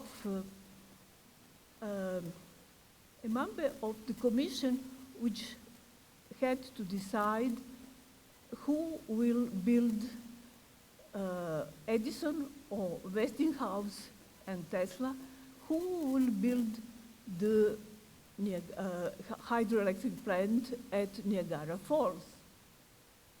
So this is a photo from Tesla's lecture in Royal Society. So that's all connected. You see, he first went and gave lecture to London and accepted this very good lecture. And then Kelvin decided, Kelvin was a member of this commission who decided that Niagara Falls will be built based on Tesla patents. That's very important. In fact,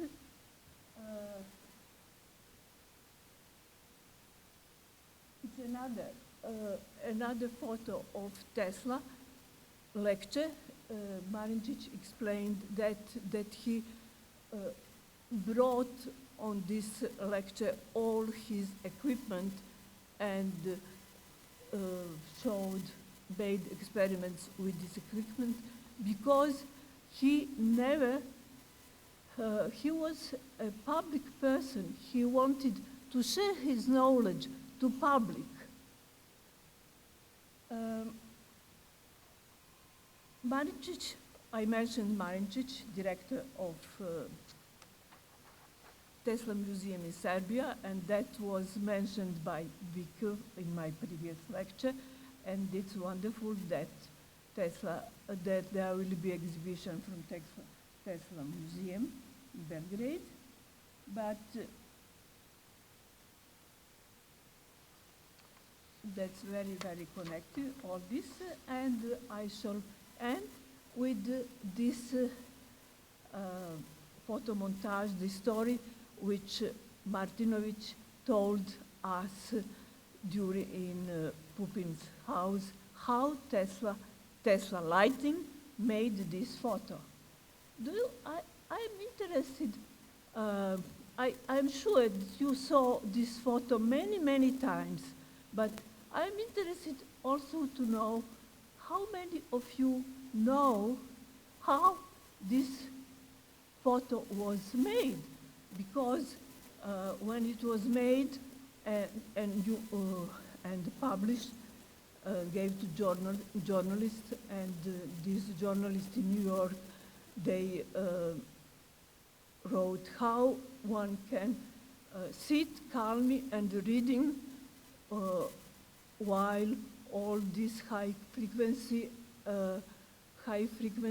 electrical lights is around.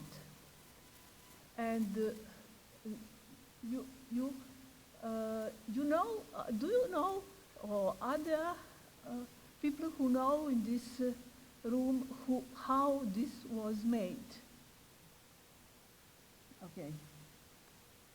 You can, if later someone wants to say to me that he knows this, I'm grateful.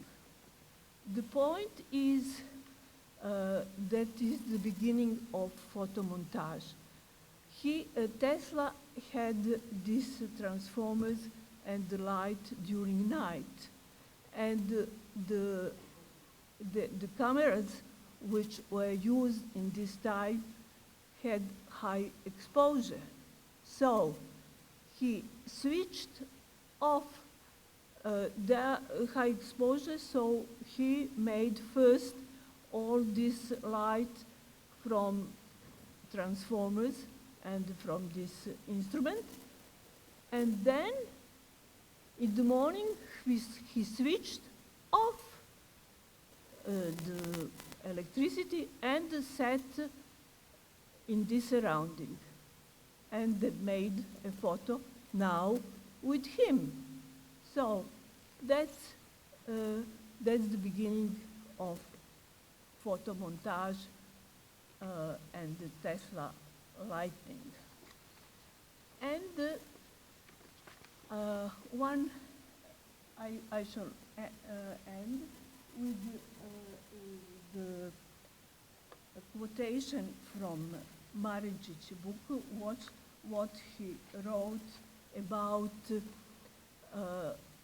Rayleigh. After the lecture, Rayleigh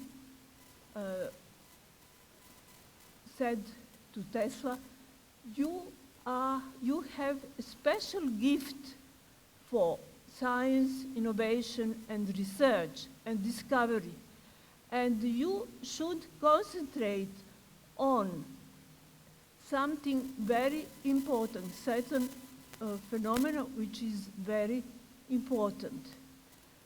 And that was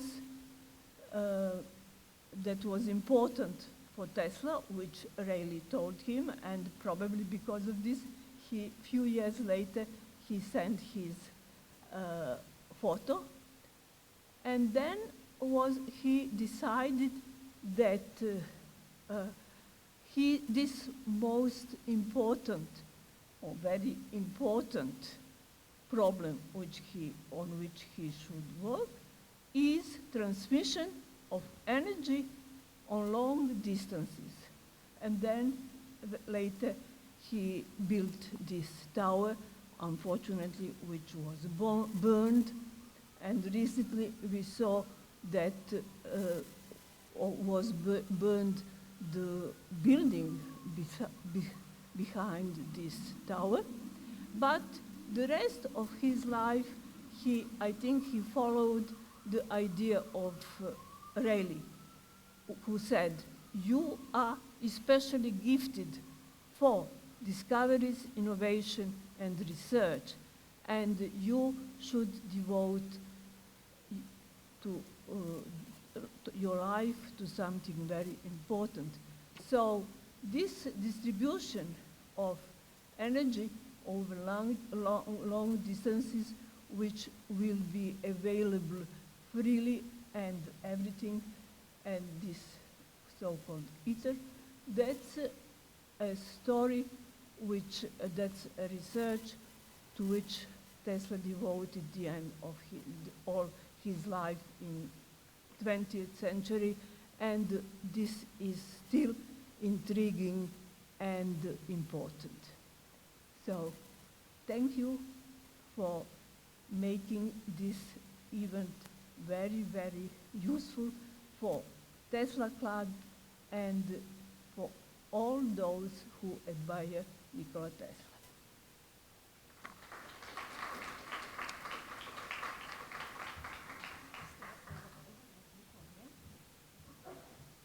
On behalf of the Tesla Science Foundation, we want to thank you for your presentation, your support, and your work. We have a medal and a certificate for you and for your colleagues. Thank you all. Thank you very much. And give me a second, I'll help you down the steps, okay?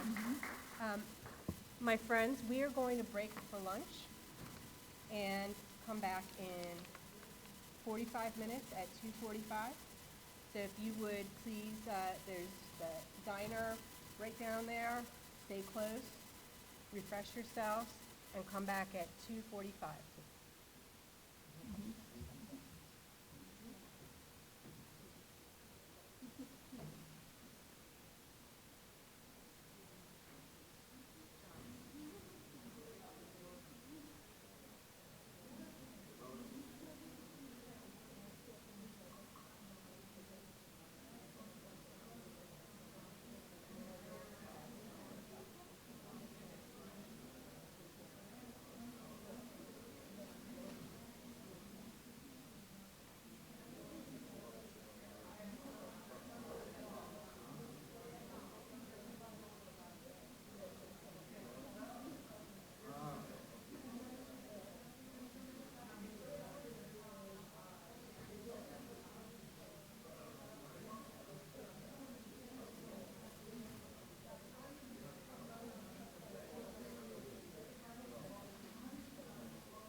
M and O P Q R S. Cool.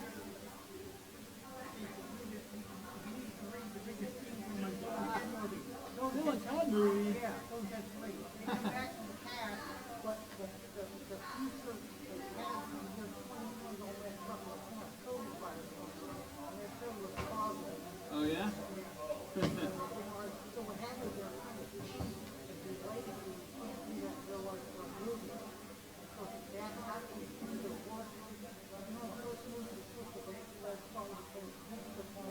Yeah.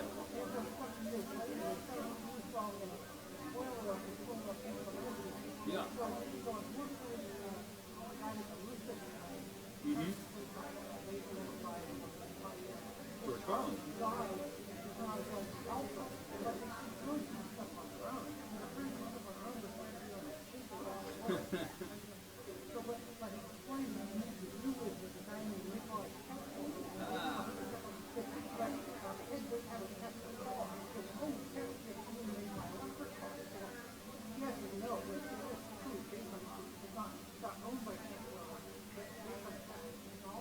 Mm-hmm.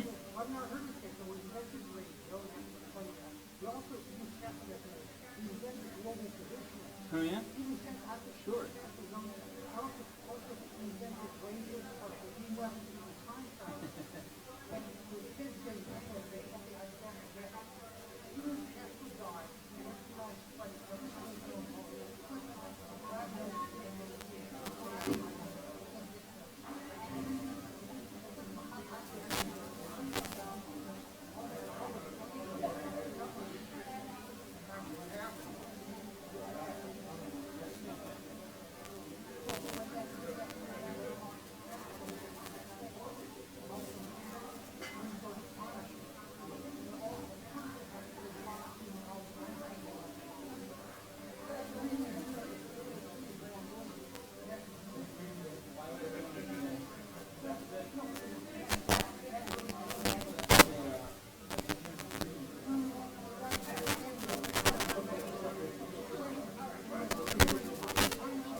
All right, welcome back, everyone.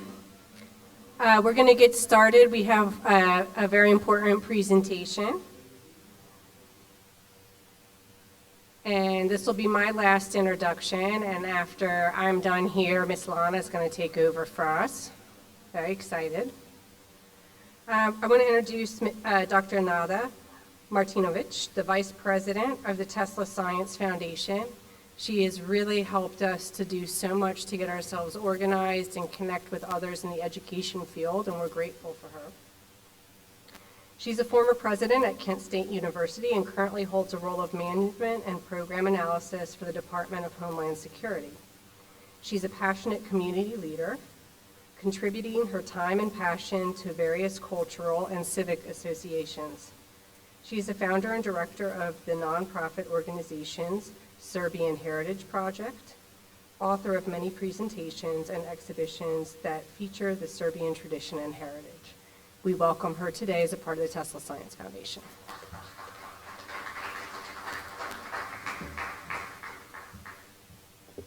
Thank you, Ashley. So, let me see if this works first. Can you get the first slide? Marco, can you do that for me, please? Yeah, this is the first one. So I'm very happy and excited to present you with our newest project. That's something that Foundation has been waiting for a very long time, and it's been working on it for a while. Our can you get the light here? I don't see it. Okay. Our intention is to bring together our two main projects, Tesla's People and Tesla Clubs, which on the other hand share a unique goal in promoting the life, work, and legacy of Nikola Tesla, as well as the Serbian people or Tesla's people. It will essentially be a central hub, a source of data and materials related to the above-mentioned projects and activities.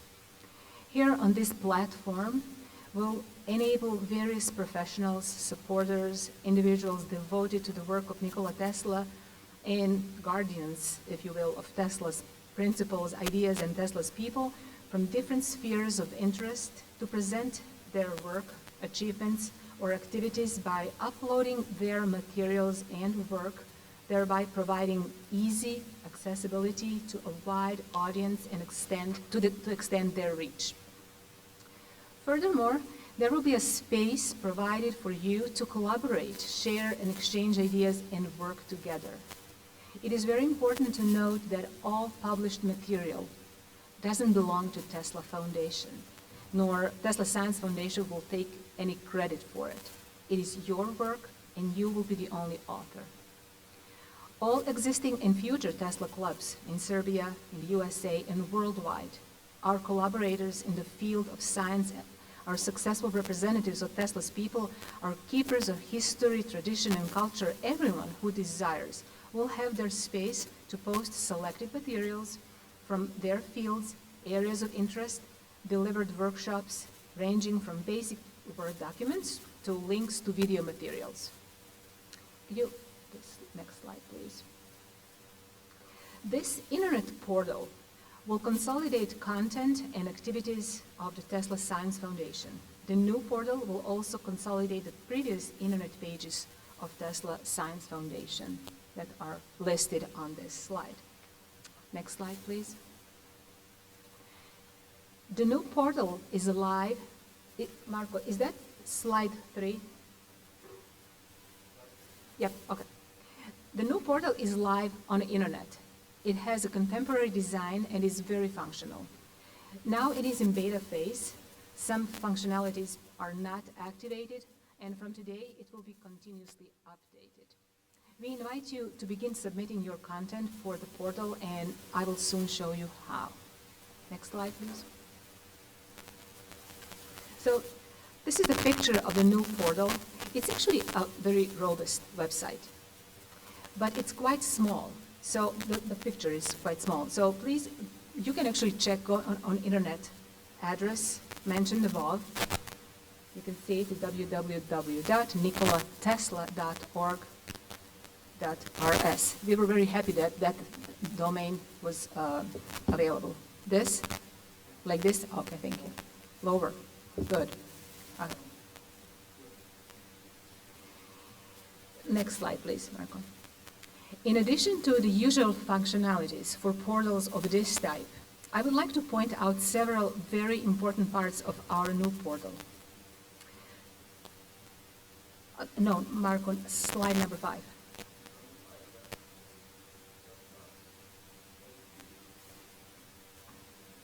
No, go back.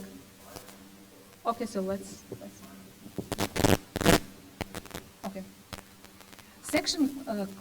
Okay, so in addition to the, Section Clubs of Nikola Tesla, this is a simple form through which you can send us your contributions for publications, latest information section, content from the Nikola Tesla account on social networks in real time. Let's try to, next, slide 6. Okay, so this is very important part. So after going to a main page, there is like a sub-page, which is devoted to a section of Nikola Tesla clubs. This part of the portal will have individual pages for, with content of current and future Nikola Tesla sites worldwide. It will provide an internet presence for each individual club within the portal. Next slide, 7. After logging in, so there's a login, and of course I apologize, some of these screenshots are in Serbian, and it will be available in English as well. So after logging in for the first time, in the upper right corner, clicking on Send Text, right next to the social media icons, it will open a simple form for sending your material for submission. Next slide, please. A simple form through which you can send us your contributions for publication is like literally 3 steps. So those arrows are showing, it's really quite simple. It looks more complicated on this screenshot.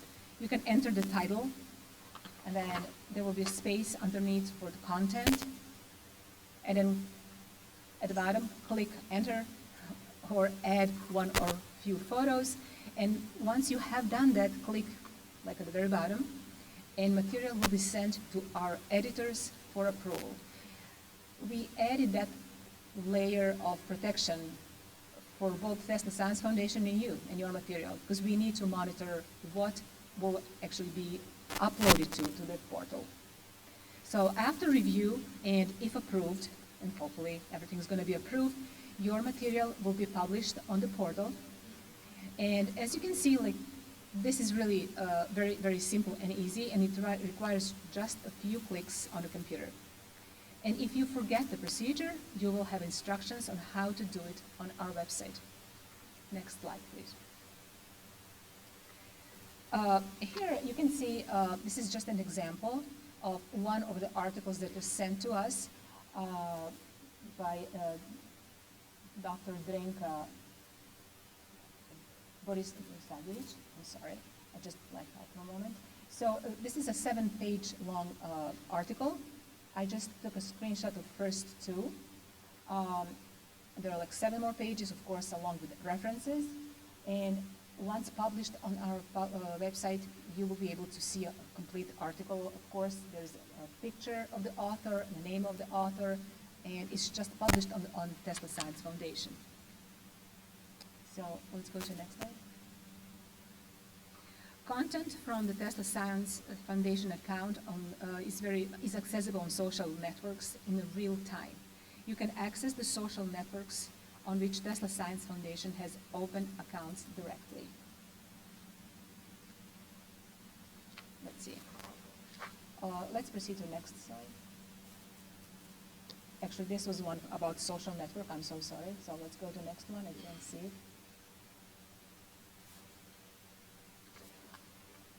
Yeah, I'm sorry, there's like just a little mix-up. So you can you can proceed more. You can actually just go one back. No, next, no. Next to the last. That's, yeah, that's fine. So the major point here is that you are the author of all the content, And we are trying through this platform to enhance collaboration among teams and also provide you with an extra presence, if you will. For example, social Tesla clubs that don't have a website, they will have internet presence through our portal. Our team is divided into teams based on their expertise and interest, and they will be monitoring material that is entering the portal. And also, we will enable communication. So we will have communication allowed through this portal. In terms of Tesla clubs, and on their site, all material will be available for Tesla clubs to use in those clubs. Class material, class examples, what has been done so far. So it's literally, again, each Tesla club will have an extra web presence, allow for extra communication and collaboration with everyone, and also we want to create a central hub that all material, everything that has been published about Tesla and inspired by work of Tesla is in one place. And if you have any questions, you can also find me later on in the lobby, not now, because I don't want to go over my 7-minute allowance.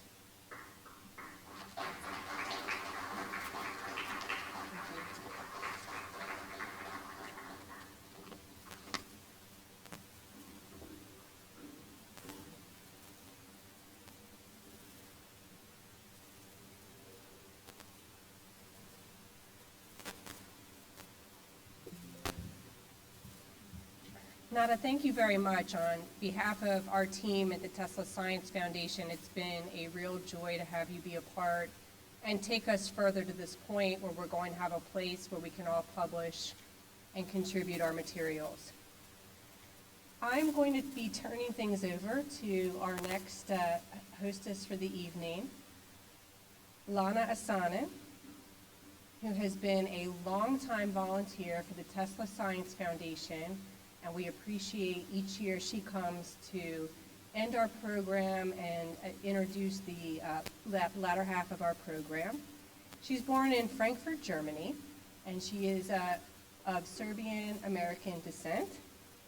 She has been in international film and movies. She's been in The Good Samaritan, The Streets. She's been on The Mentalist, Jersey Mafia Chronicles. And at the young age of 17, she had the poise and leadership to win Miss Montenegro beauty pageant. I'd like to introduce Miss Lana Asanen, who speaks 5 languages and therefore relates to many of us in a different way and brings the diversity and intelligence that has been come to be known as the Tesla Science Foundation. Lana?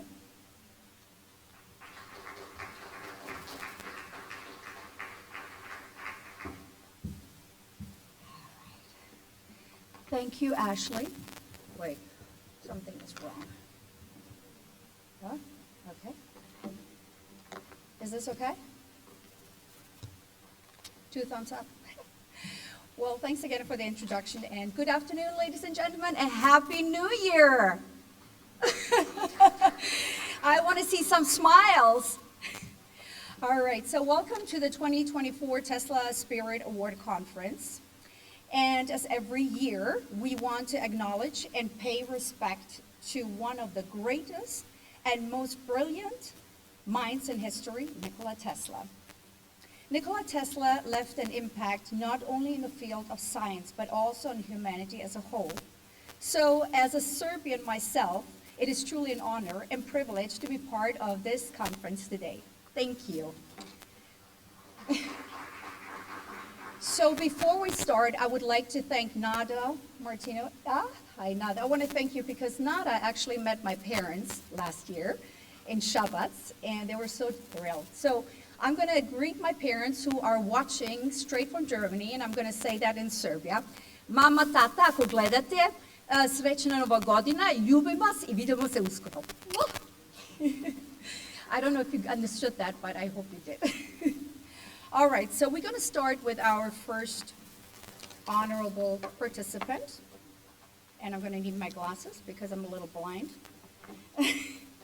So our first one goes to Banović Strahinja, which is the Bio Elementary School in Belgrade. I hope they're ready because this performance you will see was made by the students and teachers of the Banović Strahinja Elementary School from Belgrade. In this excellent school, an innovative and creative approach to learning is widely applied. So, are they ready? Oh, the video. Okay, so please watch the video. Okay.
Ako želite da otkrijete tajnu univerzuma, razmišljajte u smislu energije, frekvencije i vibracije, poručuje Nikola Tesla. Planete zemstvima kanališu ovu energiju kako bi se održao ovaj kosmički dijalog. Zapravo, razumele su da sva materija, uključujući Nikola Tesla in his famous article, Famous Scientific Illusions, on 1919 wrote, "The human brain, with all its wonderful capabilities and power, is far from being a faultless apparatus. Most of its parts may be in perfect working order, but some are atrophied, undeveloped, or missing altogether. Great men of all classes and professions, scientists, inventors, and hard-headed financiers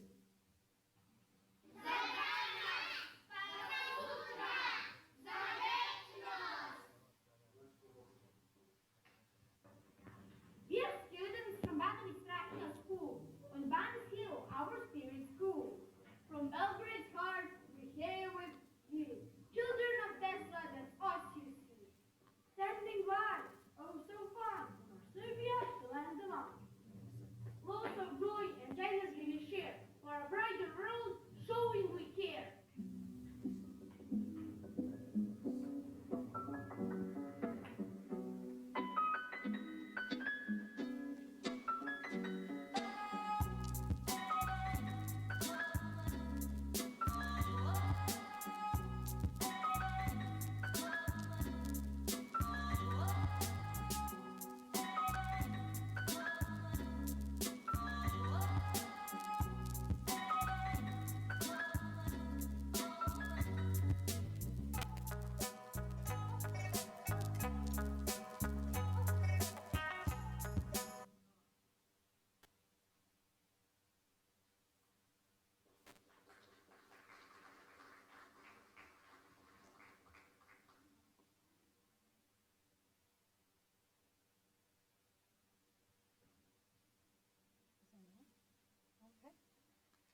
Well, thank you so much. It was a beautiful video, and I always say God's children are the most beautiful thing, and we should always take good care of them and protect them.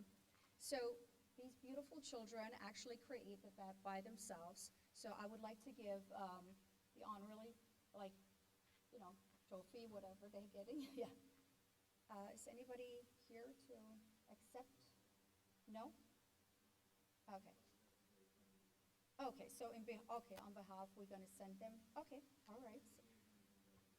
In Belgrade, okay, so we're gonna give the acknowledgement in Belgrade. So thank you, we're gonna move on to the next, which is, so on behalf of Mark Alessi, who is not present today, but this award goes to Report Tesla Science Center, the TS. Doug, he's coming back.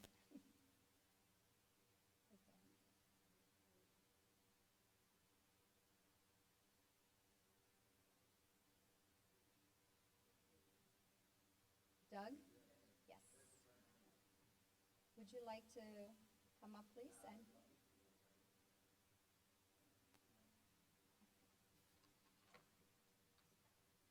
yes, okay. You're welcome.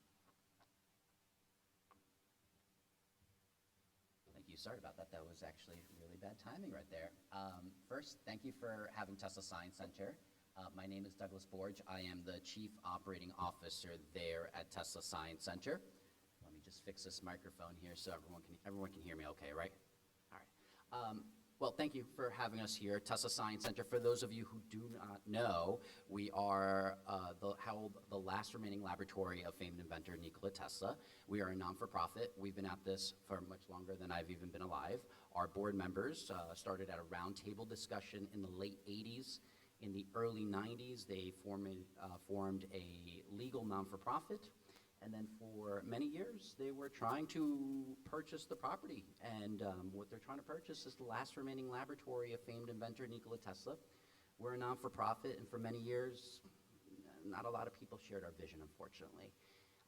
Over time, a lot of variables came together, and we ran the world's largest non-for-profit fundraiser because the property was at risk to be purchased by a for-profit entity, and that for-profit entity just was not interested in preserving the laboratory in the same way that we were.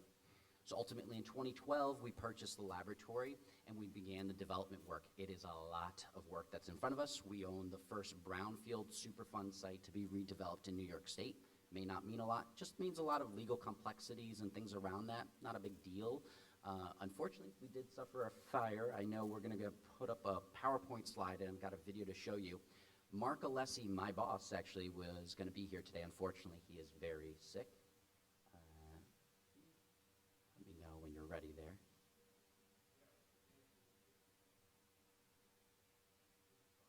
Did he come?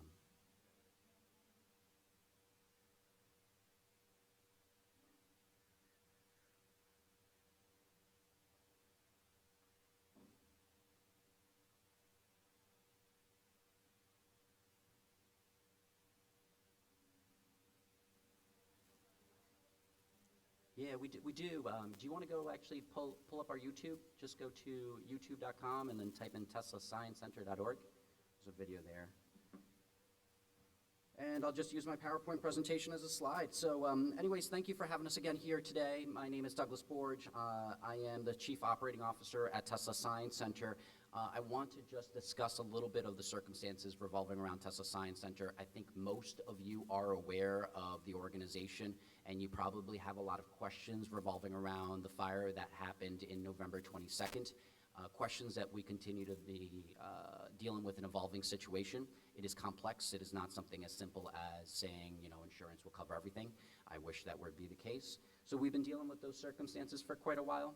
It's Tesla Science Center at Wardenclyffe.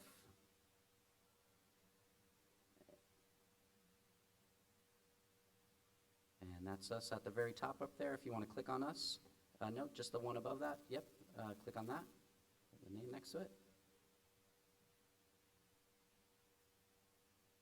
And if you want to scroll down a little bit. Alrighty, so we're looking for the fire one.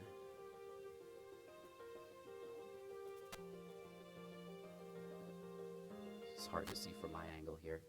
But if you want to keep scrolling down, there should be one that is labeled fire right there. It's the Act Now in the center of your screen, that one right there. So what we're going to do is we're just going to watch a quick video so you get a quick synopsis of the fire circumstances. This, unfortunately, my time here today is very constrained. I'm not going to be able to answer all of your questions. Take a moment. One of history's greatest inventors had a dream to provide free wireless energy from a mysterious tower and lab called Wardenship. Tesla's plan on sending voice, pictures, power, electrical lighting by means of wireless. The people he counted on to help him through hard times abandoned him. We knew things had been deteriorating, but to see how far that had gone, we had a very small window of opportunity to raise the money and save this very important place. People spoke, really, from all over the world, saying that this place is important, this place really matters. I think one way to look at Wooden Cliff, it's a symbol of someone trying to do something great for all the right reasons, to bring about the world community. Tesla's brought people together. He's been an inspiration.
Breaking news right now, a raging fire at the Tesla Science Center in Shoreham.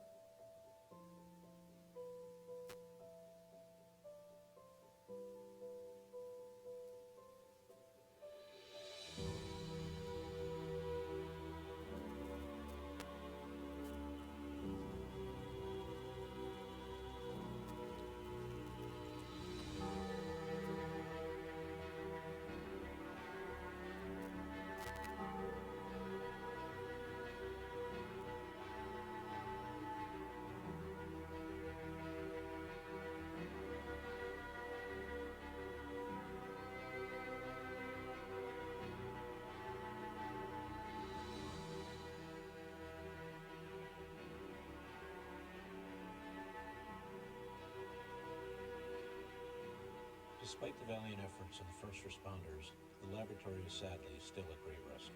The water from the fire hoses saturated the brick walls. The upcoming winter temperatures could freeze that moisture, causing brickwork to break apart and walls to collapse. The fire was indeed a tragedy, but together we will see Nikola Tesla's laboratory restored.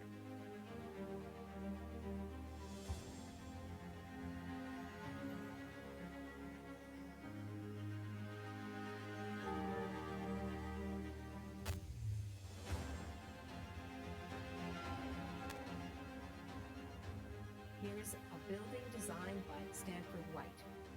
It's historically significant. Here's a place where a scientist worked, the last remaining laboratory anywhere in the world where he worked.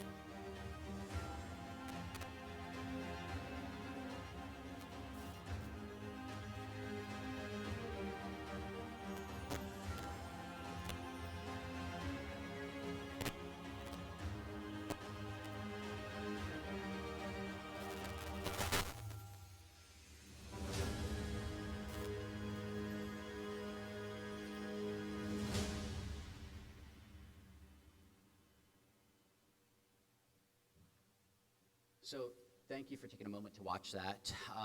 As you know, on November 21st, we suffered a pretty dramatic fire there. It is a setback.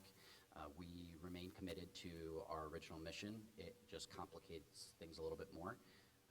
Right now, we are in emergency mobilization of both fundraising efforts that are associated with the funds necessary before we receive any form of insurance payout, which likely won't cover the whole thing anyways.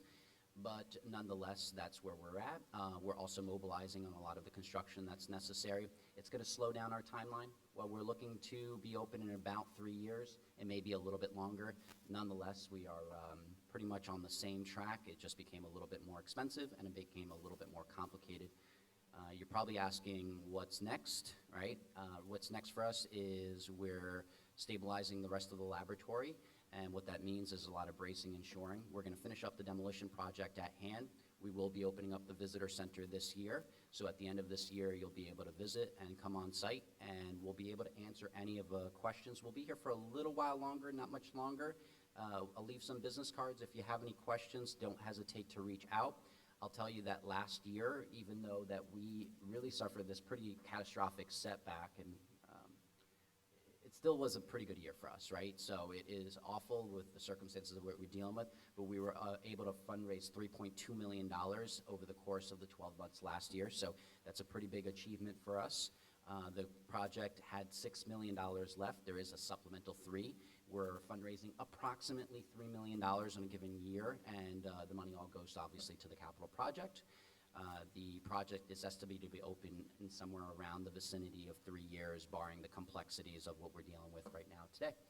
Can I answer any quick questions? Because I know I don't have a lot of time, and it's not even a fair presentation, because I know you probably have a lot of questions. Any questions? No? Okay. Thank you again for having us here, and apologies that Mark Alessi is sick. If you have any questions, don't hesitate to email us. Visit our website, teslasciencecenter.org. Like I said, we're a non-for-profit dedicated to preserving Nikola Tesla's laboratory. Once we're open, we will expand our educational services, which focus in on hands interactives that are focused on Nikola Tesla relevant technologies to inspire the Nikola Teslas of tomorrow. All right, thank you, everyone.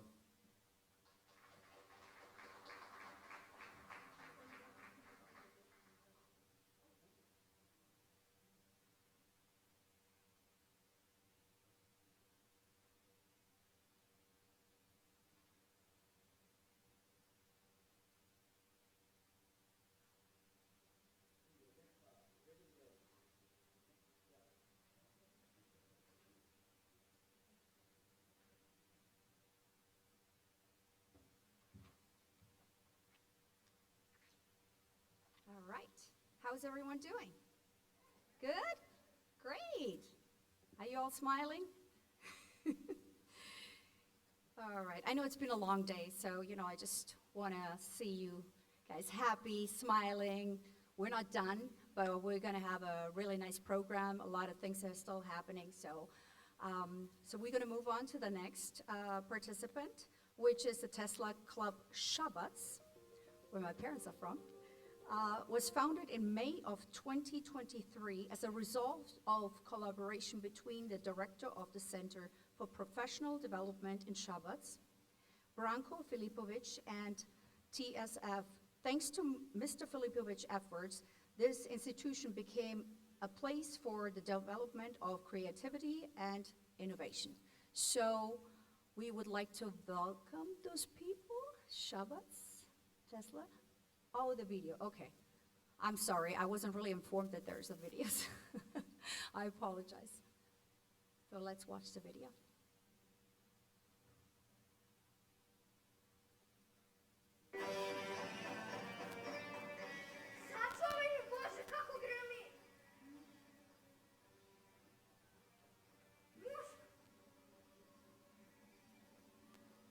Mora da će biti čovek tame, kad se rodio po ovoj grmljavinim mraku. Ne, on će biti čovek svetlosti. Nikola Tesla,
Beautiful presentation. And this play, From Leica to America, was created in May 2023 for the occasion of the opening of the Tesla Club Shabbat at the Center for Professional Development in Shabbat. Following its premiere, this play has been successfully performed at various occasions throughout the region. The script and scenario are written by teachers Snežana Popovic and Daniela Stanojlovic. Scenography provided by Anna Ivkovic, the art teacher. Music selection and arrangements were done by music professor Snežana Šalaj-Tibor. All performers are second, third, and fourth graders from the elementary school Vuk Karadžić in Šabac and Mačvanske Pričinović. So thank you. Move on to the next. All right.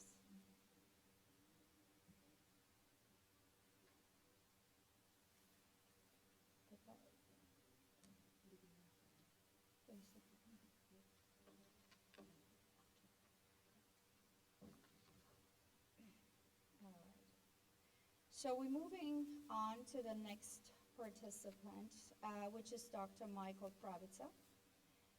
Dr. Michael Pravica earned his BS in Physics and Applied Physics at the California Institute of Technology in 1988. He earned his AM and PhD degrees in physics at Harvard University in 1998. He is full professor of physics at the University of Nevada, Las Vegas. He studies matter subjected to extreme conditions and has been developing useful hard X-rays photochemistry as a means to create novel materials.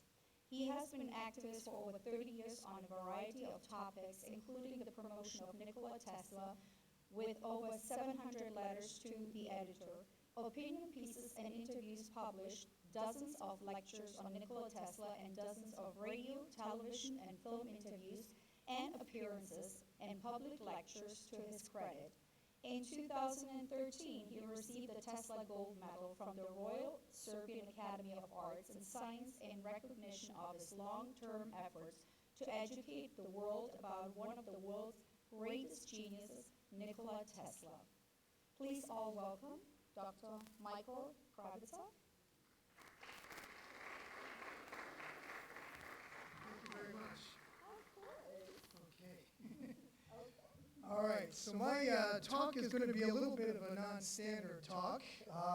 It's going to be sort of, but I want to give everybody a motivation for why we should really be excited about Nikola Tesla.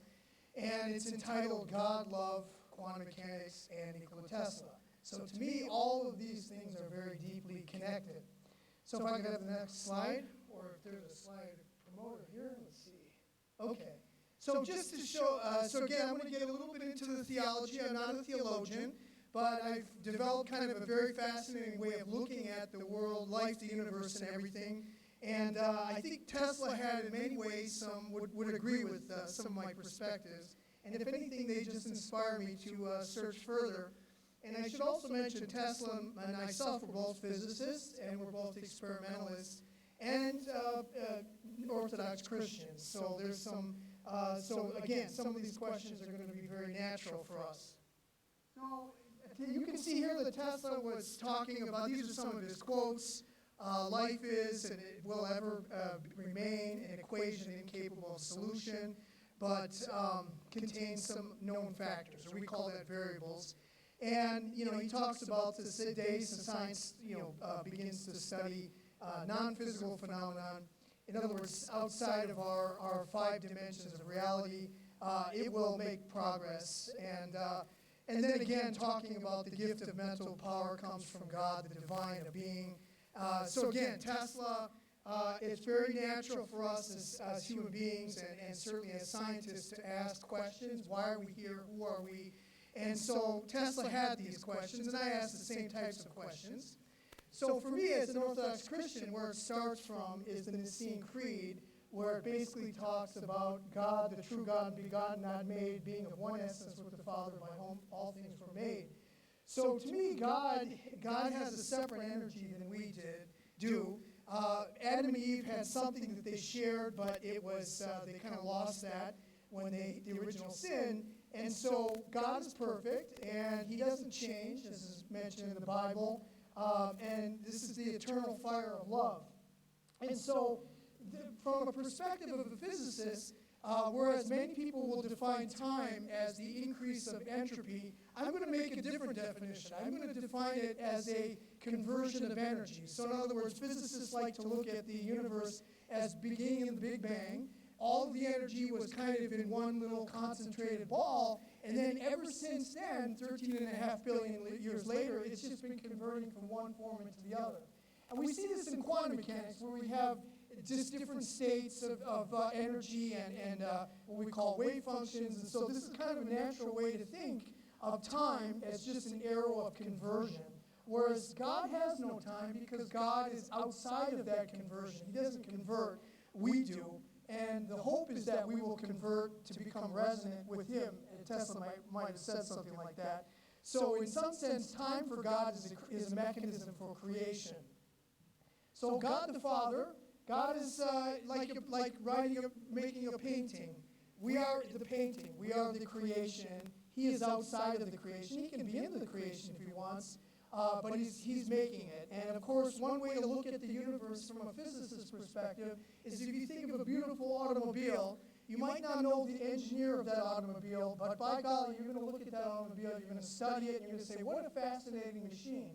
And Tesla often talked about the universe as a machine, and that everything was sort of reducible to physical principles. That's where he and I disagree a little bit. But the point is, I like to look at the universe as a beautiful machine, and the more I study it, the more I'm convinced that it was created. It was a machine where we are the ultimate eigenstate of that universe, from a physics language. So we live in 4 dimensions, 3 dimensions of space, and 1 dimension of time, so we call that 4 dimensions. And of course, there's all sorts of, this is where Einstein's relativity came in, and the curvature of space-time. Tesla, of course, he was from sort of slightly that period before Einstein. He was a little older than Einstein, but you know, he had a hard time with the curvature of space, but it is curved, it's well acknowledged. And of course, we have different geometries, non-Euclidean geometries, Lobachevsky and Riemannian to kind of mathematically demonstrate that. And in physics, one way to look at it is if you think of the universe as a big balloon, and we're on the surface of that balloon, as the balloon expands in 2 dimensions, it's actually expanding in 3 dimensions. So we are in that balloon. We think of ourselves as in 4 dimensions, but in fact, it's expanding into something. So I always get questions from my students, what is it expanding into? We don't know. That's metaphysics. But there's no question if it's expanding, then there are likely many more than 4 dimensions around. And of course, And so then, if you look at string theory, this is where physicists have postulated as many as 13 dimensions for the universe. So it's not beyond out of the realm of possibility that we have more than 4 dimensions. So what is the soul? Okay, so the soul is the essence of who we are. It's I can explain everything in the universe, I mean in theory, from physical principles, but I cannot explain consciousness. I cannot explain the simultaneous awareness of past, present, and future. That's a gift. The ability for all of us to be able to imagine more dimensions than our own universe or parallel universes in different time, that's, in my opinion, a gift from God. And so I like to say that the mind is the playground of the infinities. It's a little harder to imagine infinities in 4 dimensions, but you can very easily beyond that. So we have a special gift as humans that came from God, the ultimate creator, and it transcends space and time.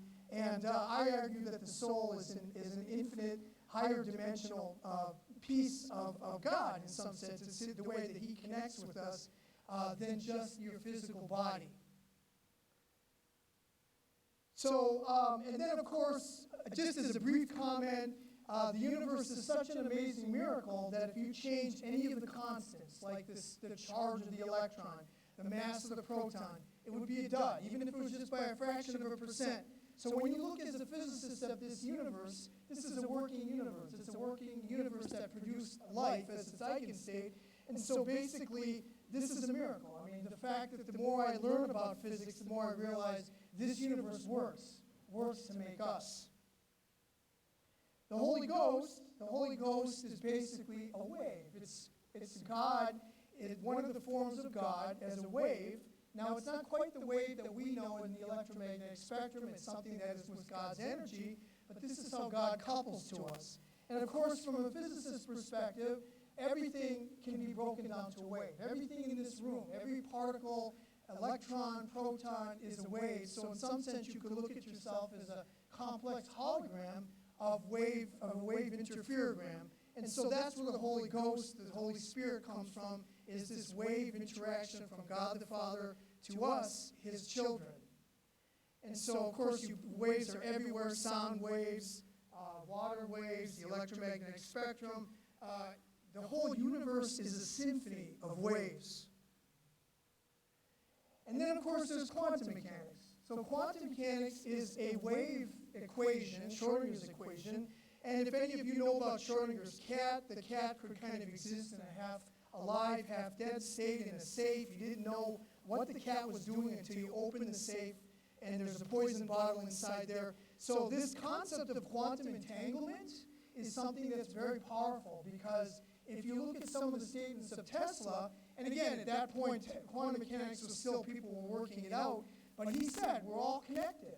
And the way we're connected is this entangled state. In some sense, God's creation is this entangled, quantum, massive, grandiose wave function, and we're all part of it. Each of us are coupled to each other through quantum mechanics. Then, of course, there's the Son of God. I'm a Christian, so I believe in Jesus. And one of the most interesting aspects is, so the Son of God came to us in the flesh. So flesh, we might see as particles, okay? But the interesting thing about particles is that the fundamental of the hadron, which is the proton or the neutron, is 3 quarks.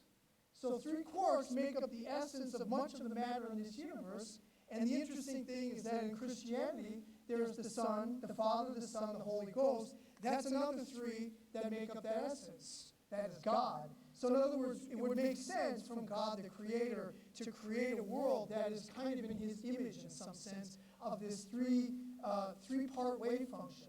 So you can kind of see where Tesla got his obsession with 3, 6, 9, is basically from this concept of the Holy Trinity. And even again, is that he didn't know this at the time, because quarks were discovered much later in the 1950s, I think, or the 60s. So, but the point is, it's sort of the bedrock of our universe as far as matter goes.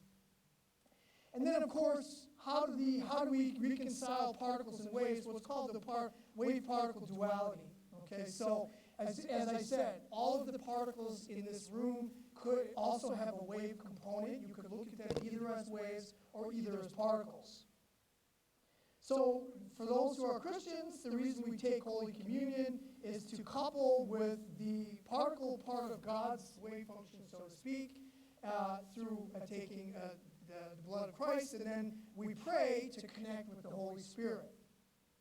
So again, the beauty of the Holy Trinity analogy from a physicist's perspective is that it is a sort of a wave function of God the Father, God the Son, and the Holy Spirit all together in one. That's one of the mysteries that a lot of, you talk to people in theology, and they have a hard time with that. But actually, in quantum mechanics, it kind of works out beautifully for us. And so it's something I just love to think about it this way. I'm not necessarily saying I'm right, but it's something that, in my opinion, brings me closer to want to get that knowledge and understanding from our Creator. So, and of course, I don't have time to really get into this, but once you get into this concept of waves, and you look at humans as a hologram, you can explain a lot of human behavior just from the understanding wave behavior. So I can explain happiness, I can explain sadness, I can explain mental illness such as, or mental issues, or however you want to call it on the spectrum, ADHD, autism, all can be kind of seen from a wave perspective. And one of the interesting things from Tesla is he said, my brain is a receiver. I'm just picking up vibrations from the universe. It all makes sense when you look at it from a wave perspective and the mechanisms of creativity. So the point of creativity is that in the brain wave function, the soul, you're accessing, we call it the Hilbert space of solutions, This is how Tesla might have worded it if he knew quantum mechanics at the time. And then from those Hilbert space of solutions, we connect with something and we solve our problem. So the thing is, let's see, so where we diverge, again, Tesla kind of looked at the universe as just a machine, okay? I actually look at the universe as a bubble. I look at it as a bubble where you have 4 dimensions, and we each have 5 senses that we use, maybe 6 for the lucky ones that we use to interrogate the world around us. But there's a lot of stuff going on inside and outside of that bubble that we don't understand. And again, Tesla was certainly par for the course for people of the time, trying to look at a mechanistic view of the universe. But I argue that it's very hard to explain certain aspects of how our universe came about without actually expanding the dimensions. And from that, and again, he talks in a number of his quotes here, he talks about mechanistic spirit, that we can understand it from a mechanistic point of view. But I say we have to go to a higher dimension. And I'm going to finish this by basically asking the following question: what is love? Okay, why is love so important? Well, Tesla was actually all about love. God is all about love. And first of all, it's the greatest force in God's created worlds. It is creation. Okay, when you love something, you want to create, you're making something that you want to exist. This is the essence of creation. And this is how God holds everything together. So in my opinion, as a physicist, God created many different worlds, not just this universe, other universes, maybe with 6 dimensions, maybe with 3 dimensions or 2 dimensions, but he holds it all together with love, and he's at the center of it all, okay? And then love is a mutual interaction. In physics, we talk about interactions. There are 4 main interactions: the gravity, the electromagnetic interaction, the weak nuclear force, and then the strong nuclear force. All these are mutual interactions. So I have my weight. The Earth pulls on me by my weight. I pull equal and opposite back on the Earth by my weight. So the point is that love is not something that's one-sided. It doesn't go in one direction. It goes in all directions. Okay, and that's important. So, and if we looked at the example of Tesla, or Jesus Christ for that matter, love is about self-sacrifice. It's about giving everything and not expecting to receive anything. No self-aggrandizement. It's about loving each other. Okay, it's mutual. And again, this is coming from a physicist's perspective. You all probably know this from maybe a different perspective, but I can explain this from physics too. So love transcends 4 dimensions. In my guess, infinitely dimensional aspect of perfect spiritual energy. So our souls, in some sense, are receptacles for us to interact with God. If you look at the Bible and you learn about the holy fire, there was the burning bush, but it didn't really interact much. But God said, don't get too close to me because your soul might burn. So in other words, God gave us a soul so that we can interact with God and each other. And we receive a different kind of energy, which is a love energy. It's not the energy that we're used to in this 4-dimensional space-time. It's an energy directly from God. Just like we receive 4-dimensional energy from the sun that warms our bodies, the spiritual energy that comes from God warms all of us spiritually and makes us feel good. That, in my opinion, is really where the love is at. So in other words, the love in materialism, if you condense to 4 dimensions, you take a projection, loving gold, loving trinkets, whatever, it's never going to satisfy you. It's a temporary, everything in this universe will be destroyed ultimately. But that spiritual love, that energy from God, that will never be destroyed. That will always be there. And so that's important to understand the difference between materialism and really true love. And Tesla really understood that, because what did Tesla do? He gave everything. He got, just like Jesus, he got nothing out of this world. He was just with 7 trunks or whatever up in the room 33 there, up in the Hotel New Yorker. But he gave everything. He gave all of his ideas to humanity. And the soul, as I said, is receptacles of God's love, but it also is how we can interact with each other Okay, because if we were just made of four-dimensional energy in this universe, we wouldn't interact with God. Our soul is how we interact with God. That's the gift. Okay, that's why God said, what worth is it to gain the whole universe? He meant the four-dimensional universe, of course, and to lose your soul. Because then you lose the essence of who you are, that ability to transcend 4 dimensions and be with God. We are all connected as in some grandiose, spiritual wave function. If we love God, we must love each other. That's a real important concept that, again, is very easy to explain from a physicist's perspective of this notion of mutual interactions. And our souls are holograms. Okay, our souls are holograms that when God's love shines, you can see them in their true beauty. So each and every one of us has this beautiful hologram. We may not be able to see it right now, but you'll see it in the afterworld. Okay, and it's incredible. And this is how, and the Holy Spirit is what illuminates it. And so again, you can see these are just some quotes in brief about Tesla, and basically showing he got it. He understood, even though maybe he didn't understand the hyperdimensionality that comes about in physics. He understood what love really is. Love is about sacrifice. And, in today's day and age where we have so much sadness, okay, so much war and pain and starvation, I really, really, in the spirit of Nikola Tesla, in the spirit of Jesus, I would really pray that all of us can feel that love and share that love with one another as children of God. And I would like to thank this Tesla Science Foundation for inviting me to speak, and I'll be happy to answer any questions, I suppose, after everything's over. Thank you very much for your attention.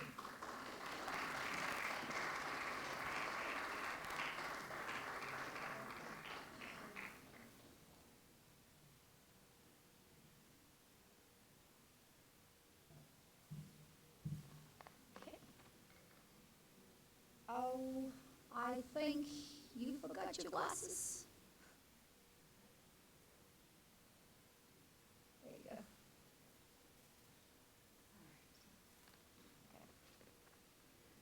All right. So, moving on to the next. Our next participant is Dr. Vera Mujovic, the greatest actress of the National Theatre in Belgrade. She has played numerous roles, written 7 books, and crafted several dramatic texts.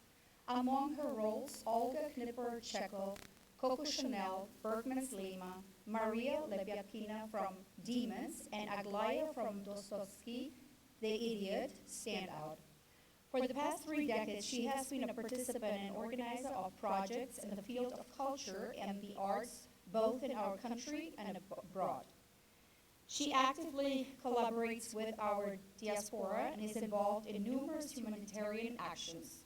She defended her doctoral dissertation titled, Culture Diplomacy as a Factor of Changing Serbia's Image in the World, in May of 2019. Her monograph, Culturally Diplomacy in the Service of Serbia, was published by the Institute for Political Studies in 2020. She has also published several scientific papers in the field of cultural diplomacy. Please all welcome Dr. Vera Mujovic.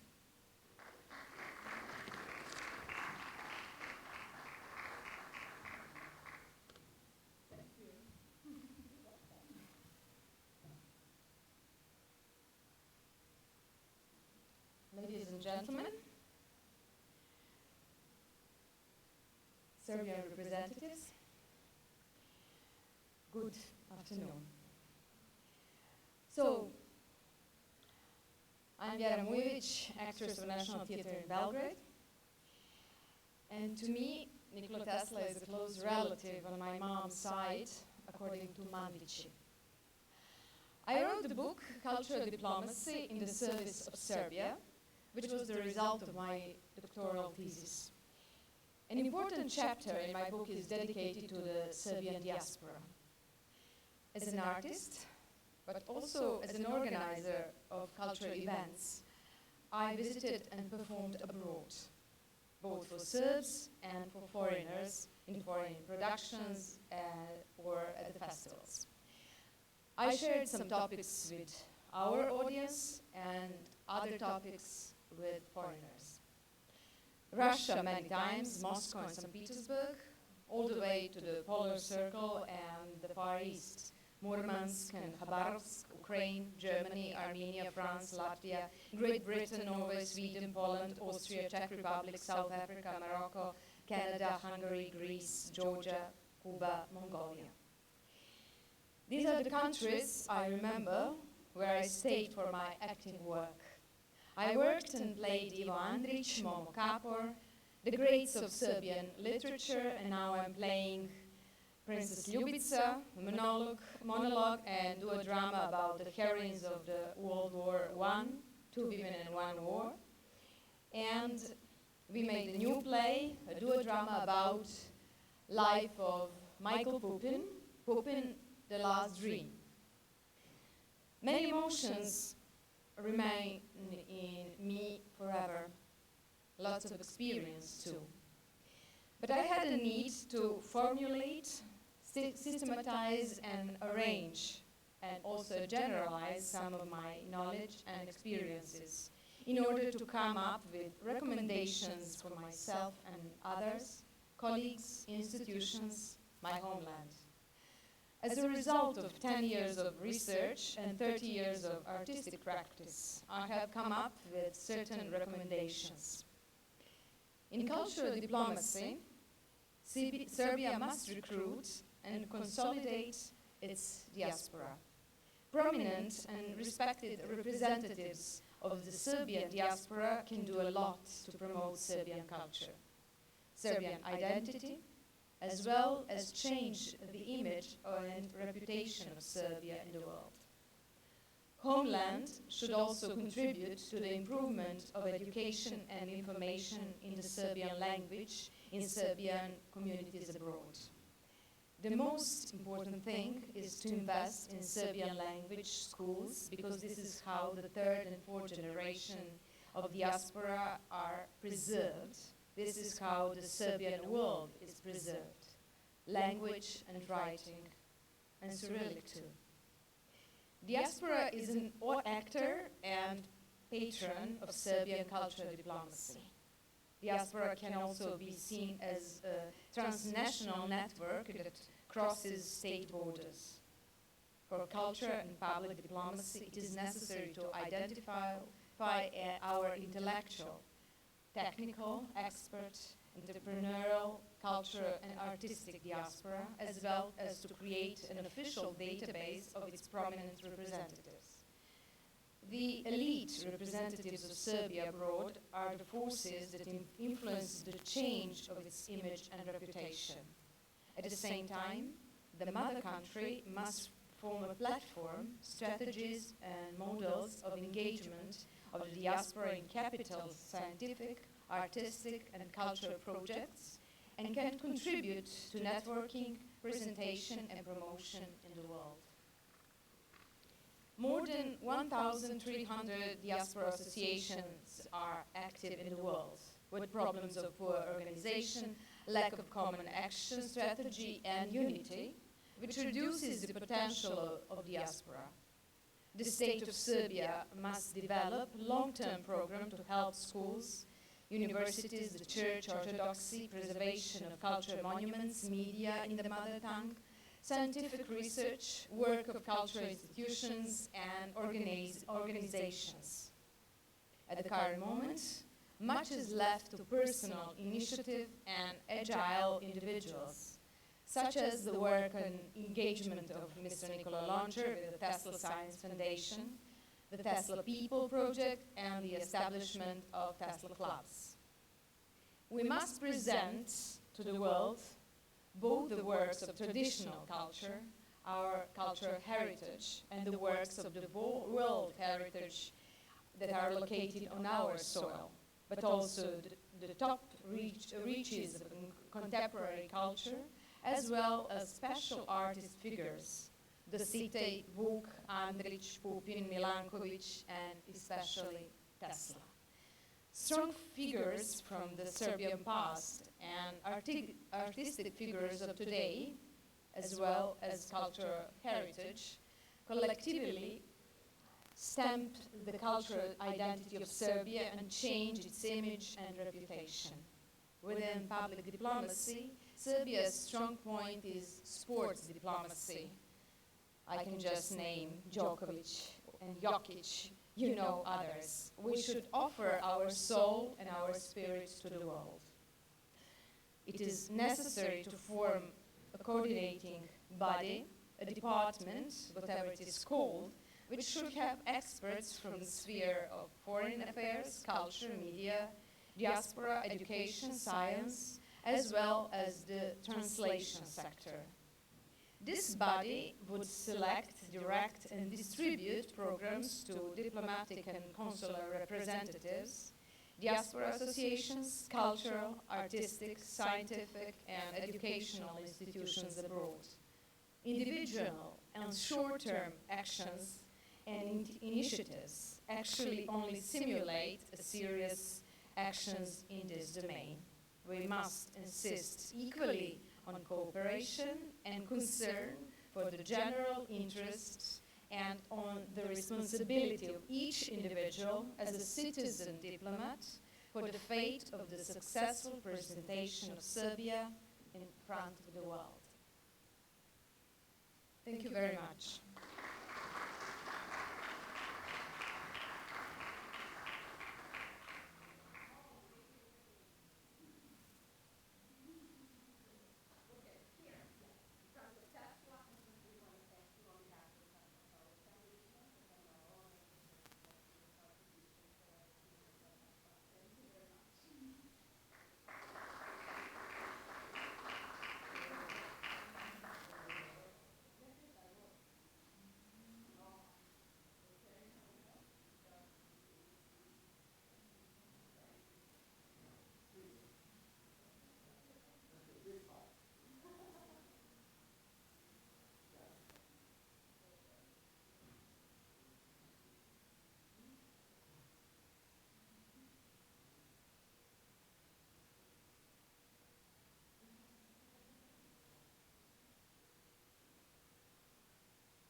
All right. Check, check. Okay. So we have a very, very special guest with us today. So we are very honored to have Branka Đurović here with us. She has been the major force behind the Serbian radio program Ravna Gora for 50 years. Please all welcome Branka Đurović.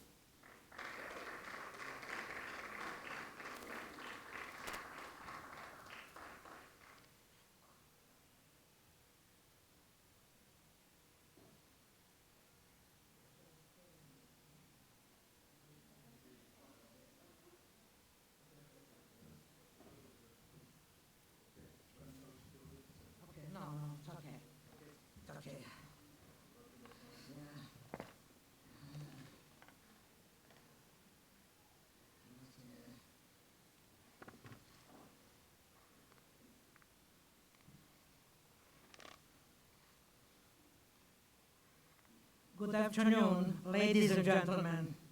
Nicola and Maureen Lonchar, honored guests, distinguished guests, organizers, and other visitors that are with us today from various parts of the United States and Canada. It is a great honor and a privilege to be here today in the beautiful New York City at such a unique historic event, Nikola Tesla Spirit Awards, that is taking place at the New Yorker Hotel, where Nikola Tesla, our Serbian genius, lived and died.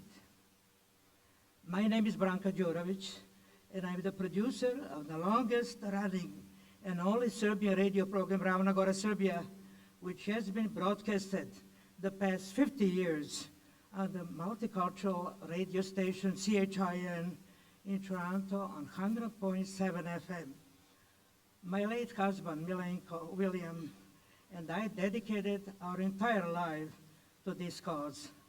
Unfortunately, he died 3 years ago, as well as two of the dearest and closest members of my family, my oldest daughter, Mirjana, 2 years ago, and my only son, Michael, 5 months ago.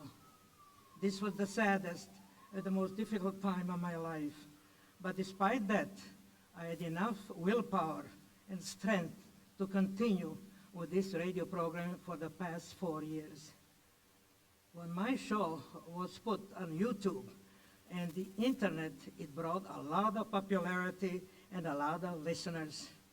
I'm very happy and proud that I can introduce to you my 3 granddaughters, Maya, who works for the Solicitor General in the Ontario provincial government, Jana, a student at McMaster University in Hamilton, doing her master's in research, neuroscience, and Danica, who is the marketing manager of events for the Princess Margaret Cancer Foundation at the well-known Princess Margaret Hospital in Toronto. They wanted to come with me to be the part of this conference and witness this historic event.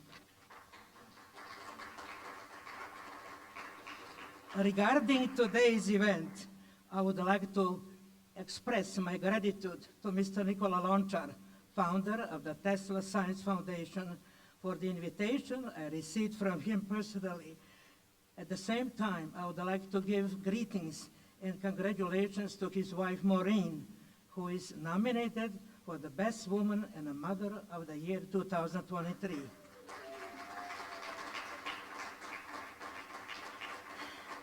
Maureen is Nicola's biggest supporter in this foundation, as well as other members who organized this event, which made it possible for all of us to be here and have the opportunity to finally meet in person Nikola Lončar, who contributed a lot in the popularity of Nikola Tesla's name everywhere in the world, where his image and word was not always recognized before in many countries.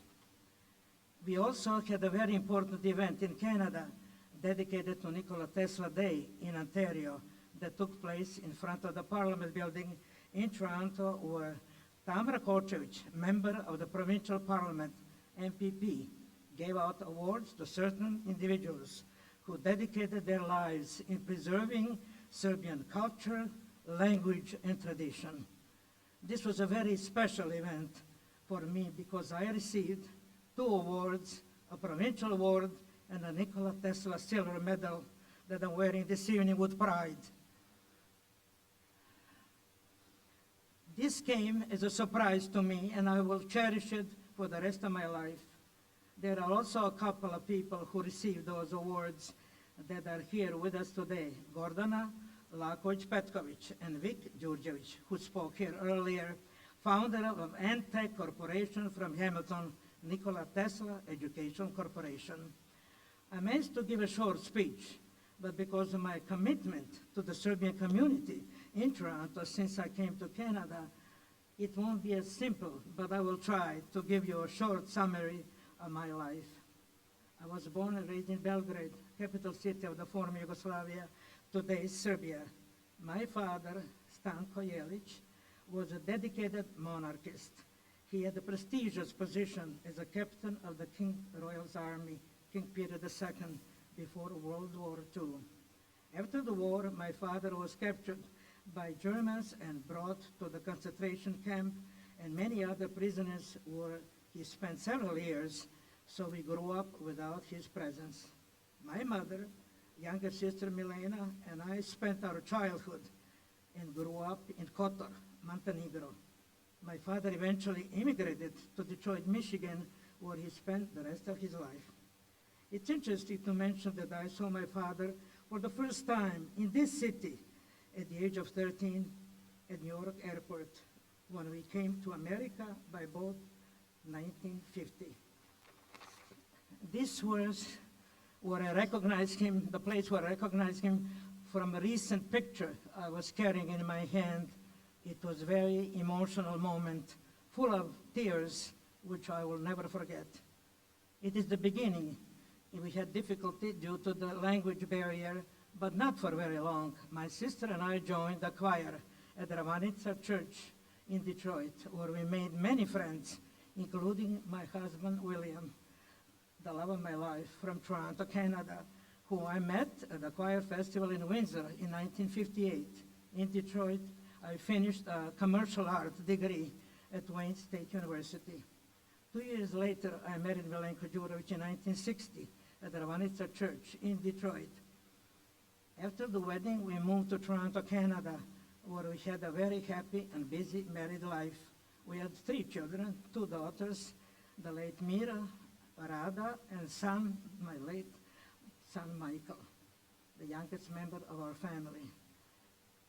My husband's mother, Ljubica, came from Kraljevo, where she lived with her sister, Ruža, because her husband and son were killed during the war.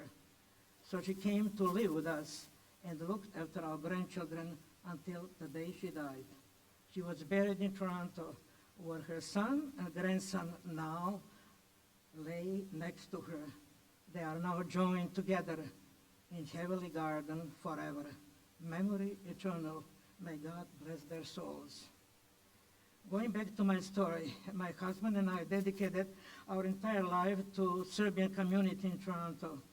We were both active members of the Serbian Church, St. Michael the Archangel in Toronto, for over 4 decades. Milenko was also the president of the church and a member of many political organizations.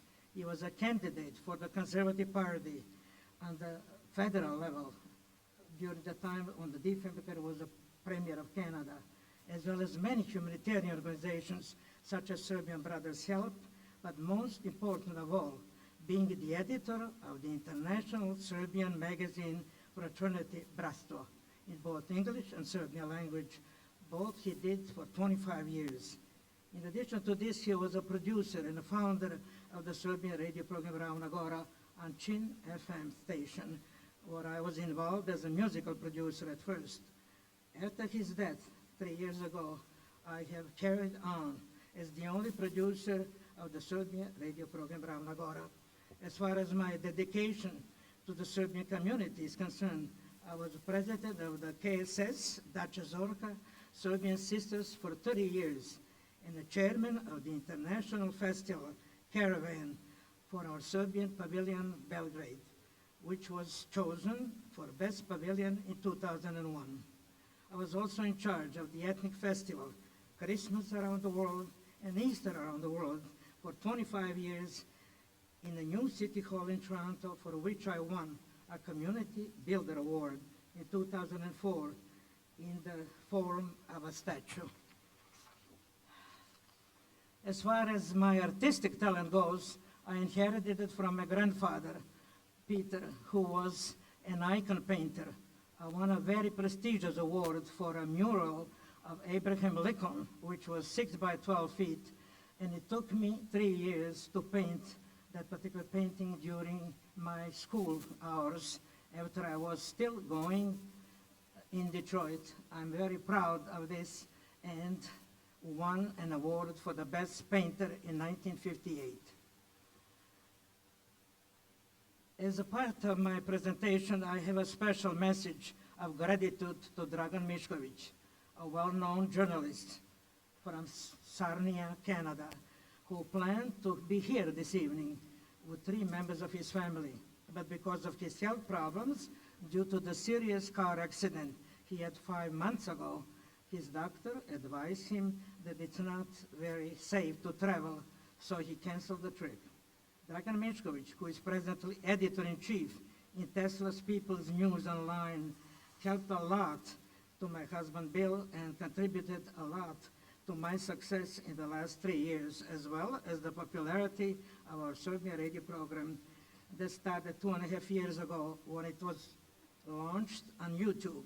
And Dragan continued to promote our radio program and made the public media aware of our half-a-century jubilee, as now as the only Serbian radio program in Toronto has audiences in every part of the world, including our homeland Serbia and beautiful city Belgrade, with RTS television, that's celebrating this year 100 years, a century jubilee.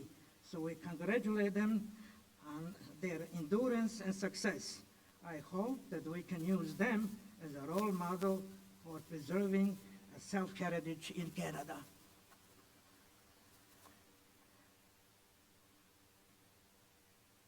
At least 3 years, I won many awards for the Serbian radio program Ravna Gora, which gave me the inspiration and desire to continue. At the closing remark of this speech, I would like to express my appreciation and gratitude to Nikola Lončar for inviting me to this special event, which means so much to me, and I consider the most important recognition of all my broadcasting career. At the end of my presentation, I have a very special poem that's dedicated to Nikola Tesla, written by Radmila Ninkovic, a very talented poetry writer from Toronto, Canada, and I was asked to read it at today's presentation. The poem is called Prince of Light. Once upon a time, during July's night stream, in a small village of Smiljan, a little boy was born. His mother knew right away that heaven sent him down, that he would become one day a carrier of a genius crown. The boy had a vision, unusual dream, to get light out of dark, and found help from river stream to make alive a light beam. Nikola Tesla was his name, the most famous Serbian of all. Science for him was like a game, and helping the world his biggest goal. Whatever he touched was ahead of time. His workplace looked like a magic site. Invented devices were almost divine. The best name for him was Prince of Light.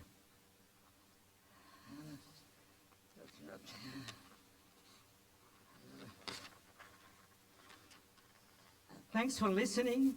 Season's greetings, Christos Erodi, Happy New Year 2024. Wishing all of you a very happy, healthy, and prosperous year ahead, of hoping to see some of you in Toronto, Canada in October for the celebration of 50th anniversary of our Serbia radio program Ravna Gora, Serbia. Živjeli mnoga ljeta. God bless you all. Grant you many years. Thanks for your patience.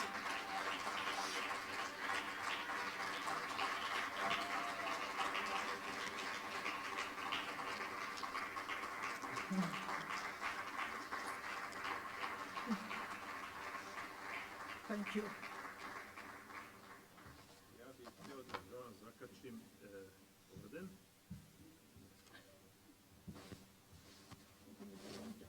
I just wanted to say this beautiful young lady next to me is 90 years old. I feel she deserves a lot of respect coming all the way from Canada. A big applause. Thank you, sir.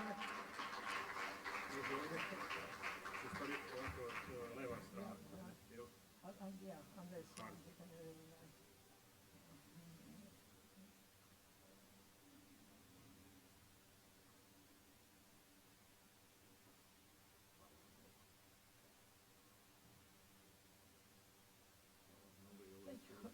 Thank you ever so much.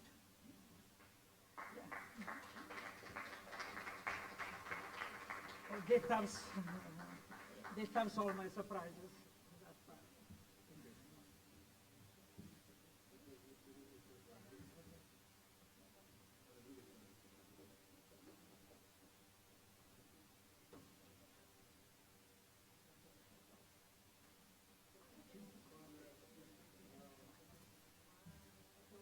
Šta smo mogli lepše da imamo nego ovako nešto da vidimo. Hvala vam puno. Divno. A i zahvaljujem se. I really want to thank you for her 3 granddaughter, wonderful 3 granddaughter who come with her.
Okay.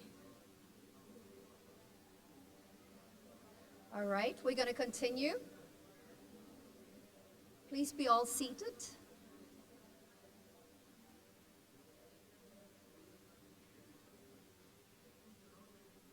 This was a wonderful, wonderful presentation, and I'm like, cannot believe that this wonderful lady is 90 years old.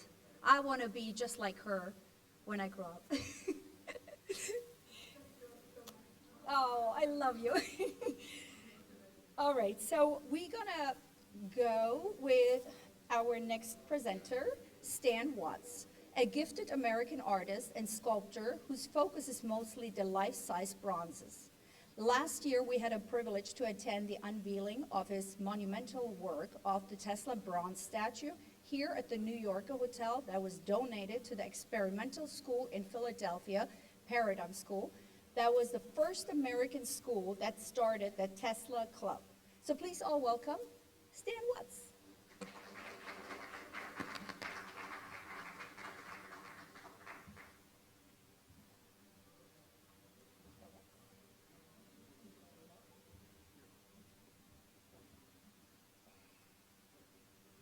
Thank you.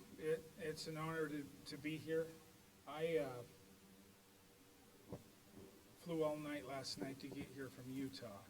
And these two statues here we were working on yesterday, wrapping up about 4 o'clock Utah time. But I'm grateful to be here. And I've been to many Serbian, in the past year, events, thanks to Nick, who would push me to drive things across the country, and I would deliver. But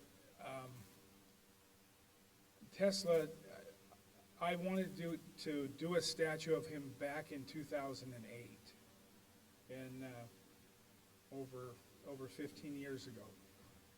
But I never got around to it. And but the beliefs, the things that he knew, are just beliefs that I have built into me, and they have to do with vibration. Maybe it's from the Beach Boys, good vibrations. But the vibrations and the frequencies that he talks about, I would talk to people and say that their vibrations can make people sad, or they can lift people up. And there are people in here who just looking at them or smiling lifts them up. And I want to talk about Tesla as a saint. His father wanted him to go to and be a priest, and to teach the good things in life. Tesla did that anyway, and he brought light in the darkness for the whole world. And the whole world's lit up because of Tesla, and because of what he brought to us, and what he knew. And I believe he was a he was just too far ahead of his time, that we're just now understanding what he was saying. And I've been telling people for over 15 years that in the future you'll be able to heal people with a frequency. You'll be able to heal disease with a frequency. And he was saying that over 100 years ago. And he was right. My name, I believe our names have something to do with it, but my last name is Watts, and growing up, people would say, what does that mean? What? No, it's Watts, and my ancestor is the one that gave Watts the frequency. Can't tell you his first name, but my grandmother said he was the one that deciphered what is 1,000 watts or 200 watts. And so Tesla, as a person, and I'm grateful to know Sam and Nick, and it was sort of accidental. Leon Paintney, who's an actor, is how this all came to be. So this is all just happenstance, but currently I'm working on a large statue of Tesla, reading that book. And does anybody know what book he's reading? You would think it would be a science book. And it's not. It's a humanities book. And Nick gave me that knowledge. And it's really important that in this photograph, this famous photograph, that he was reading a book about humanities that was written in Serbian. And the little things that you learn about him are so important. It was important that not money to him, but to be able to share in the wealth of what the world has to offer. And they say he died sad. His favorite pet was a pigeon, and he wept over this pigeon as if it was his wife. But it was because he was in his heart, he was a good man, and I can't imagine being so knowledgeable and dealing with the people of the 1900s, just maniacs. And he had all the answers to all the problems that the world could have. And it truthfully is a prayer of mine. So there are people that say, love your enemy. And I was raised in America. Who was our enemy? Who was our villain on TV? It was the Russians. Terrifying. I live in Utah in the mountains. But my partner on this is a Russian general, a great sculptor from Russia, who left in the middle of the Ukrainian war, and his mother was Ukrainian, and his father was Russian. And if you can imagine how that would tear him up. But he's this great sculptor, and I won't go on about myself, but I've been doing this for 40 years, and with the God-given talent, I'm able to transcend time. Long after I'm dead, when people dig things up, they're going to see bronzes. The movies, the paintings will all be gone, but in 5,000 years, Tesla will still be Tesla, giving the world light. And there is a responsibility with a talent. My talent is to put a soul, to put the light in the eye of the person. And before I knew Tesla's vibration, I would put a vibration in my sculptures. It makes them move and come alive. And they're not polished like a doll, but they move with a frequency. And so I've been blessed. I've done about 150 monuments around the world. But I have to say the most important person, in all honesty, and the most important person that lived in New York is Nikola Tesla, a Serbian.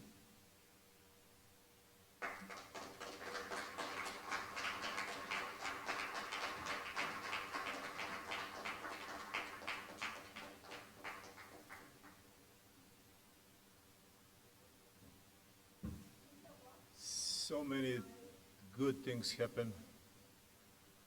And one of this greatest thing what happened, what I'm really, really happy, we have project what we name Tesla Coming Back to His People.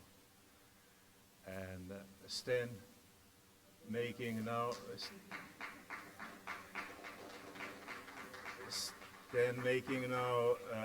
two different sculptures, and basically one gonna be Stan. How tall first one gonna be in airport?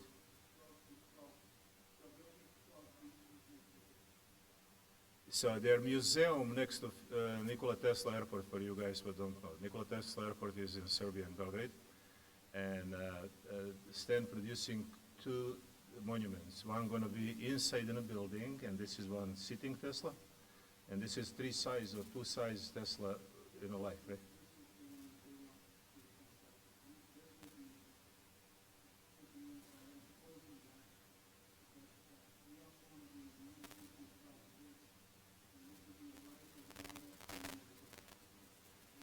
Yeah. So the other project, what we work with Stan is really also interesting. In the front from the St. Sava Church Cathedral, we want to put all these famous Serbs. And they're going to be Mileva Maric, Milankovic, Putin, Tesla. I don't know. The Patriarch, we have meeting with Patriarch. And for some of you know, I hope Dr. Pravica know that years and years ago, I sent a request to Serbian Orthodox Church to canonize Tesla. Patriarch called me on a meeting and said, this is not going to happen, it's just pushing in the wrong way. I'm never going to give up on that. I will still work on it, but he say, okay, you guys can install these monuments in front from the church, from the party. So, like, wait a minute, how are we going to do this? How is this going to happen? So Stan come and Stan say, okay, little by little, we're going to do it, all this stuff. But let's do first airport, because once when he finish airport, I think we're going to have way more support and support. I was in his facilities last month. This is huge facilities. It's a lot of workers inside. Everybody working, everybody have to be paid. He can't just donate everything. So thank you, Stan. Thank you, my brother. Thanks a lot.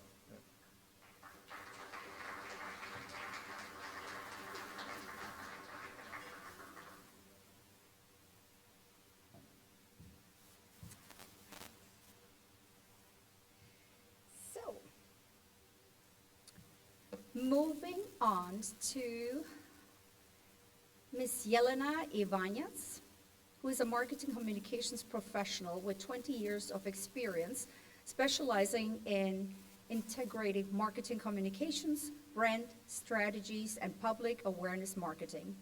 In her career, she joyfully merged her passion for marketing and science and has worked on many complex and long-term projects with an unwavering commitment to serving a greater purpose.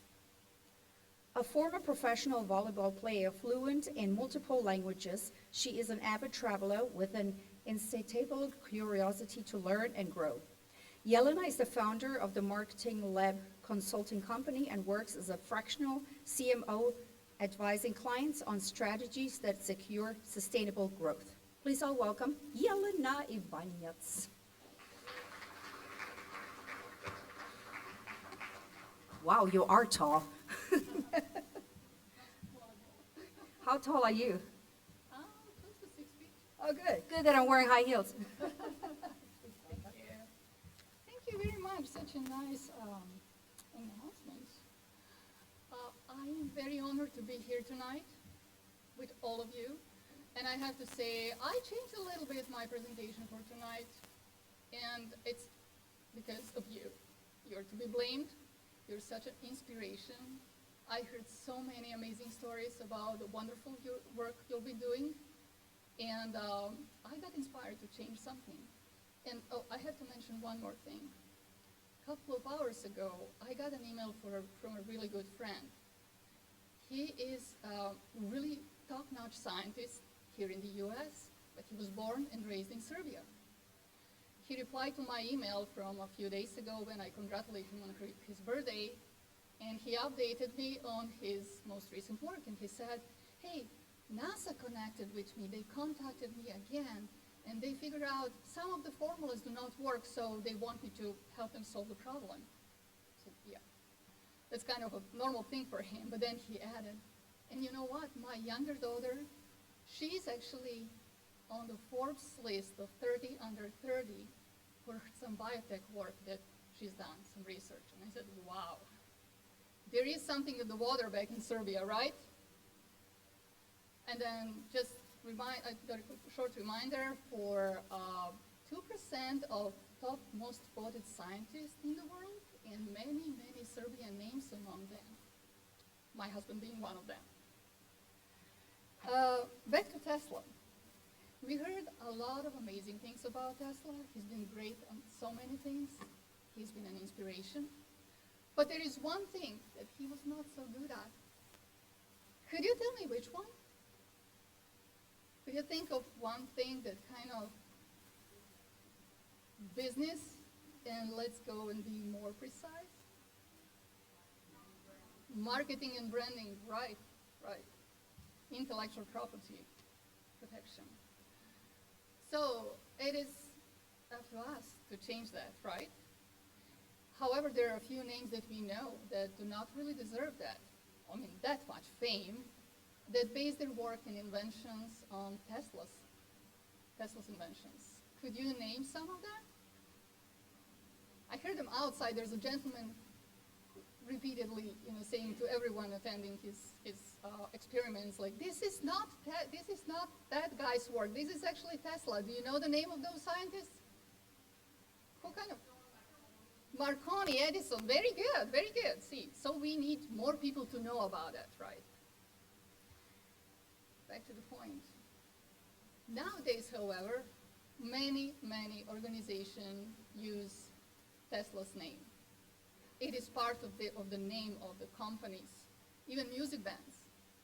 So what do you think they're trying to achieve when they name their company, organization, any kind of entity after Tesla? How do they want us to perceive them?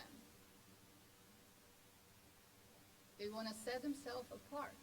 They're different, they're better, they're more advanced, they're genius, right?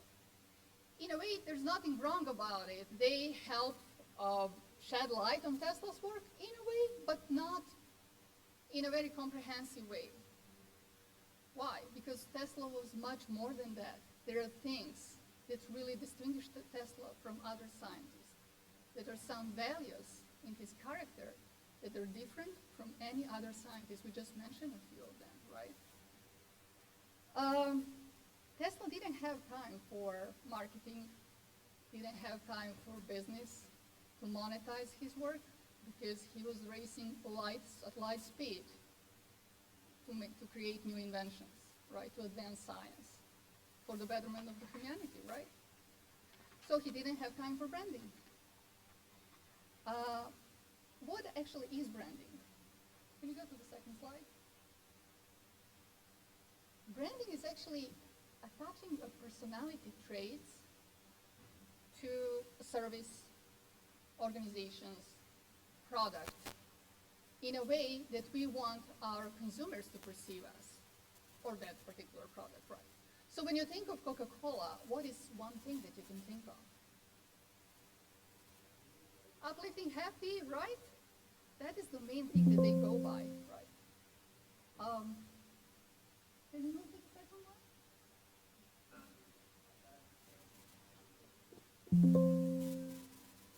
Okay, if you can, yeah. You keep working, I'll keep talking. Tesla, however, had some really unique personality traits. He was a visionary. Unlike others, he was idealist, right? It was not enough to be good. It had to be really, really advanced. It had to be perfect, right? He was pursuing perfect solution in a simple ways. By then, he solved some big issues. He was also an independent thinker, and that's very, very important. You know, the world we live in, independent thinking, it's not that much appreciated. But anything that can bring immediate value and return on investments That is kind of number one. Everyone will go after it. He was at the same time humble. He was human-centered, inspirational, and elegant, right? He was a big humanitarian. He was the greatest contributor to the society. And above all, he was resilient. He never stopped pursuing his dreams at any price. He tried to do the best. So if all of us do our homework, perhaps in our own capacity, we can help shed lights on Tesla of celebrating and encouraging others to pursue real values, chase their dreams, while creating better world for all of us. So when you talk about Tesla, when you do work inspired by Tesla, please have in mind all this. Please try presenting Tesla in this light. How do we do that? First slide. I think the Tesla Science Foundation is an excellent platform to do so. Not only in gathering all visionaries, free thinkers, Tesla admirers, but also by enabling us to raise awareness about Tesla's legacy. There are a few tools that we can use. You can always go to their website to check out what is the newest around Tesla's work, what kind of new things people around the world are doing. And with the new website, the possibility will be much bigger. We can always use social media, so thank God there were no social media in Tesla's time. It'd be the worst of all. But we can do that. Please use any kind of social media account that you have. Share any interesting fact, news, your work of others in regards to Tesla, and help educate other people about Tesla's work and legacy. Tesla Science Foundation has all the social media listed here, like Instagram, Facebook, LinkedIn, YouTube, with amazing content on it. So follow them and get engaged. Don't be afraid to comment. Don't be afraid to like or share your own thoughts or post something on your own, right? And finally, it would be amazing if you can use some hashtags. Hashtags really help marketers follow their campaigns or quickly find content and information they're looking for. For example, here's one task. Action items for tonight. Use hashtag Tesla Conference 2024 and publish something about it. Whatever. If you do not feel comfortable writing anything, just share a photo, right?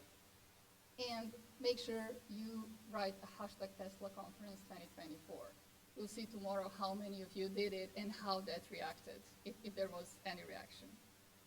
So spread the word about the amazing work the foundation does in honor of the legacy of these genius scientists, and spotlight all of you who think critically while pursuing your dreams and ideas for the betterment of the world, and to celebrate the real values in this turbulent world.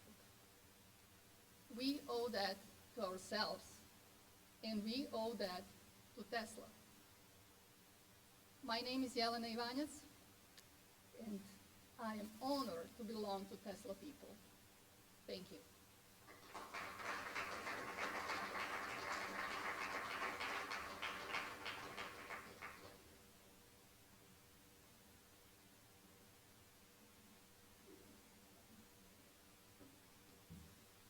And just very briefly, we didn't know that young performer, harp performer, is she here, Jelena?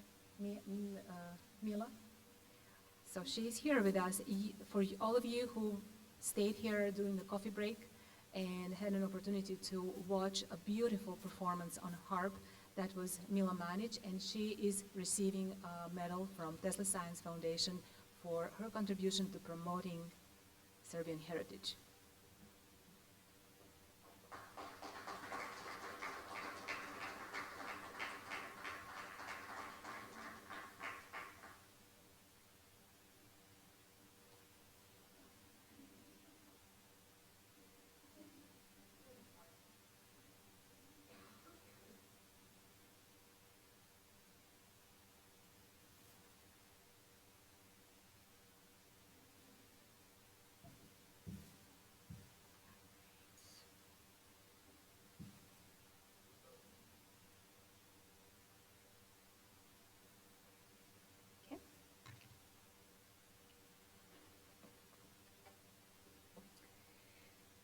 Off to the next.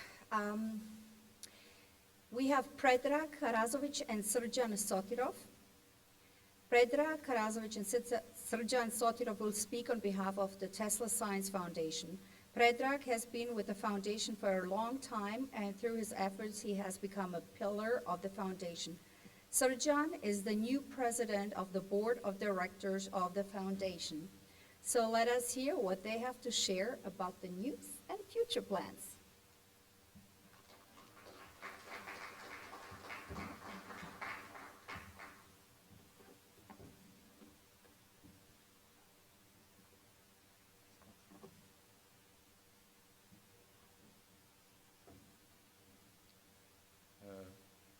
Here we are waiting for the presentation. I would like to say thank you to all the participants and to all the one who was for the first time or many, many more times. I want to thank you at first to our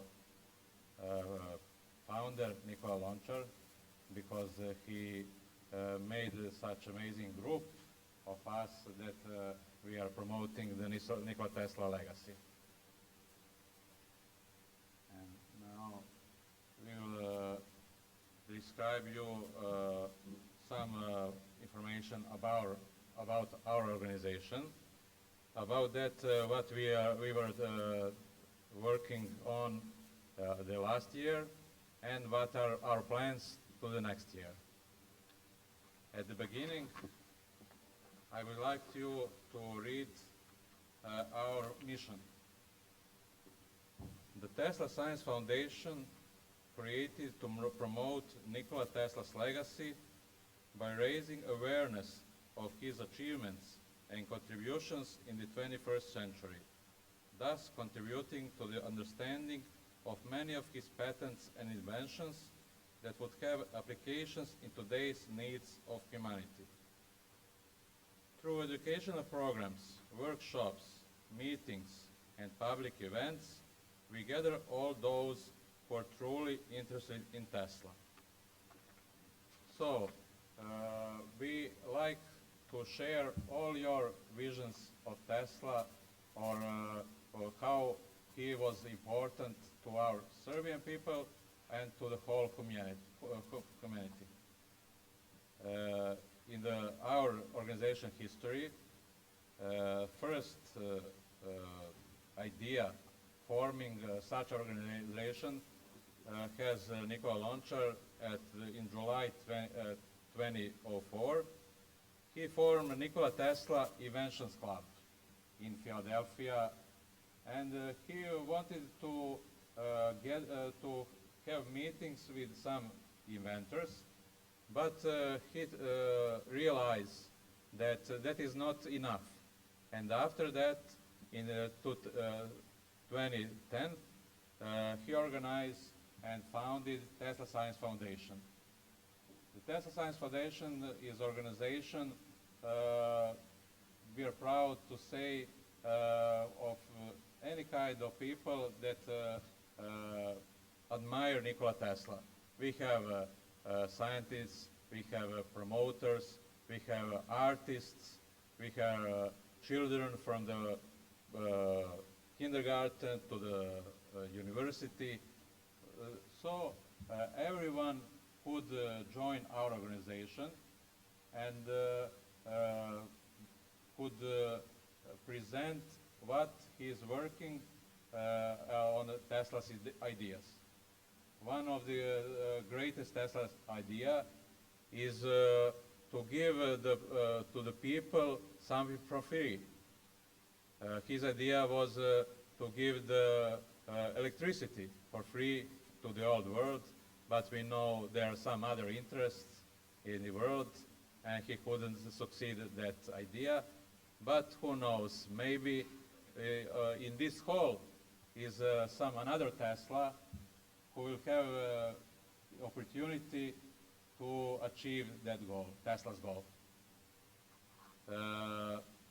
Apart from the Tesla Science Foundation USA that is formed in 2010, we we founded Tesla Science Foundation Serbia organization. That is sister organization, this two one, in 2013. And we have some of the projects are solemnly, but the most of the projects we are working together. In the last, I think, 2 or 3 years, we are very proud to have some new Nikola Tesla clubs. That is the clubs that mostly the young children are working on something that promote Tesla, and we ask them to their teachers to work with children to foster their creativity in every way, not only electricity or some other patents that Tesla probably done, but also in any kind of industry, art, or other sector of the life. We have Nikola Tesla clubs in Serbia, in USA, and from the last year in Uganda. We are very proud of that some guys from Uganda look at our Facebook site and decided to establish our branch in that African country. In the following years, we have organization in Budapest, and I forgot we have our branch in Banja Luka in Republika Srpska.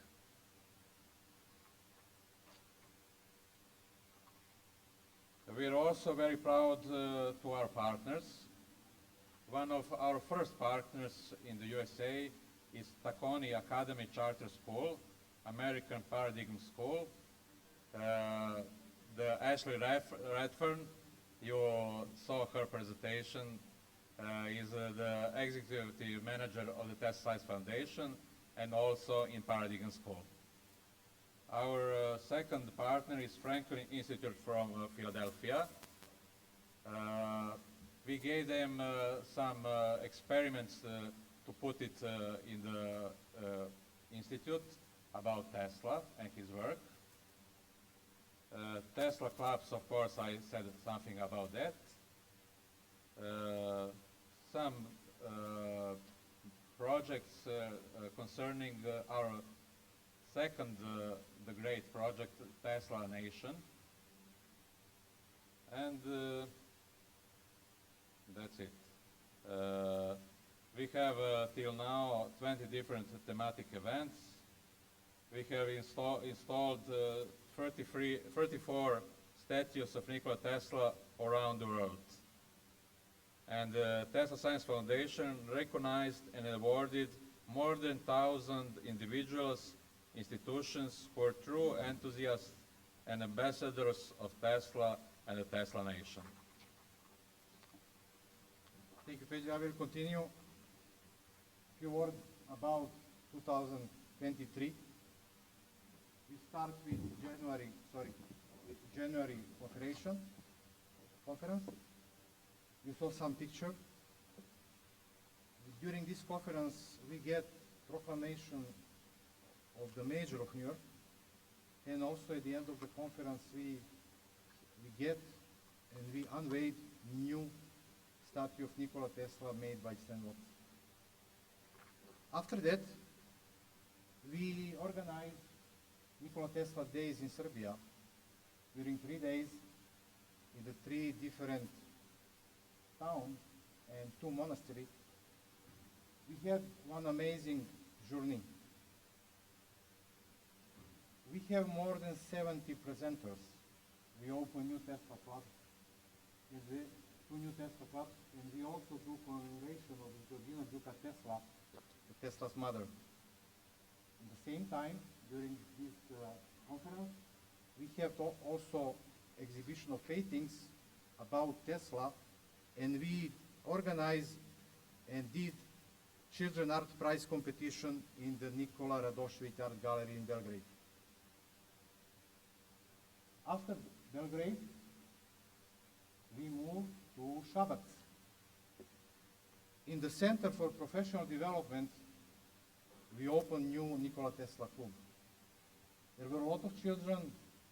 There were very, very amazing art performances. And we also participate in this event. After that, we went to Sremska Mitrovica in the technical secondary school, where we again opened the new Tesla Club. We have again a lot of interesting children, a lot of artists, and we also get one new Nikola Tesla statue. In the monastery, Krišatovac and Petkovica, which are related to the Tesla family, we organize also some very interesting events. You could see some pictures. It was amazing, and the energy was everywhere. And we finished 2023 with the last event. In the 12th December, we unveiled the last Nikola Tesla statue at the Salt Lake Community College. I could say that 2023 was an amazing year, but we didn't finish. Predrag was in Hungary. Yes. At the end of May, the delegation of the Tesla Science Foundation Serbia went to Budapest, exactly the town of Pomaz. It's about 15 miles north from the Budapest. In that town, there are a big Serbian community from the 18th century. And when Tesla worked in an electric company in Budapest, he visited from time to time his uncle, which was the priest in that town of Pomaz. And 2 years ago, our community in the town of Pomaz the city government promote the Nikola Tesla Street in Pomaz, and our friends from Budapest unveiled the Nikola Tesla bust also in Pomaz. It is a little town, but you see when some people decided to do something, they succeed. From year to year, the media follow our organization. In the last year, we have 130 media announcements and more, and we thought in the following years it will be more and more interesting text about Tesla and the people who admires Tesla and promote his legacy.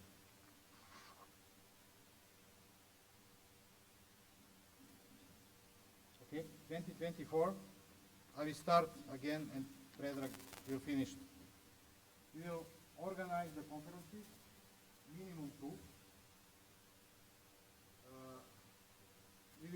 Today it's first one, the second will be in July in Belgrade, and we will celebrate our 20th anniversary. And also we will collaborate with our today big friends in Serbia.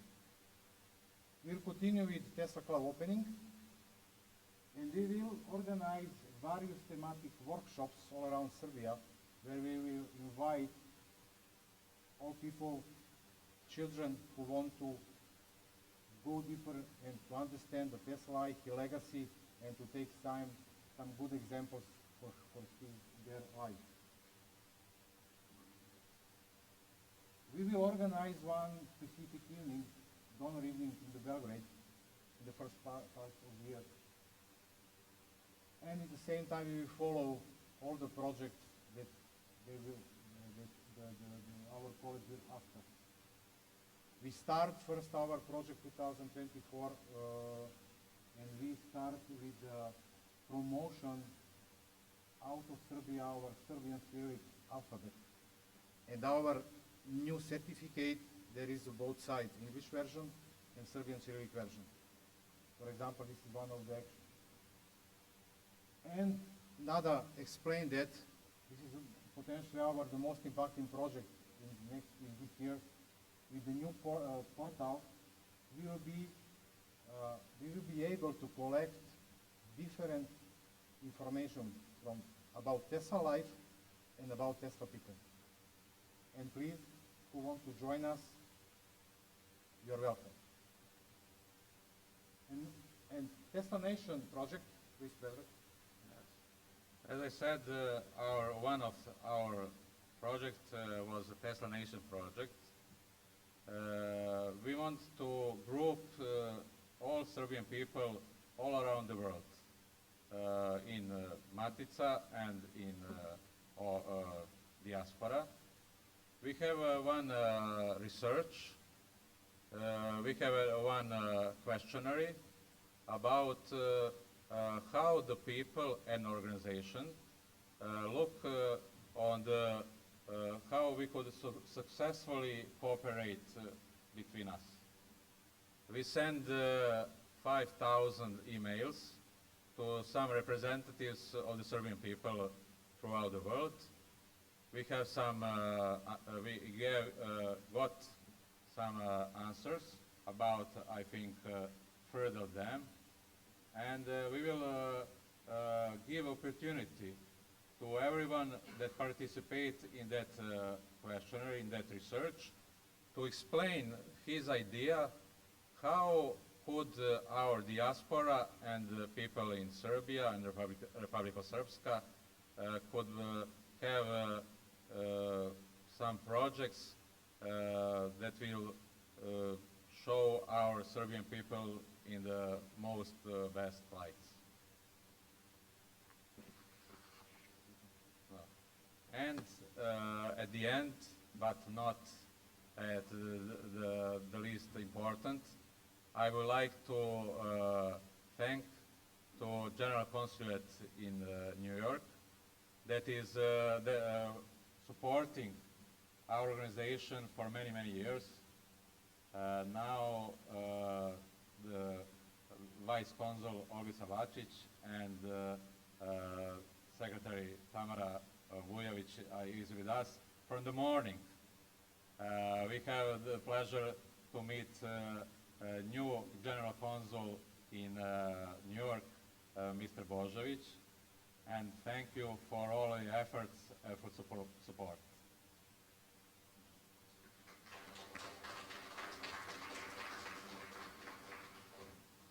And now one important announcement. The last jubilee, but no means the least, 100 presence of Radio Belgrade.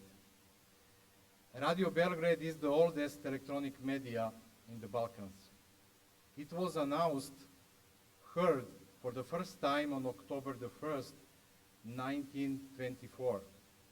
And since then, until today, when it is an integral part of the public media service, Radio Television of Serbia, it has dedicatedly preserved and nurtured the Serbian language, culture, and tradition.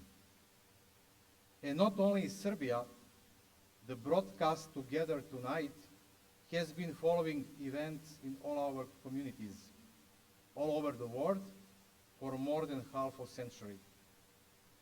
Thanks to new technology, they are now present in every point of our planet. Radio Belgrade sent us congratulations for our work and sent to us an open invitation for cooperation. Contact details we could find at the end of coming video. The Tesla Science Foundation congratulates Radio Belgrade and RTS on this magnificent anniversary, and we wish you many more successful broadcasts, reports, and cooperation with the aim of even stronger preservation of our cultural heritage. Congratulations on the 100th birthday. And now let's watch a short video about Radio Together. And for Radio Beograd,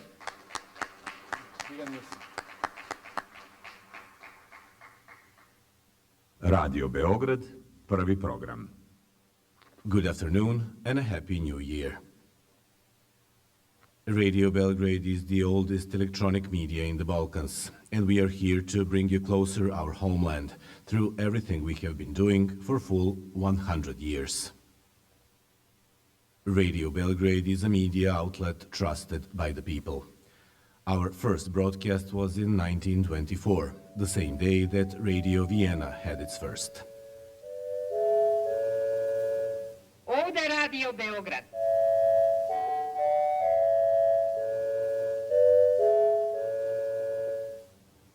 Our radio is housed in a building of cultural significance for Belgrade, designed in 1912 and built in 1933. Right at the entrance, you are welcomed by a Nikola Tesla bust, installed in 1992 as part of the project Tesla's Planetary Social Gathering, or on Serbian, Teslino planetarno poselo. Radio production is our basic job, and everything we produce is completely digitalized. We broadcast 96 hours of program each day. Our archive keeps audio records dating as far back as 1888. And purified at the salt that so much hideous bad music may be put on record forever. Amen, forever. And every day, we create and record new programs of the highest quality. We take pride in our choirs, the symphonic orchestra, and orchestras of ethno and jazz music. We have excellent journalists, sound engineers, and news anchors. We are specialized in all types of audio recordings, with studios for production of music, radio dramas, and live concerts. Our informative program covers all of the aspects of modern ways of presenting the information, from local to international themes. Special attention is given to our communities abroad. Radio Beograd, prvi program. Večeras zajedno. Ovo je program za vas koji živite i radite daleko od rodnog kraja. The program Together Tonight, or in Serbian Večeras zajedno, has existed for more than half a century. We broadcast information about all our communities throughout the globe and help connect all of our people in the diaspora. Our priorities are preserving and nurturing our culture, tradition, and the Cyrillic script. In this century, we are continuing to follow innovations and trends. In step with technological developments, we have launched a mobile app, RTS Zvuk, or in English, RTS Sound. You can download the app for free from all major app stores and use it seamlessly in any part of the world. Dobrodošli u aplikaciju RTS Zvuk. Slušajte programe Radio Beograda uživo ili odloženo. U meniju pronađite emisije Radio Beograda klikom na audioteku ili uživajte u omiljenim muzičkim žanrovima odabirom opcije muzika. Obeležite sadržaj koji vam se dopao i slušajte odloženo kad god poželite. Playliste su muzički izbor poznatih ličnosti, a vi napravite svoj RTS Zvuk. Zvuk koji nas povezuje. This is a call for you to join us and share your thoughts, your feelings, and your expertise with all our people worldwide. Stay tuned in to Radio Belgrade.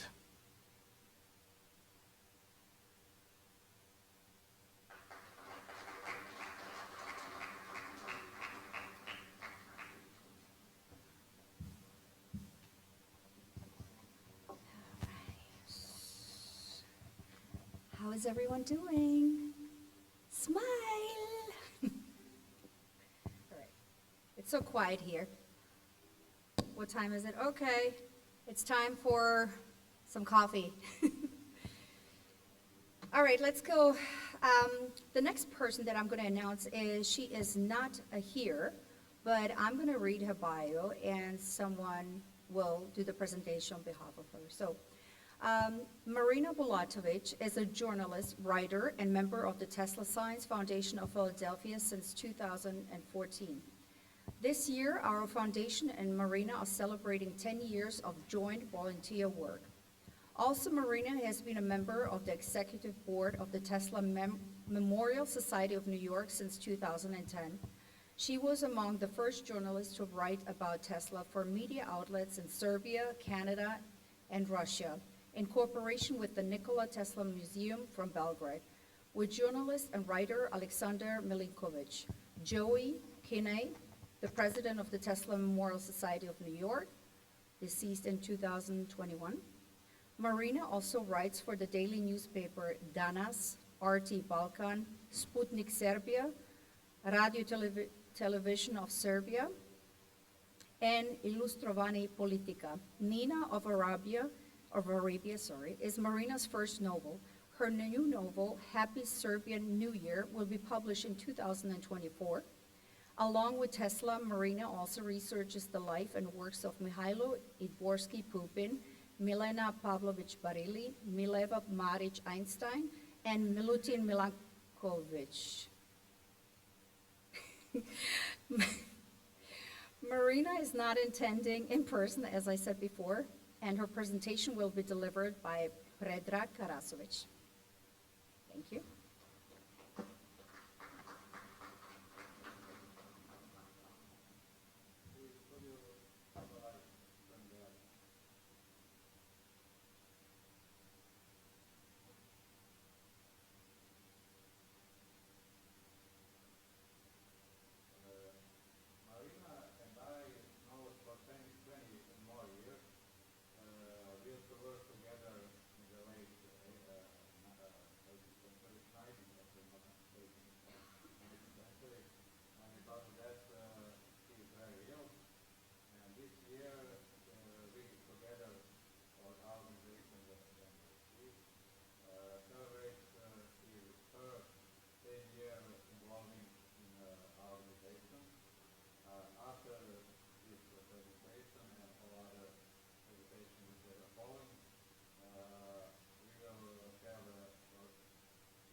Sorry.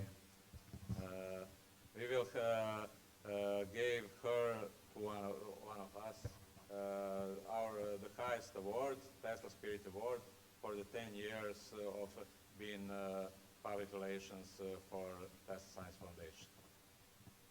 As Lana said, Marina is a journalist and writer, and she worked with late Ljubo Vujovic that lived in New York in our brotherly organization called the Tesla Society. And his latest work, one of the latest work, was to present how Nikola Tesla has his flow, because in some newspapers in the last year it is said he didn't looked much how we will have his flow, but from her research, she found that Nikola Tesla didn't go anywhere without a suit, without tie, or without some special socks, without the shoes that are specially made for him. He was a real gentleman, and at that time, the most organizers of every kind of the events in that New York liked to call Nikola Tesla to be the part of that event. And maybe you know that he was favorable in the women's world. He decided not to have a family, not to have a wife, but many famous women in that time wanted to be with Tesla, maybe of his style, of course, of his, for everything he was. Next slide. You see some of his personal clothing. Maybe it is not seen because it's a little one, but you see it has elegant hat, elegant suit, gloves. I said before, he ordered the shoes for him, also the clothes. He always wanted to wear a cloth that will show his elegance.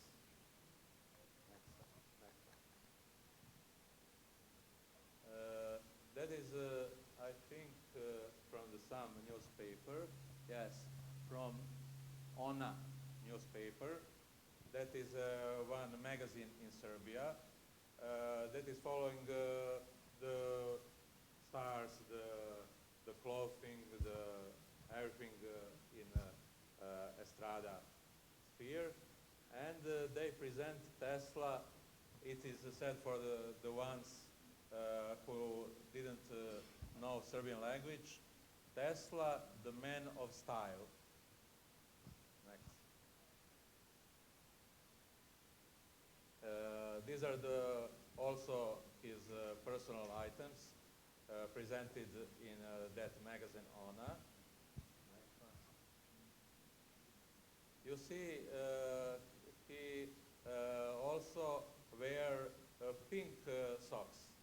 Maybe in that time was something unusual, but his personality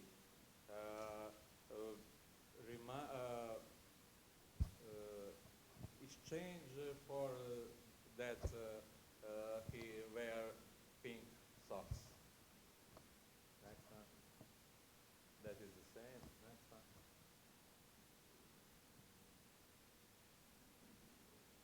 The same. Does it next? I'm sorry. This bust. Something here.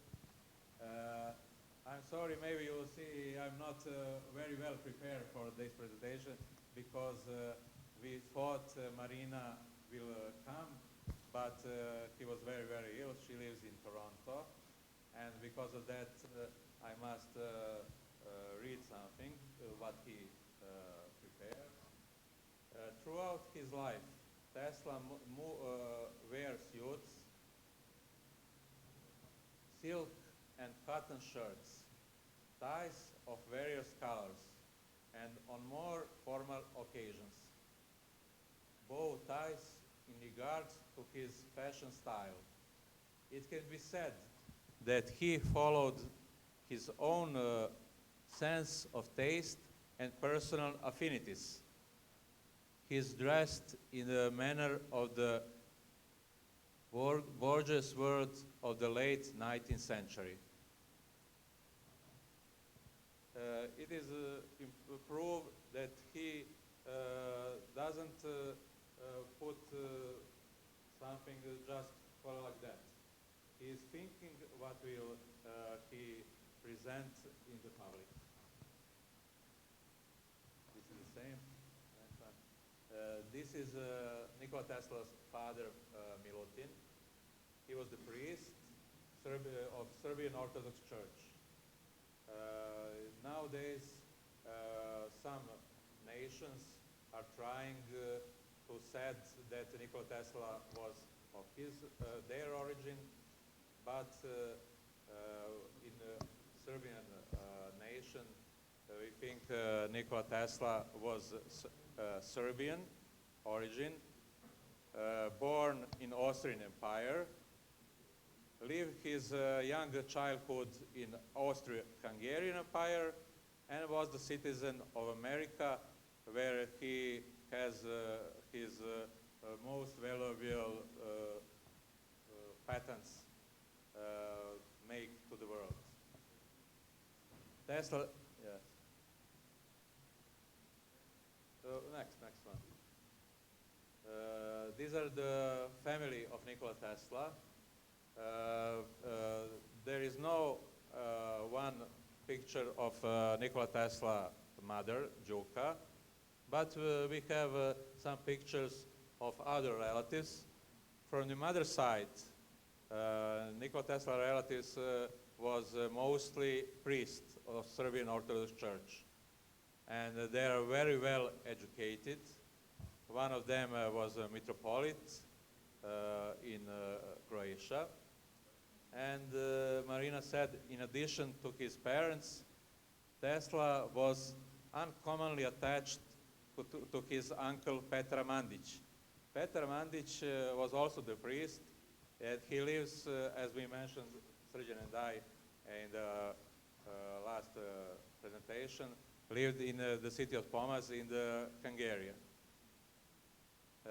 who was also an Orthodox priest and his mother's brother. Thus, Tesla comes from an educated family, the young middle class.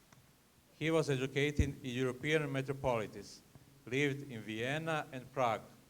He worked in Budapest, Paris, Strasbourg, and New York, and later throughout the Promised Land.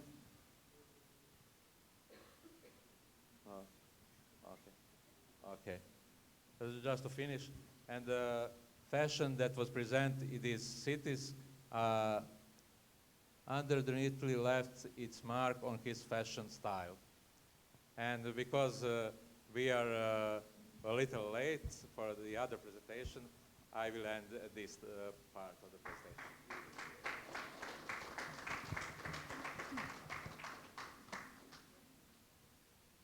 Thank you very much. I need some light. Thank you. All right. I know everyone is waiting. It's been a long day, but believe me, it's going to be very nice. So, and again, smile. It's beautiful. Next one, we'll go with, Biljana Regan is a local collector from Silver Spring of Serbian fall costumes and Balkan area, textiles, jewelry, and accessories. She was born in Šabac, 80 kilometers far from Belgrade, capital city of Serbia. Ah, that's where my mom is from. Since 2012, she has had regularly exhibit in Washington, D.C. area, Library of Congress, Serbian Embassy, Francophone Party at the French Embassy, Croatian Embassy, Ohio, Texas, New York, and many others. Knowledge of handcraft proved to be extremely useful for the costume restoration. Often missing components, homemade lace, or embroidery are created to complete costumes reflecting the fashions of rural Serbia. Her collection has over 100 authentic costumes. My happiness is reflected in the ability to do, okay. There's a missing piece. I'm sorry, apologize, but somebody took my piece. Anyways, so let's all welcome Biljana Regan, please. I'm sorry, Biljana. I was trying to look for it, but someone took it. Thank you. Ladies and gentlemen, I'm both honored and humbled to be chosen to address you today as one of Tesla's people, as one of you, as one of the proud Serbs who, inspired by Tesla's contribution to the entire humanity, strives through their action and attitude to preserve legacy and spirit of the greatest Serbian American that ever walked the earth. My story officially began 12 years ago when I founded the Association for Preservation of Balkan Tradition and Culture in the United States. But in fact, it began many years before that in my hometown Šabac on the river Sava, when I took my first folklore dance steps as a young girl. Folklore dancing soon became not only my hobby, but also my passion, as it embraced the warmth and sparkling happy melodies and the rhythmic beats with my lively stage performances in the authentic folk costumes, each of which telling a story of our rich history and tradition through their beautiful vivid patterns and handmade ornaments. The love of folk art inspired me by my mother Stefana, who passed her multi-talent on me and taught me all the secrets of handcrafts, embroidery, sewing, jewelry, decoration making, as our family home was always full of gorgeous pieces that she herself made or collected. My mother's devotion and dedication to handcraft, coupled with my passion for folk dances and costumes, were and still are the main sources of my inspiration, vision, and impulse to collect, restore, revive, and create portions of Serbian and Balkan heritage here in the United States for over a decade now, through dozens of exhibitions, shows, events, and festivals. Before I conclude, I invite you to watch a short video presentation of our most recent exhibition held at the Serbian Ambassador's residence in Washington, D.C. in November 2023. I would like to thank the organizers of our conference, the Tesla Science Foundation, its founder, Mr. Nikola Lončar, and the entire executive board, especially Ms. Nada Martinovic, for giving me this opportunity today. None of this would have ever been possible without tremendous help from my family, my son Stevan, and my friends in Serbia and in the United States. All the girls and guys, women and men, whom I always be grateful for joining me on this journey of preserving and presenting the culture and tradition of our region all over the United States. Most of all, my gratitude goes to my biggest supporter, my biggest friend, and my husband, John.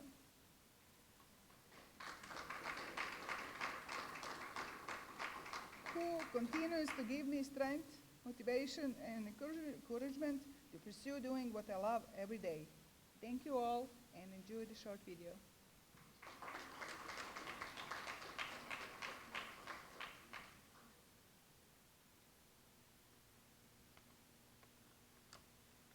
Predivno gala veče srpske tradicije, kulture, umetnosti ovde u srcu američke prestonice. Večeras smo u novootvorenoj srpskoj rezidenciji u Vašingtonu predstavili svetu, Americi, kolekciju naše fenomenalne Biljane Regan iz Marylanda, za koju želim da čuje cela Srbija, jer je reč o ženi koja je u svojoj kolekciji sačuvala više hiljada srpskih narodnih nošnji iz svih naših krajeva, otkupljivala ih je, konzervirala, muzeološkim metodama spajala u jednu predivnu kolekciju koju smo večeras predstavili u srcu američke prestonice. I ovo je svojevrsna Noeva barka srpske tradicije, kulture i umetnosti predstavljena američkoj publici, diplomatskoj zajednici, kulturnim krugovima, koristeći ovo kao još jedan način da gradimo mostove razumevanja, saradnje i, ako hoćete, i da povezujemo ljude na najbazičnijem nivou kroz emocije. Meka moć srpske kulture, istorije, tradicije govori sama za sebe, tako da ofanziva šarma srpske kulture, tradicije i istorije u Vašingtonu je u punom jeku.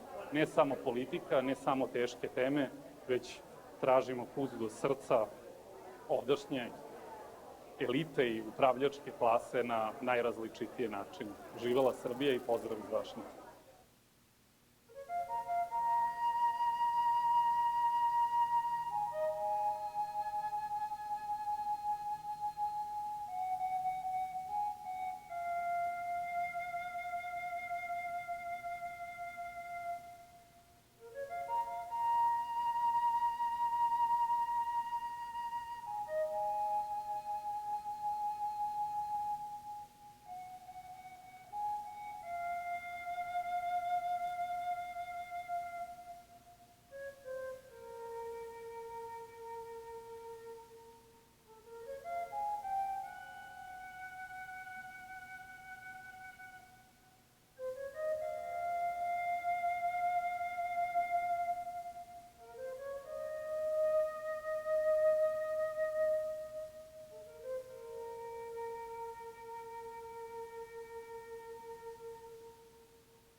Happy New Year's, brothers and sisters. In Serbia, it is already 10 minutes past midnight, so we celebrate in a Serbian time. And now you're going to see again these beautiful young people with Serbian dance. Thank you.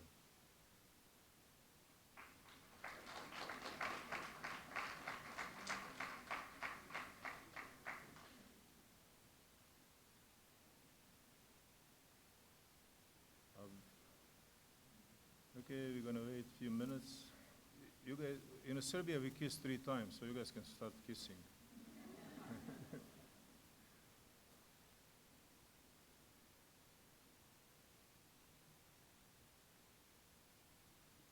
Did we need that? Craig, look like we need your help here again.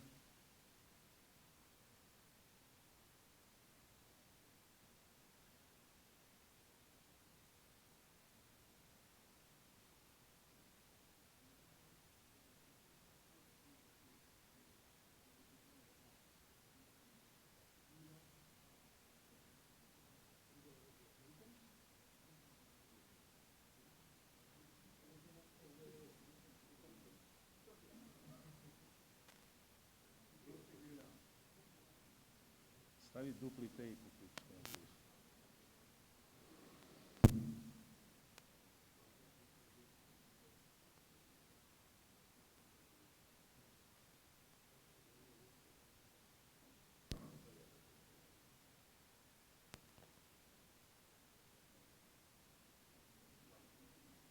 Napravi to bolje, pašće.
great job, by the way.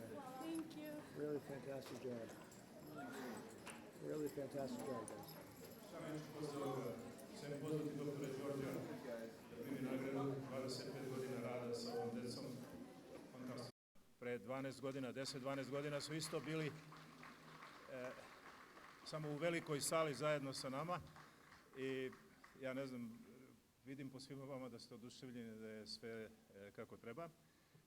Pa prvo poklanjavamo vam Tesla Spirit Award za vašu organizaciju i za vašu decu svu da uče još više od Tesla. Hvala, Nikola. Thank you, everyone, and thank you for putting together this conference. It's really amazing to see how many people came and how many people support your work. But really, and the least that we can do as Gračanica is just beautify it a little bit with these young people. We're hoping to have enough time to perform another number for you, so hopefully very soon you'll see Vranjanska svita. Thank you very much again. Thank you. Hvala. Thanks all. Mi imamo još nekoliko izuzetno divnih. We have few more wonderful people, presenters. But because of Serbia New Year, we changed program a little bit, and we will start with presentation after this. So Nada, can you bring your kids out?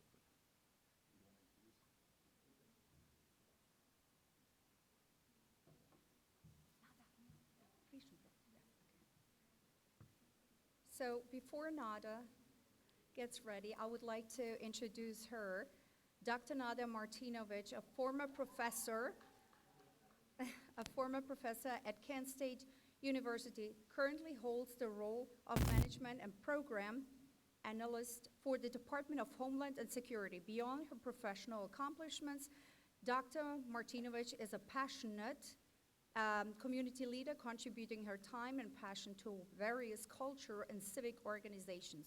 Notable among these are Cleveland Museum of Arts, International Community Council, Cleveland International Folk Festival, One World Day, Global Cleveland, and many more. For over 2 decades, Dr. Martinovic has been a dedicated advocate for the Serbian community in Cleveland, actively engaged in preserving and perpetuating Serbian culture, language, and tradition. She was director of the Serbian Film Festival, founding member, and Serbian representative of the Eastern European Congress of Ohio, founder and director of the nonprofit organization Serbian Community Children's Corps, St. Sava, and Cleveland, Ohio. Currently, she serves as the vice president of the Tesla Science Foundation.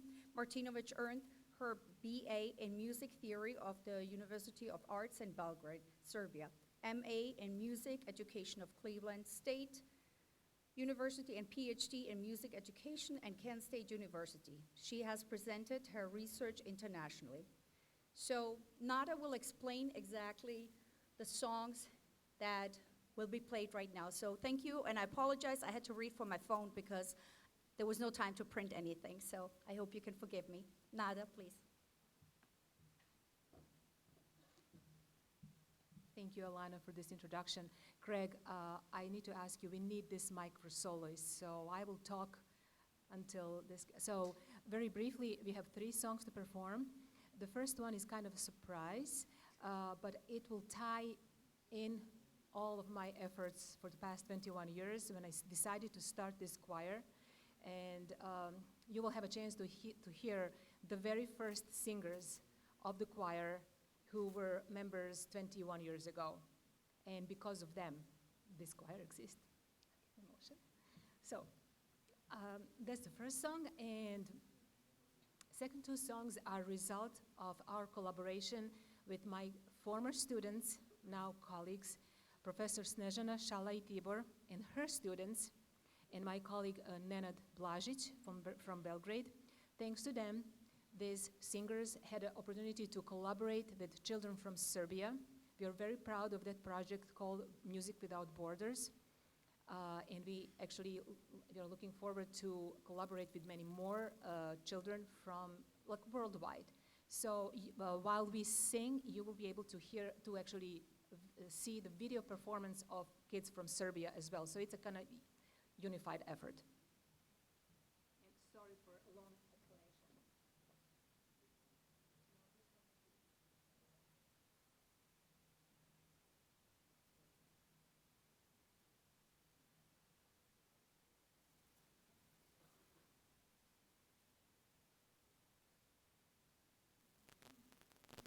Check, 1, 2.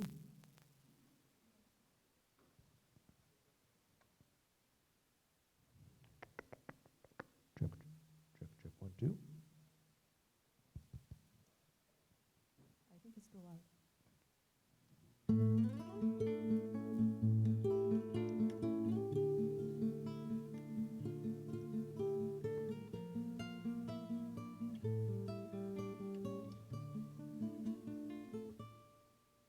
Moj deda već dugo ore nebeske njive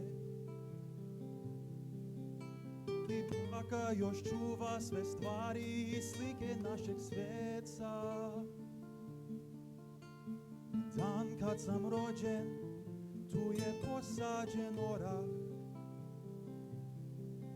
i u avliji pod gustom krošnjom sad igraju se deca.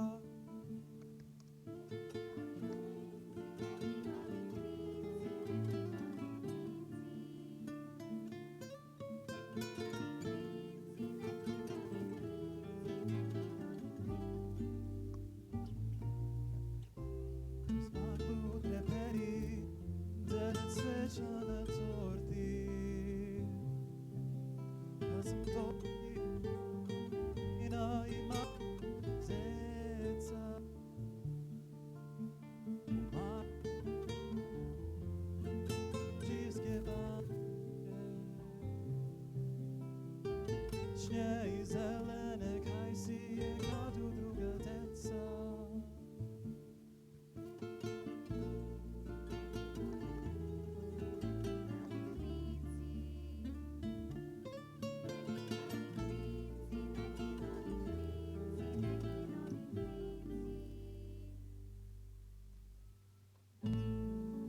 Story goes on.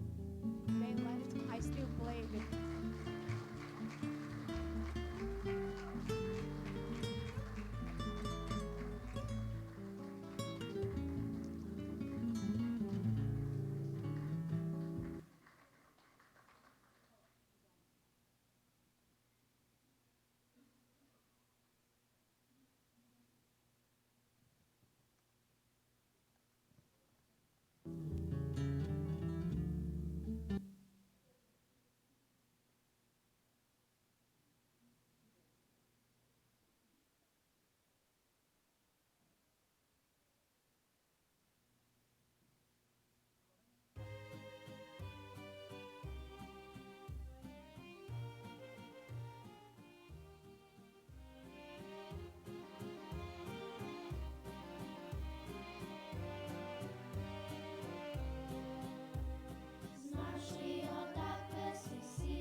can you please come here?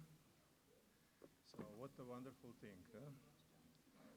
So, come on, please. So they tell me, if you want to make this organization very good, you have to make first person. Select first person next to you way smarter and better than you. And I select Nada. Nada is vice president and definitely doing wonderful work. And I know how busy she is with a lot of different things what she do. But Nada, this plaque is for your wonderful work. And this is, keep teaching your kids about Nikola Tesla. Thank you. Thank you. This is a great honor.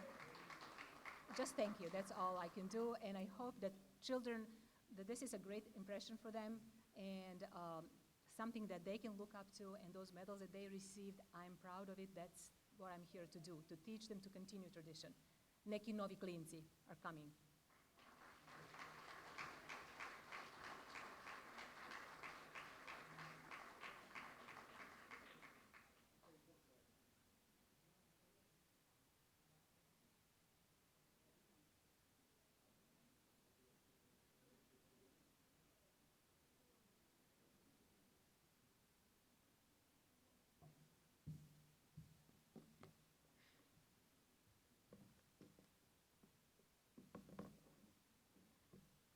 First, I would like to say Happy Serbian New Year. Srećna Srpska Nova Godina.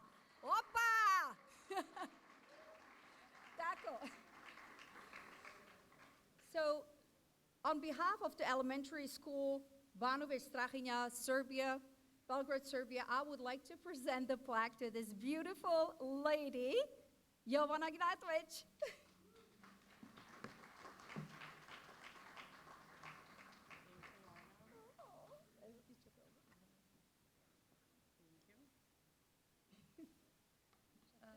I would like to thank to Tesla Science Foundation to this special award.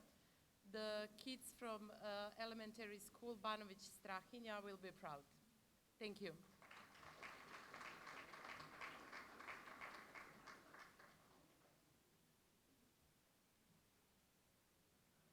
Okay, I know there are a lot of people from Montenegro here. How many?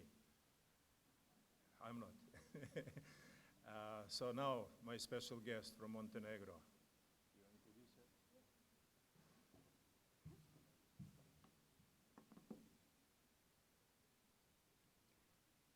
Montenegro. We love Montenegro. One of my favorite places in Montenegro is Petrovac. And I've been there since I was a little child, and I miss that place. So the next one is Tatjana Kuljača, born in Sarajevo, grew up in Konjic and Nikšić. She earned her undergraduate degree from the Faculty of Tourism in Kotor and her postgraduate master's degree from the Faculty of Tourism in Bar. Since November 2015, she has been a columnist for Gracia magazine. So please all welcome Tatjana Kuljača.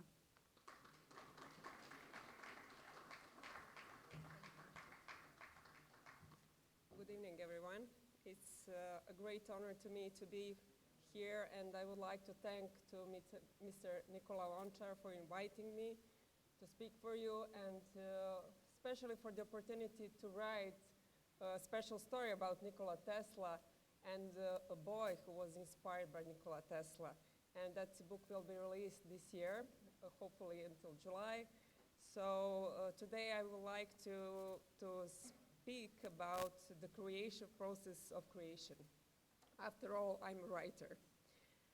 Nikola Tesla talked about many things, including how he came up with the ideas of his inventions. He said that he did not invent anything, but that he was a channel through which information from a higher power reached humanity. We can call this higher power God, the universe, or simply the source.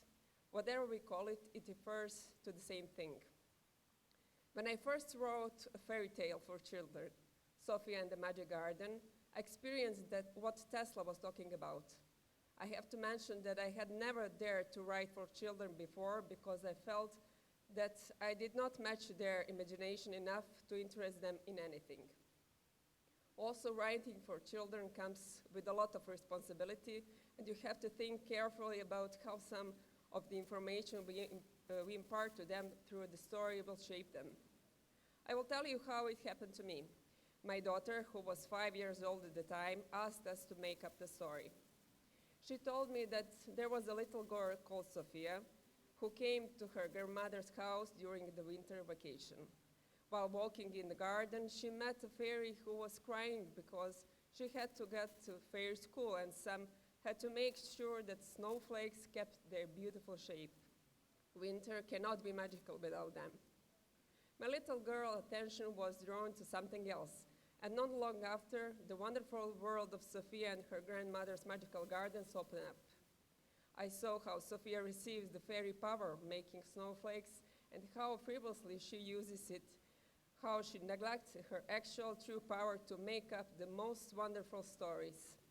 On her way, she disrupts the order of the worlds because no human can keep the fairy power.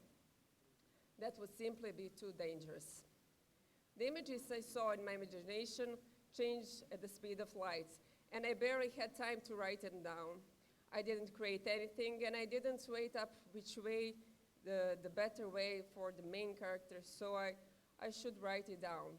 I just followed her on her journey and wrote a wonderful story about the inner magic of every child, which they must realize when they are small and never forget. When I started writing, I had no idea where the story would take me, nor what messages it would convey to the children who would read it.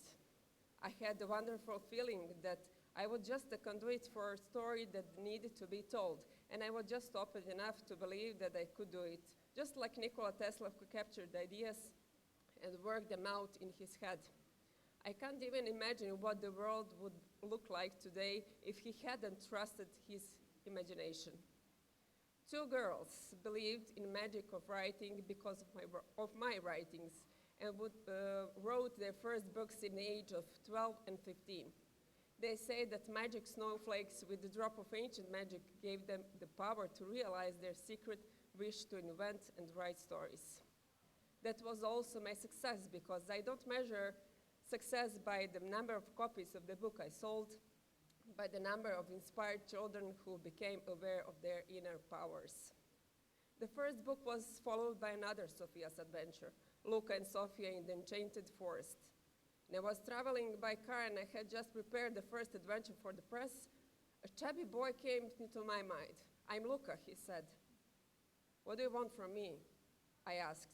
"I want a story," he replied.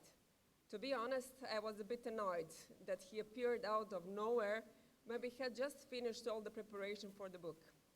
I couldn't imagine how I was going to fit him in the story that had already been written. Write a new book, the story of Luca and Sophia, I somehow heard in my head. The magical world opened up to me again, and the story followed quickly, and wrote for days without stopping, and wrote the story of Luca and Sophia in the Enchanted Forest. It was about a boy who was an outsider in this world. In another world, he discovered an unusual power that he had inherited from his mother, the lake fairy. Again, I had the feeling that someone else was writing through me, and I was only holding a pen in my hand. The third book, Sophia and the Timekeepers, which is supported by the Ministry of Culture and Media of Montenegro, tells the story of what can happen when we have the power to control time.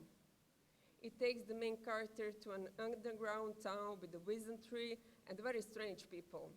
I had the image of this small town in my head for a long time. It was so strong that I saw it even time when I closed my eyes. Fairy Town opened up to me in all its colors and smells and urged me to write down the story. I have never written by force or according to plan. I was always open to ideas that came to me. And I know that I have an idea, it's up to me to make something of it. If I do not, it will be taken over by somebody else. How often has it happened to you that you did not attach any importance to an idea and later found out that someone else had implemented the same idea? Nikola Tesla described the world we live today, and from this point of view, it's amazing how accurately he predicted events. The development of technology, it used for the benefit of all, will allow people to devote more time to developing their talents and making this world more beautiful with their creations. I firmly believe that we all are here with a mission. We just need a little encouragement to remember what our mission is and to fulfill it. That's why Sophia's story was very important as a preparation for the children of future generation to be ready to take all the gifts they came into this world with and make it more beautiful. We are all important. If we are not, we wouldn't be here. Thank you very much.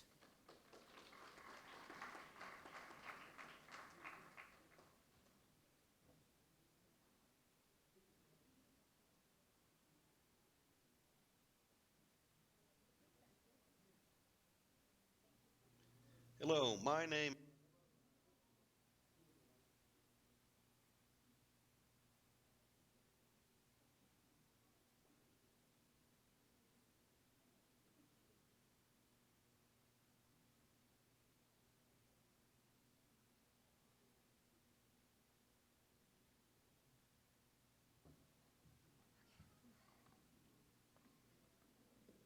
I would like to call Patrick Ryan, who is going to present a video.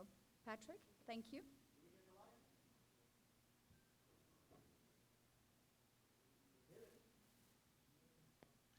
Hello, my name is Patrick Ryan.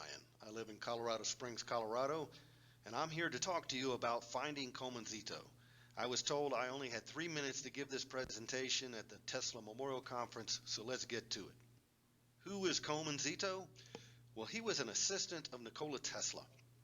That is me dressed as Coleman-Zito for a parade in Colorado Springs. The city actually called me to play Tesla that day, and I had to tell them, Tesla is tall and thin, and I'm not, but I know a guy. Now, when I moved to Colorado Springs, I was a little distraught that there wasn't any markers to Tesla in town. And so I posted a video, Can't My Hero Get a Break? And this guy was the first to respond. And he said, well, Patrick, it's not like you don't know anybody who can't build a statue. Well, this guy is Stan Mullins, and when it comes to statues, he's pretty famous. And he said, when you get back to Athens, let's go to lunch, and you can tell me all about this Nikola Tesla. So this is us at lunch, me talking about my favorite subject. Now, I told Stan, if we're going to do this statue right, we're going to have to include this other guy, Coleman-Zito. He's Tesla's assistant, and he actually saved Tesla's life during one of the experiments in Colorado Springs. So that's our concept drawing based on the only photograph we had at the time. Little did we know our lives were about to change. We got contacted out of the blue, and that person sent us this photograph. And as you can see, Coleman's sporting that big bushy mustache. That's why I had it in the parade. So how did we find out about Coleman-Zito and his big bushy mustache? This guy right here, Carl Belinas. He is the president of the Friends of Maple Grove Cemetery in Kew Gardens, New York.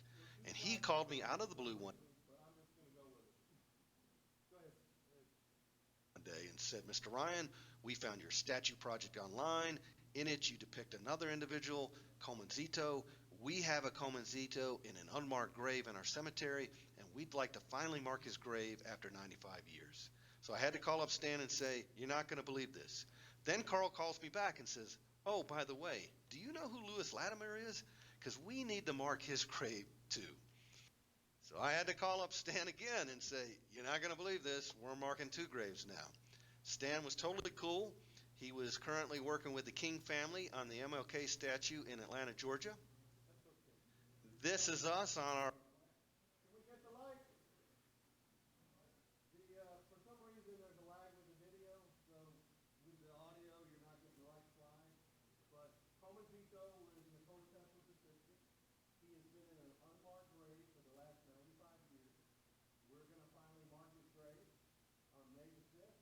They're all invited. If you want to find out more information, please stop by our table. Thank you very much.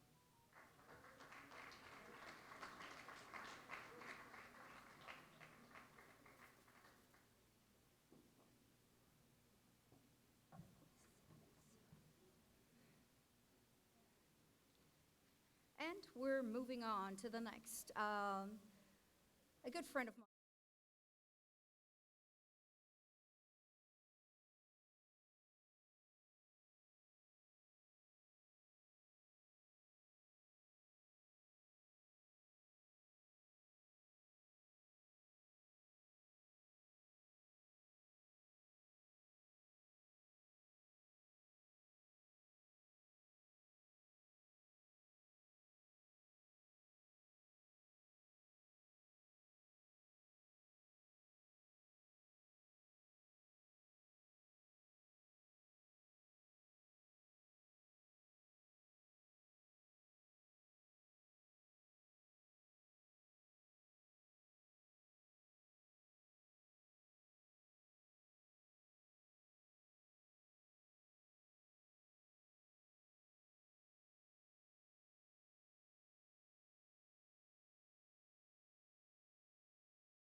ancient knowledge and practices that involve the understanding of energy, frequency, and light, and the cultures and traditions of Chinese medicine and other ancient healing traditions. We are going to have another section in the show that deals with spirituality and metaphysics, talks that are exploring the spiritual and metaphysical aspects of energy, frequency, and light, and which Tesla often draws connections between ancient wisdom and contemporary spiritual practices in creating his invention and philosophies of his creative process for the designs and developments. We're going to do something else on quantum physics. This is going to be fun. A lot of this stuff is out of my wheelhouse, so I'm going to be learning as I go, of course. Conversations delving into the principles of quantum physics, which often involve discussions about the nature of light, energy, frequency, and the quantum levels and beyond. While there are legitimate scientific uses of light and frequency in various fields, there could also be a misunderstanding or exaggeration, particularly when referencing ancient science, that do mainstream science thinking that, and not understanding about the quantum sciences.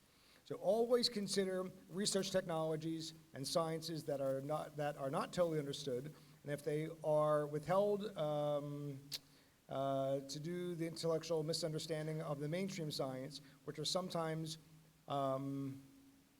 okay, that wasn't written well. So in a capsule, I'd like to thank the Tesla Science Foundation for allowing me the opportunity to speak to you tonight. Once again, the YouTube talk show is going to be called Ancient Secrets Untold, and I want to thank Robert out there in Arizona. I know he's watching right now. He's been texting me while I'm up here. Thanks, Robert. That was confusing. And, you know, we're going to be doing this program, and hopefully you guys can tune in and take a look. It's going to be something that's an expansive program that, because I do television production as well, as you obviously know from this experience here tonight, and we just can't wait to talk to the world and introduce Tesla in a whole new way. So please tune in, look for us, and I want to thank the Tesla Science Foundation here in New York City, but of course from our hometown, brotherly love, Philadelphia. Guys, thanks so much.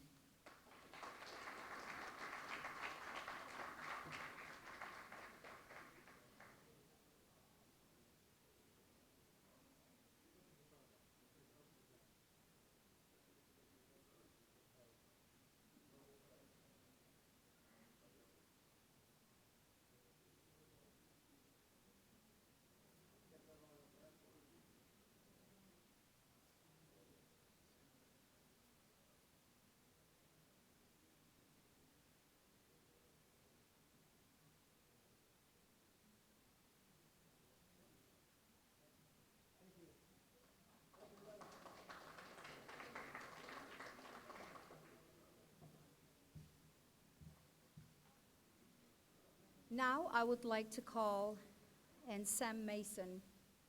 Sam Mason? Okay.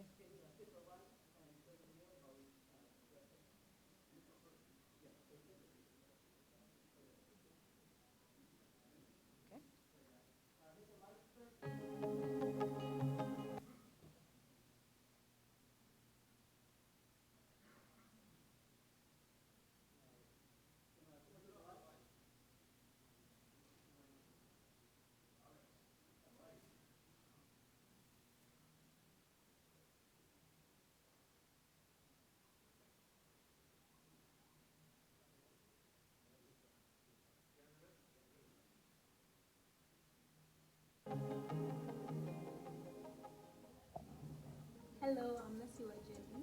Hi, I'm Georgia. Agnes is my name. Lawrence. And we are Tesla Science Foundation Uganda.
turn on the lights for a moment there?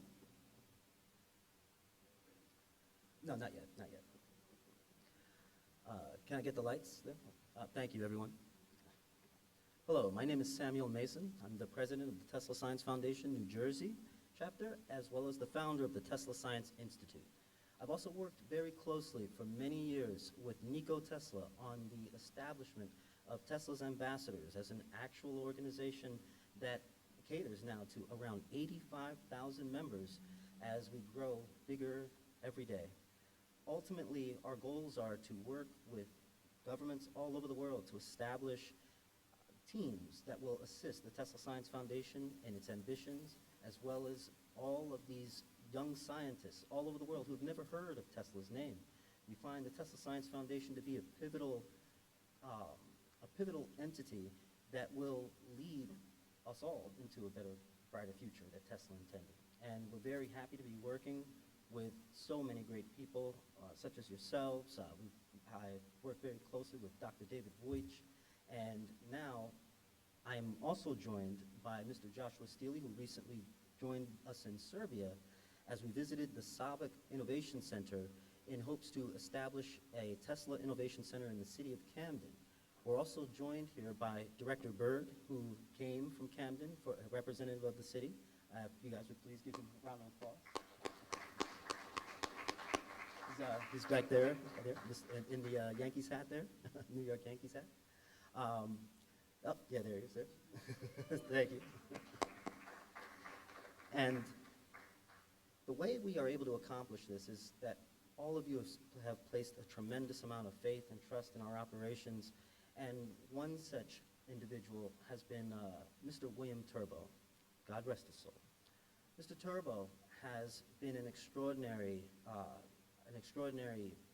light for the Tesla Science Institute to move into jurisdictions and establish these centers without fear and without any kind of worry of reprisal. As a Tesla ambassador, literally, we feel of the first order, William endeavored to teach Tesla science at every level. He has done presentations at the United Nations, and many of us are unaware of the extraordinary efforts this man put into preserving the life, work, and legacy of Tesla, until great people like Mr. Lonchar came and picked up the reins and then spread Tesla to almost every corner of the globe. Mr. Turbo, thankfully through Stan Watts, our designer of these Tesla statues, was gracious enough to create a bust in William Turbo's likeness so that we can preserve his memory and so that everyone will know that his contributions will be remembered throughout history. And with that, I have something very amazing to show you here. If you'll direct your attention.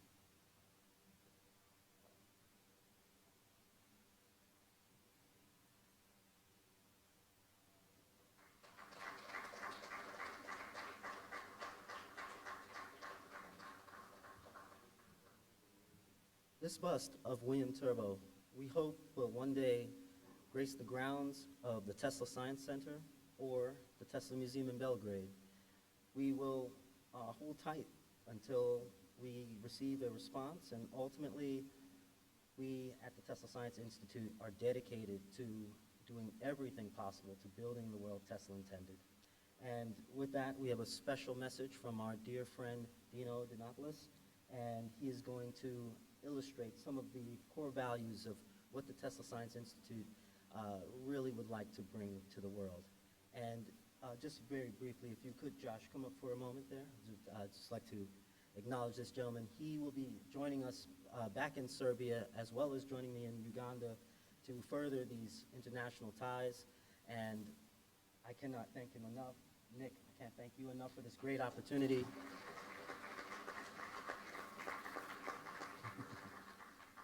Thank you all. And with that, I leave you with the message from Dino, and we will be providing a much lengthier presentation in lieu of the time that we're somewhat limited on time at the moment. So thank you, everyone, and with that, you can start the video. We'll probably cut it short due to time, but we'll laugh.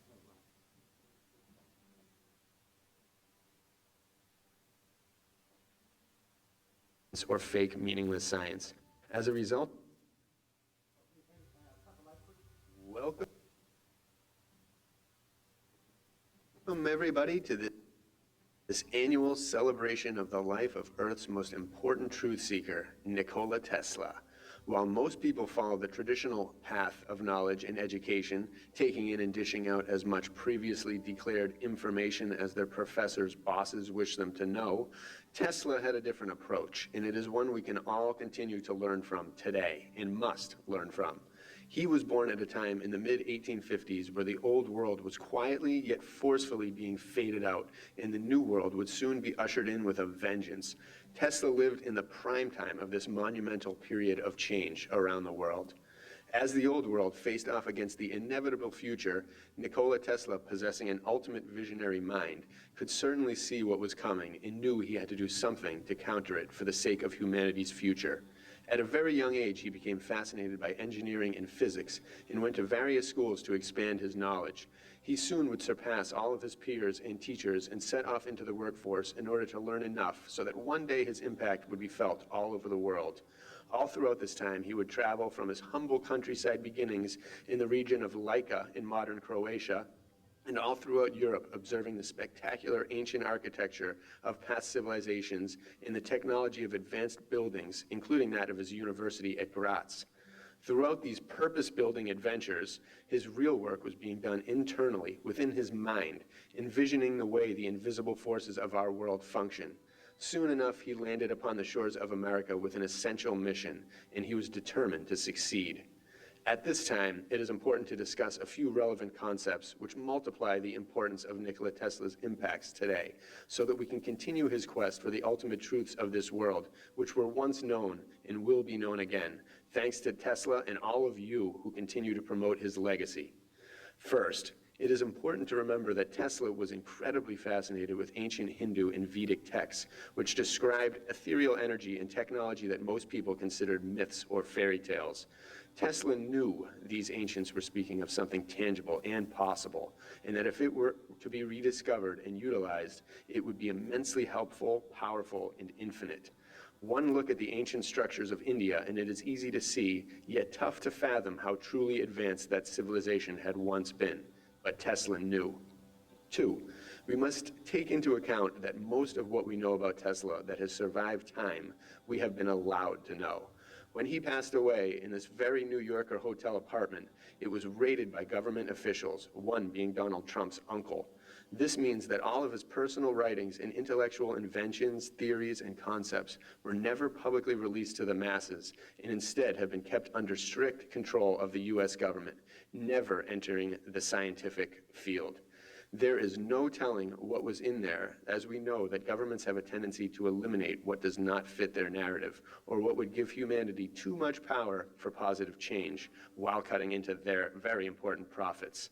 We also know that the Vatican and Smithsonian have been the keepers of forbidden ancient knowledge, which they do not factor into the educational programming and documented history of the masses. The answers to all the mysteries may very well be in ancient books that exist today, but never see the light of day. The damage this strict control of truth does to the collective consciousness of our world is absolutely catastrophic, as it massively hinders the ideal path of progress that humanity could be on. 3, we must acknowledge that because of this lack of disclosure, we may never know what Tesla's true and final thoughts were on such incredibly important topics as ancient history, ancient technologies, the fabric of reality, consciousness, and much more. When examining the detail in the spires of ancient cathedrals strewn all over Europe and the world, most of which have currently been destroyed by war, we can see many similarities to the towers and technology that Tesla had created in his lifetime. Was he inspired by the cathode cathedrals of the past? We knew he thoroughly appreciated the ancient Hindus and Jains. What other miracles of nature in this universe did he discover that are now lost to a corrupted government? I pray we find out one day. 4th, we can also speculate that as a result of such extreme targeting of Tesla, as well as the brutal persecution of free energy scientists to this day, we can conclude that this concept and knowledge of it is extremely important and relevant. Nobody gets targeted and severely punished or silenced for failed experiments or fake meaningless science.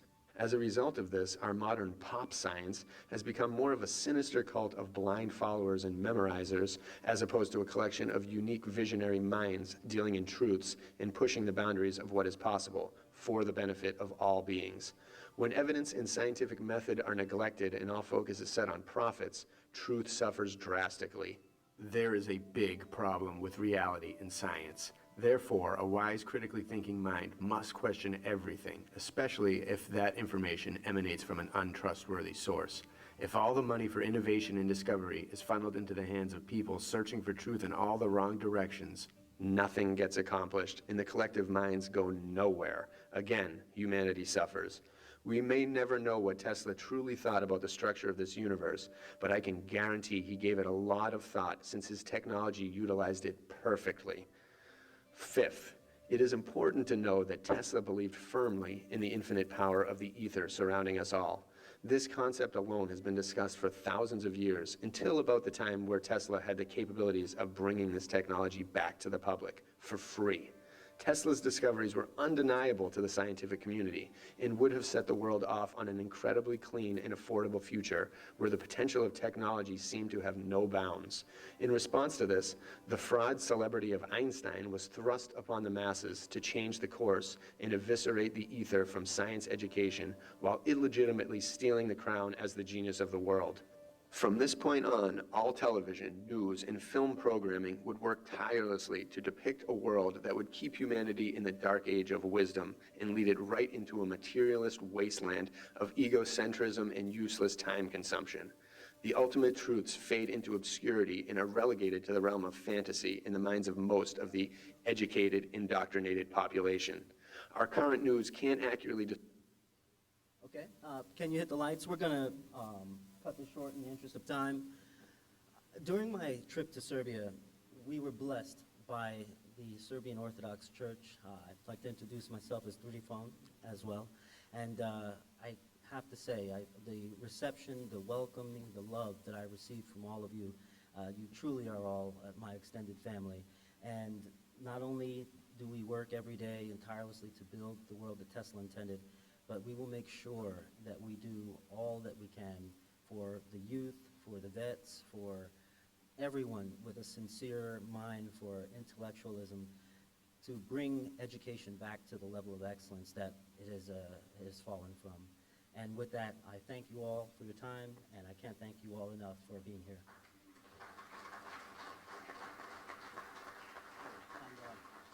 Justice, if you would please come up here for a moment. There's maybe...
Thank you all for your patience. I know it's been a long day, but we're going to continue with beautiful Serbian actress Vera Mujovic.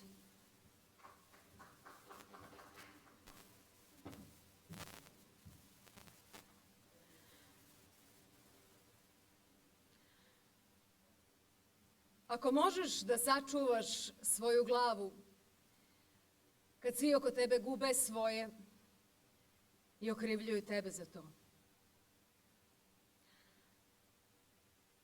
Ako možeš da veruješ sebi kad svi u tebe sumnjaju i čak pridodaješ njihovim sumnjama. Ako možeš da čekaš, a da ti čekanje ne dosadi Ili ako si prevaren da ne lažeš, ako si omrznut da ne mrziš. A pored toga da ne izgledaš predobar ili premudar.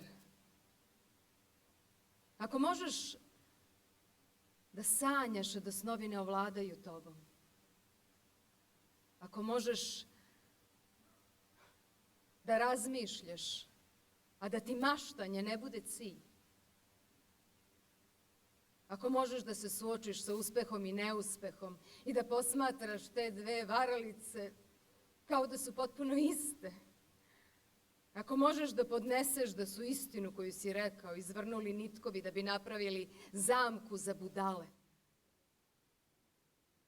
Ako možeš da posmatraš propast onoga čemu si posvetio čitav život i da pogrbljen sa dotrajalim alatom ponovo stvaraš.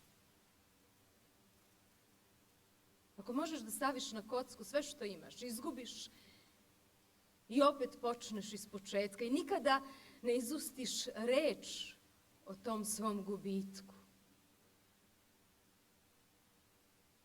Ako možeš da razgovaraš sa najnižima, da sačuvaš svoje dostojanstvo. Ako možeš da šetaš sa kraljevima, a da ne izgubiš razumevanje za obične ljude. Ako ni prijatelj, ni neprijatelj ne mogu da te uvrede, ako te svi cene, ali ne suviše. Ako možeš da ispuniš jedan nezaboravni minut sadržajem koji traje 60 sekundi. Tvoja je zemlja i sve što je na njoj. I bit ćeš čovek, sine moj.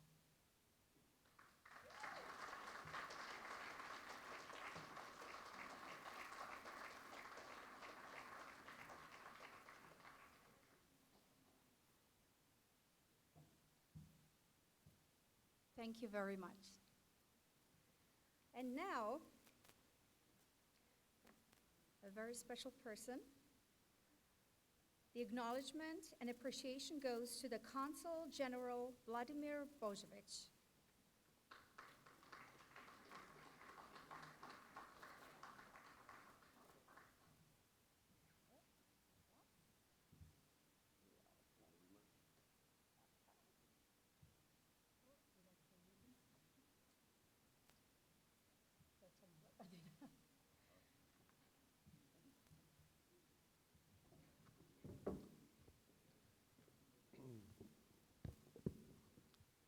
Thank you very much for all of you. Dear Nicola, dear old team, special thank you very much from myself, from my colleagues.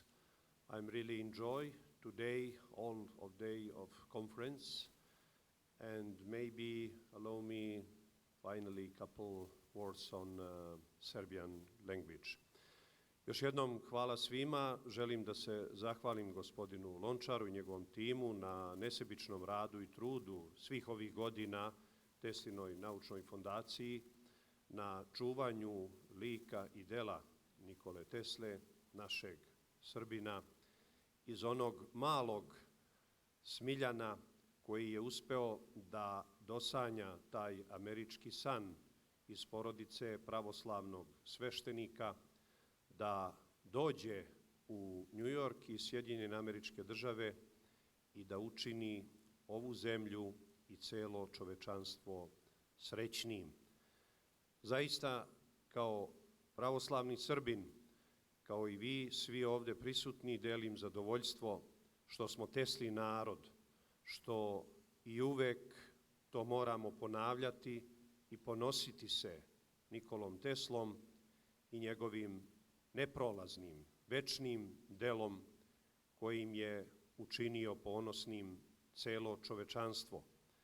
Kao što sam jutros i na otvaranju rekao, on se vodio samo isključivo plemenitim ciljevima i time još jednom pokazao i dokazao da je bio, jeste, ostaće večno Srbin.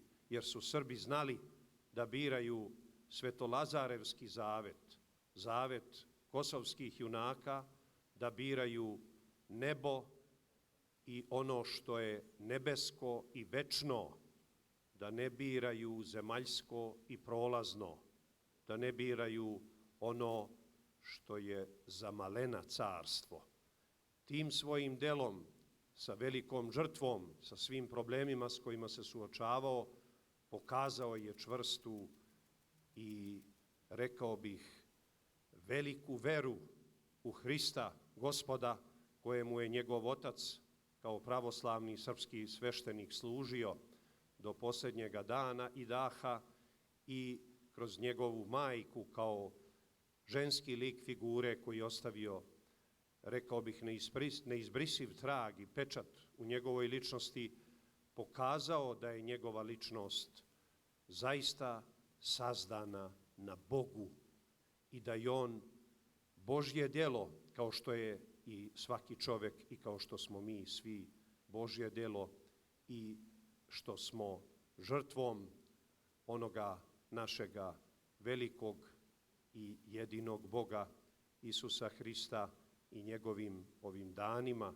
koji slavimo njegovo roždestvo i Božić i njegovo rođenje, potvrđujemo da smo njegovom žrtvom i mi oboženi i da je tako Nikola Tesla tom božanskom energijom iskoristio svoj božanski talenat i svoje poreklo i dao nemerljiv doprinos celom čovečanstvu.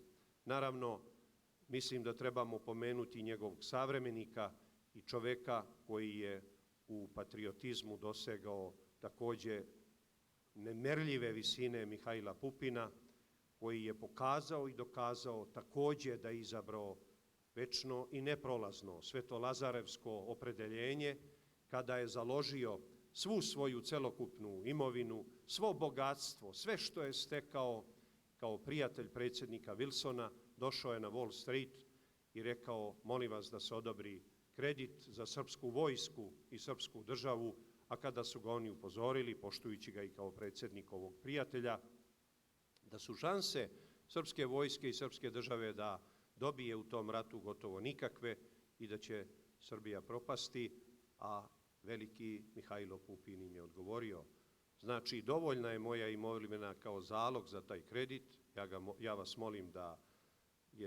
ga odobrite, a ukoliko propadne Srbija, neka propadnem i ja.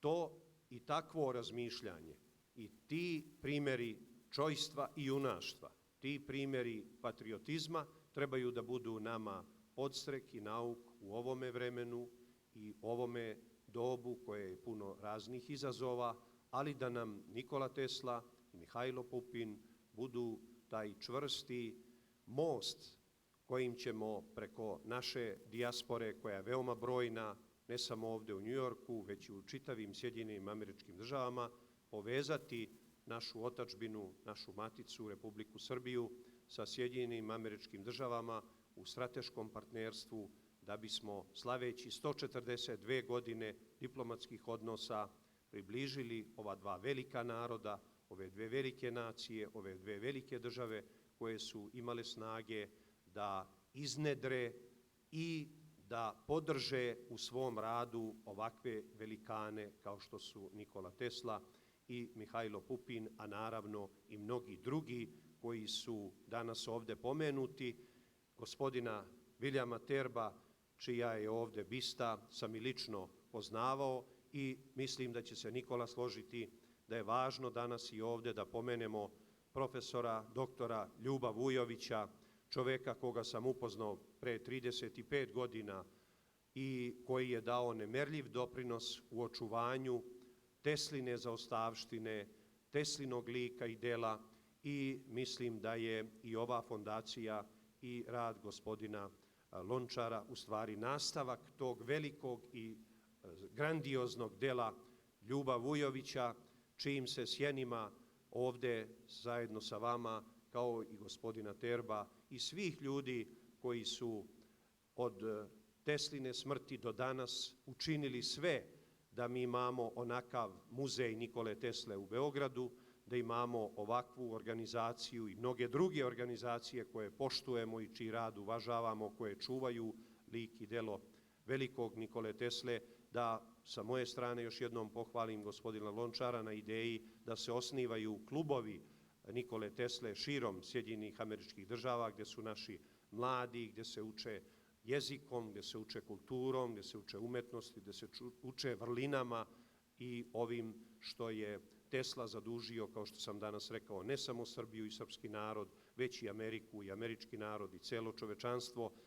Recimo, bio sam jako ushićen, želim da podelim to osjećanje sa vama, kad sam pre nekoliko dana posjetio generalnog konzula Indije ovdje u Njujorku, koji mi je rekao da je predsjednik Modi podržao jednu konferenciju Tesle i Vivekanande, njihovog velikog gurua, velikog čoveka, velikog mislioca i filozofa koji je bio savremenik i živeo je u Njujorku i sreo se sa Nikolom Teslom ovdje u Njujorku i ta konferencija će biti negdje u julu ili avgustu mesecu u New Delhiju u Velikoj Indiji, a vidjeli smo i u ovoj prezentaciji koliko je Tesla poštovan u čitavom svetu. Neka u tom Teslinom duhu, kao Teslin narod, zaključimo ovu konferenciju uz veliku zahvalnost gospodinu Nikoli Lončaru na velikom delu što on i njegov tim rade i što traju. Nije lako trajati u bilo kom ozbiljnom poslu, to znamo svi, ali ova današnja deca, mladi, vidjeli ste Gračanicu iz Bostona i mnogi drugi su primjer da to trajanje daje rezultate. Još jednom hvala vam na svemu i živeli i vidimo se do godine.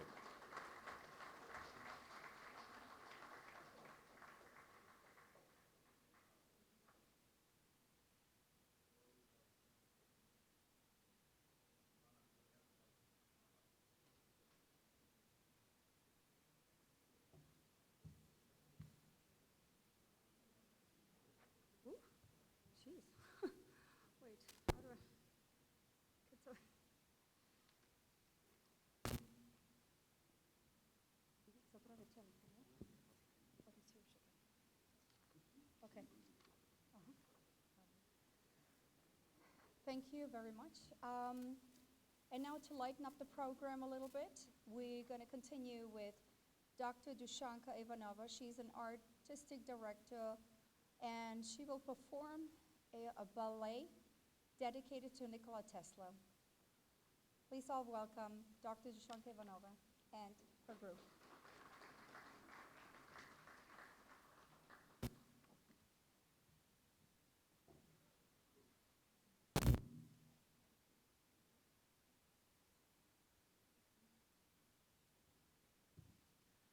Hi, my name is Dushanka Gradiški Ivanova, Artistic Director of Florida Ballet Academy of St. Petersburg in Florida.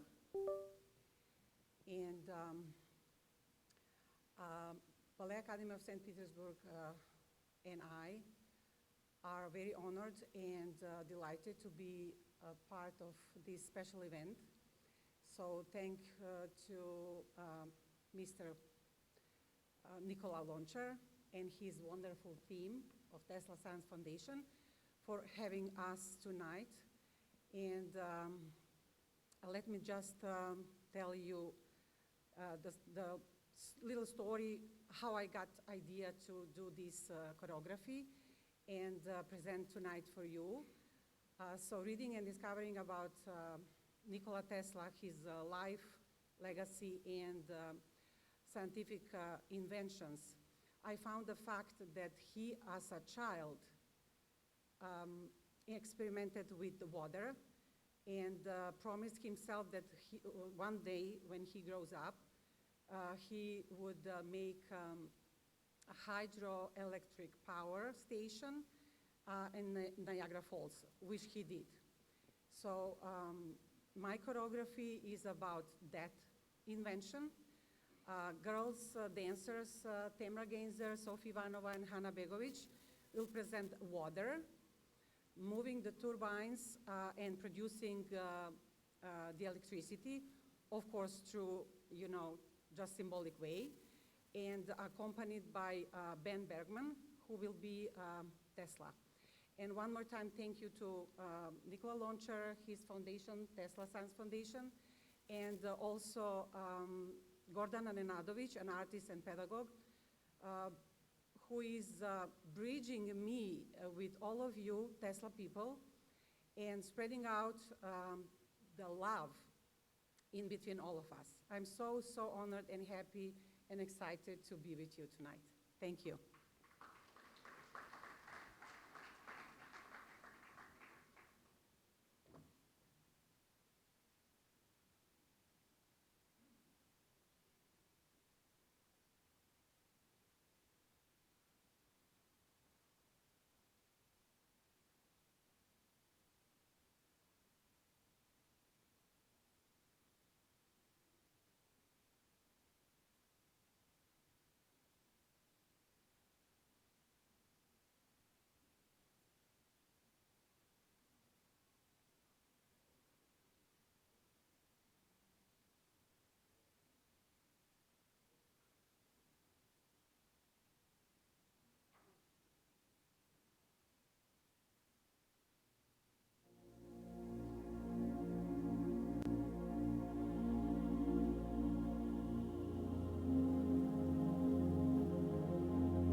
on to the next.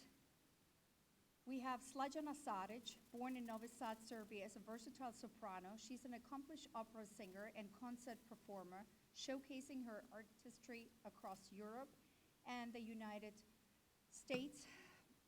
Currently, she is a member of the Grammy-winning Chicago Symphony Chorus.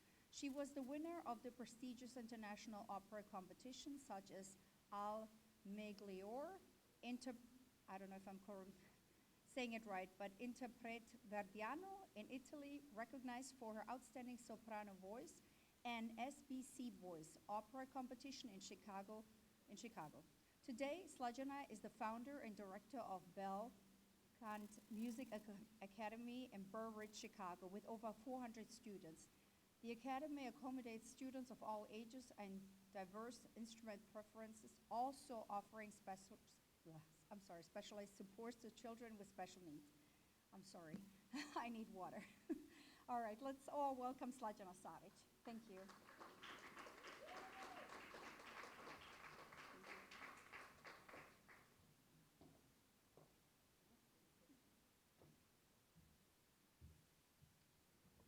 Good evening, everyone. I'm very grateful to be the part of this event. And thank you to Mr. Nikola Lončar and Tesla Science Foundation to being here. So as you hear, yes, my name is Slađana Saric.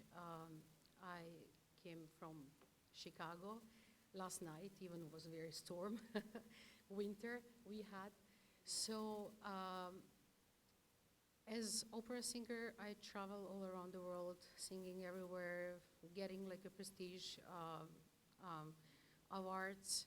But the most important thing for me now, since you know that we are in Chicago and we are having very big community, Serbian community, actually the one of the biggest, I'm working in Bel Canto Music Academy, which is now, we are opening the second location. We are working with the Serbian, with the kids with special needs. It's very important. We are teaching them, like actually working, healing them with music therapy, with Tesla frequency.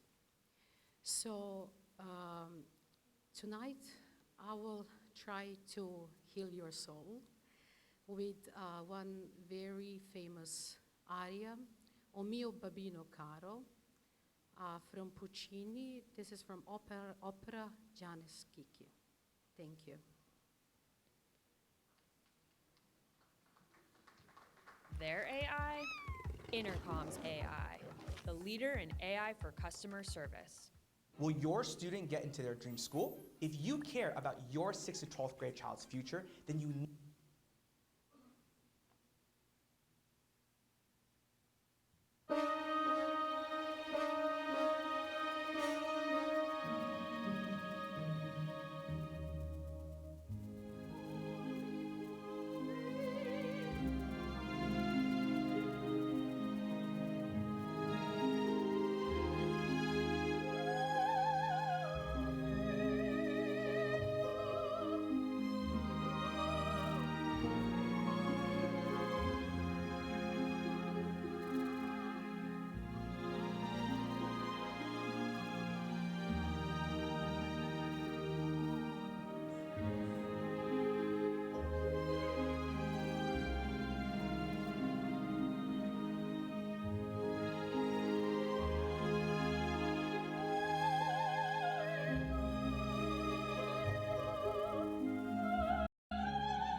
Thank you.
Okay.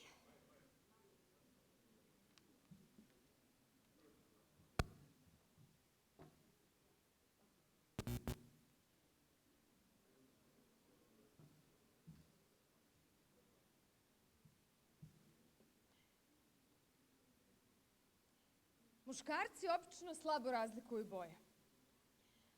Ali takvog ne znaš u bojama kakav je bio moj djed, teško je bilo naći. Njegov spektar svodio se svega na 4 osnovne boje, dok ono ostalo to nije ni postojalo. A kako je na ovom našem šarenome svijetu većina stvari i stvorenja obojena i jest i nije bojom, to je s mojim djedom oko toga dolazilo do neprilika i nesporazuma.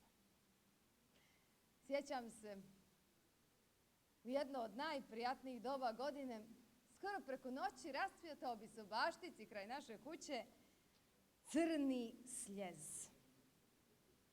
Zračio je tako povjerljivo i umiljeto da to nije moglo promaći čak ni djedovo oko.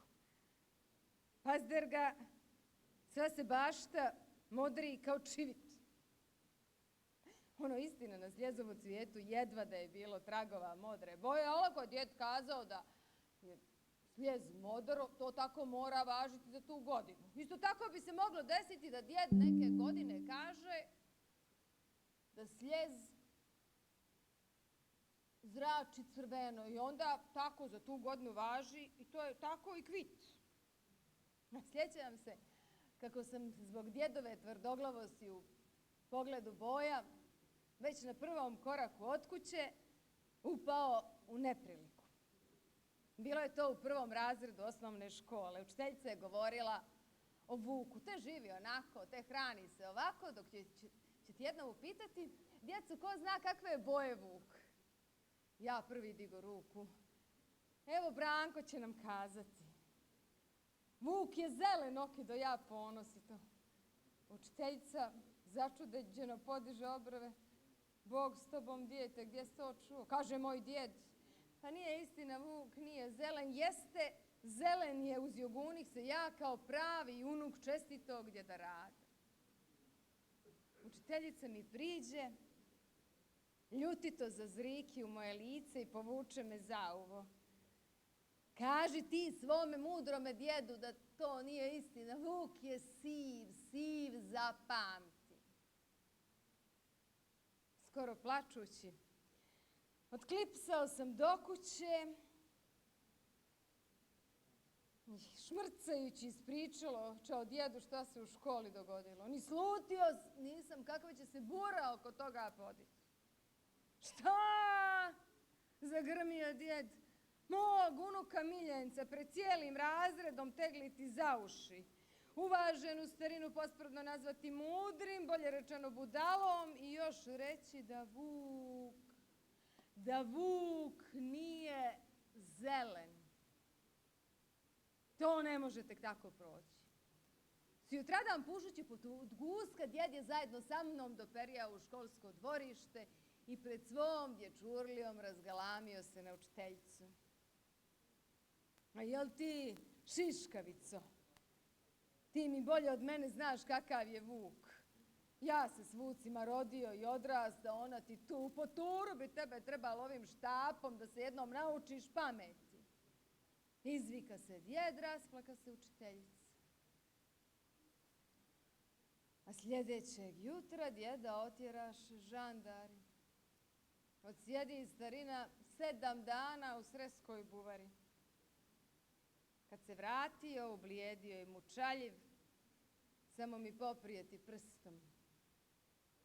A ti jezičkom, da te ja još jednom čujem da blejiš kakav je ko, pa ću ti ja pokazat.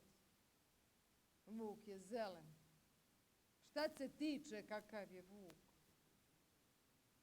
Pa kad me pitala, ti imao si da ćutiš pa kvit. Sljedećeg proljeća slijez u našoj bašti, rascvjeta se kao nikad otad. Ali djed ga ni zapazio nije. Tuga da te uvati. Bio je slijep i za boje i za sve.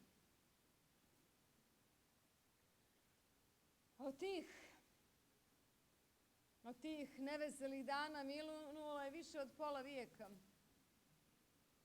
Djeda odavna nema na ovome svijetu. A ja ni danas posigurno ne znam kakve boje slijez. Znam samo da u proljeće prosine nešto ljupko, prozračno i svjetlo. Pa ti se prosto plače, iako ne znaš ni šta te boli, ni šta si izgubio.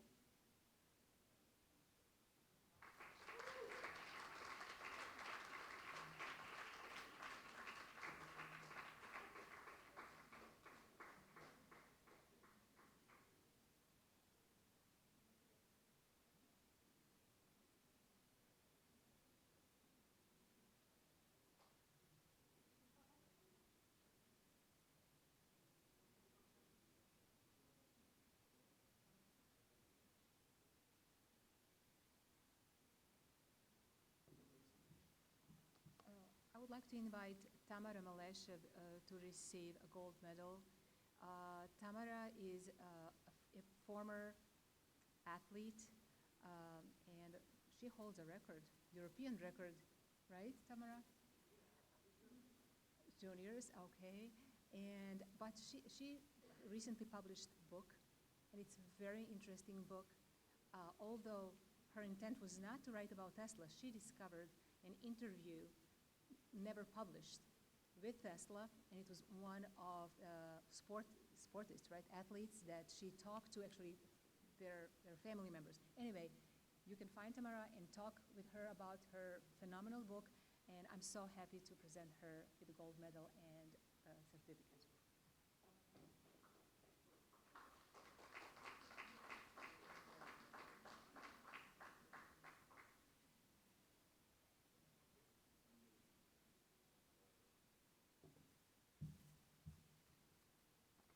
And now we're going to go to our special awards. The first one goes to San Diego Tesla Club, to Vesna Jovanovic and Diana Peric.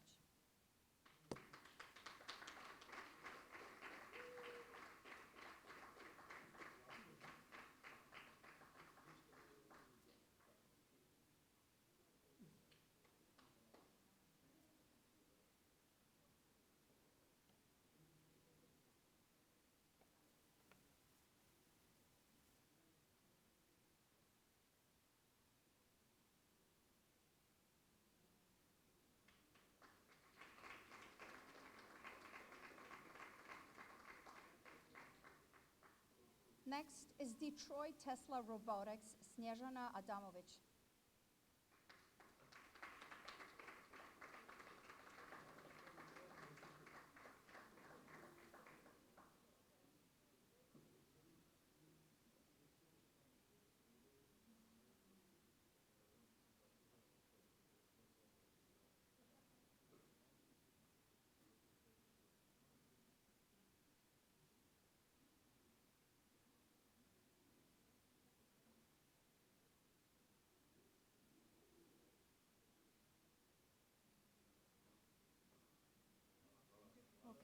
Okay. Next one is Rada Komazek. She's not here? Okay. All right. And then the next is for our lovely Marina Bulatovic, who is also not here.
Oh, okay.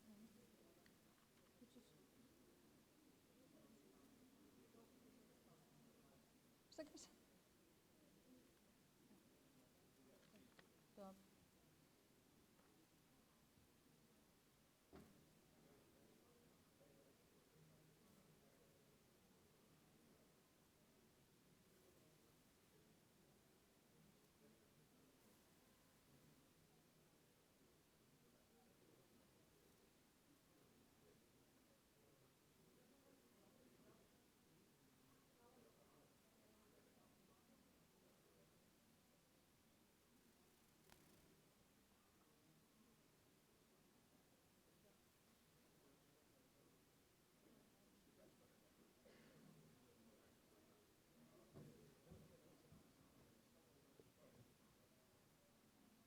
Good evening, everybody. So we're kind of last minute, kind of hitting in to get our awards. So my name is Anna Maria. I live in San Francisco, but I'm originally from Serbia. I grew up in Belgrade. I'm an artist. I'm a mixed media artist. I don't know if you noticed outside there's a big installation with 3 big paintings and on the floor. So I represent one of the artists, and we have 2 more artists here who are receiving their awards for participating in this amazing Nikola Tesla conference. I want to say thank you to Nikola Lončar for organizing this, making it happen, inviting all of us to be a part of this big thing, which is Nikola Tesla, right? We are here, all of us today, because of Nikola Tesla, and to, keep a memory of how an amazing man he was, and through art, through culture, and for many things. So, to the artists and to all of us, thank you so much. Thank you.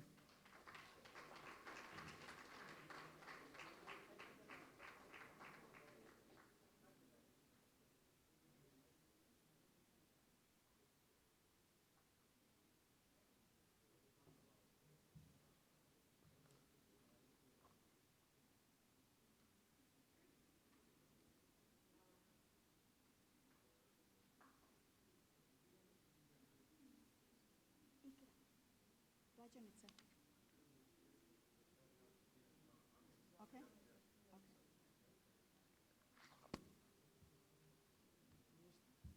Dobar dan svima, ja sam Jelena Bibić, isto autor ovih slika, portreta što vidite napolje Nikole Tesla. Htjela sam se zahvalim Nikoli Lončaru na pozivu i da mu uručim jednu sliku od mene, ako može. Hvala.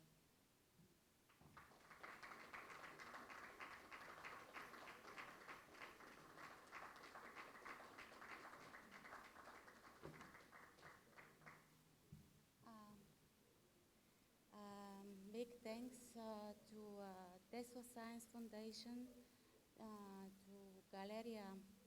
to Gallery Nikola Radošević from Belgrade, and let's celebrate the greatness of Nikola Tesla. Thank you.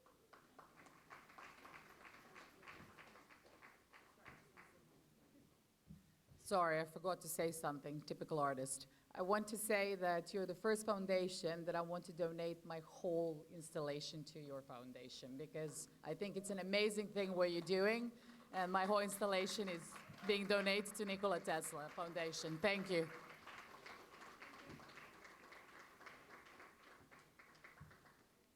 Okay, thank you. And now to celebrate our Serbian New Year and in honor of Nikola Tesla, we have the Serbian folk dance performance by Građanica. Thank you.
Čujete me, kako ide ono u onom filmu kada kaže, neću da kažem onu prvu reč, a ide posle toga, od ovog može da se rikne.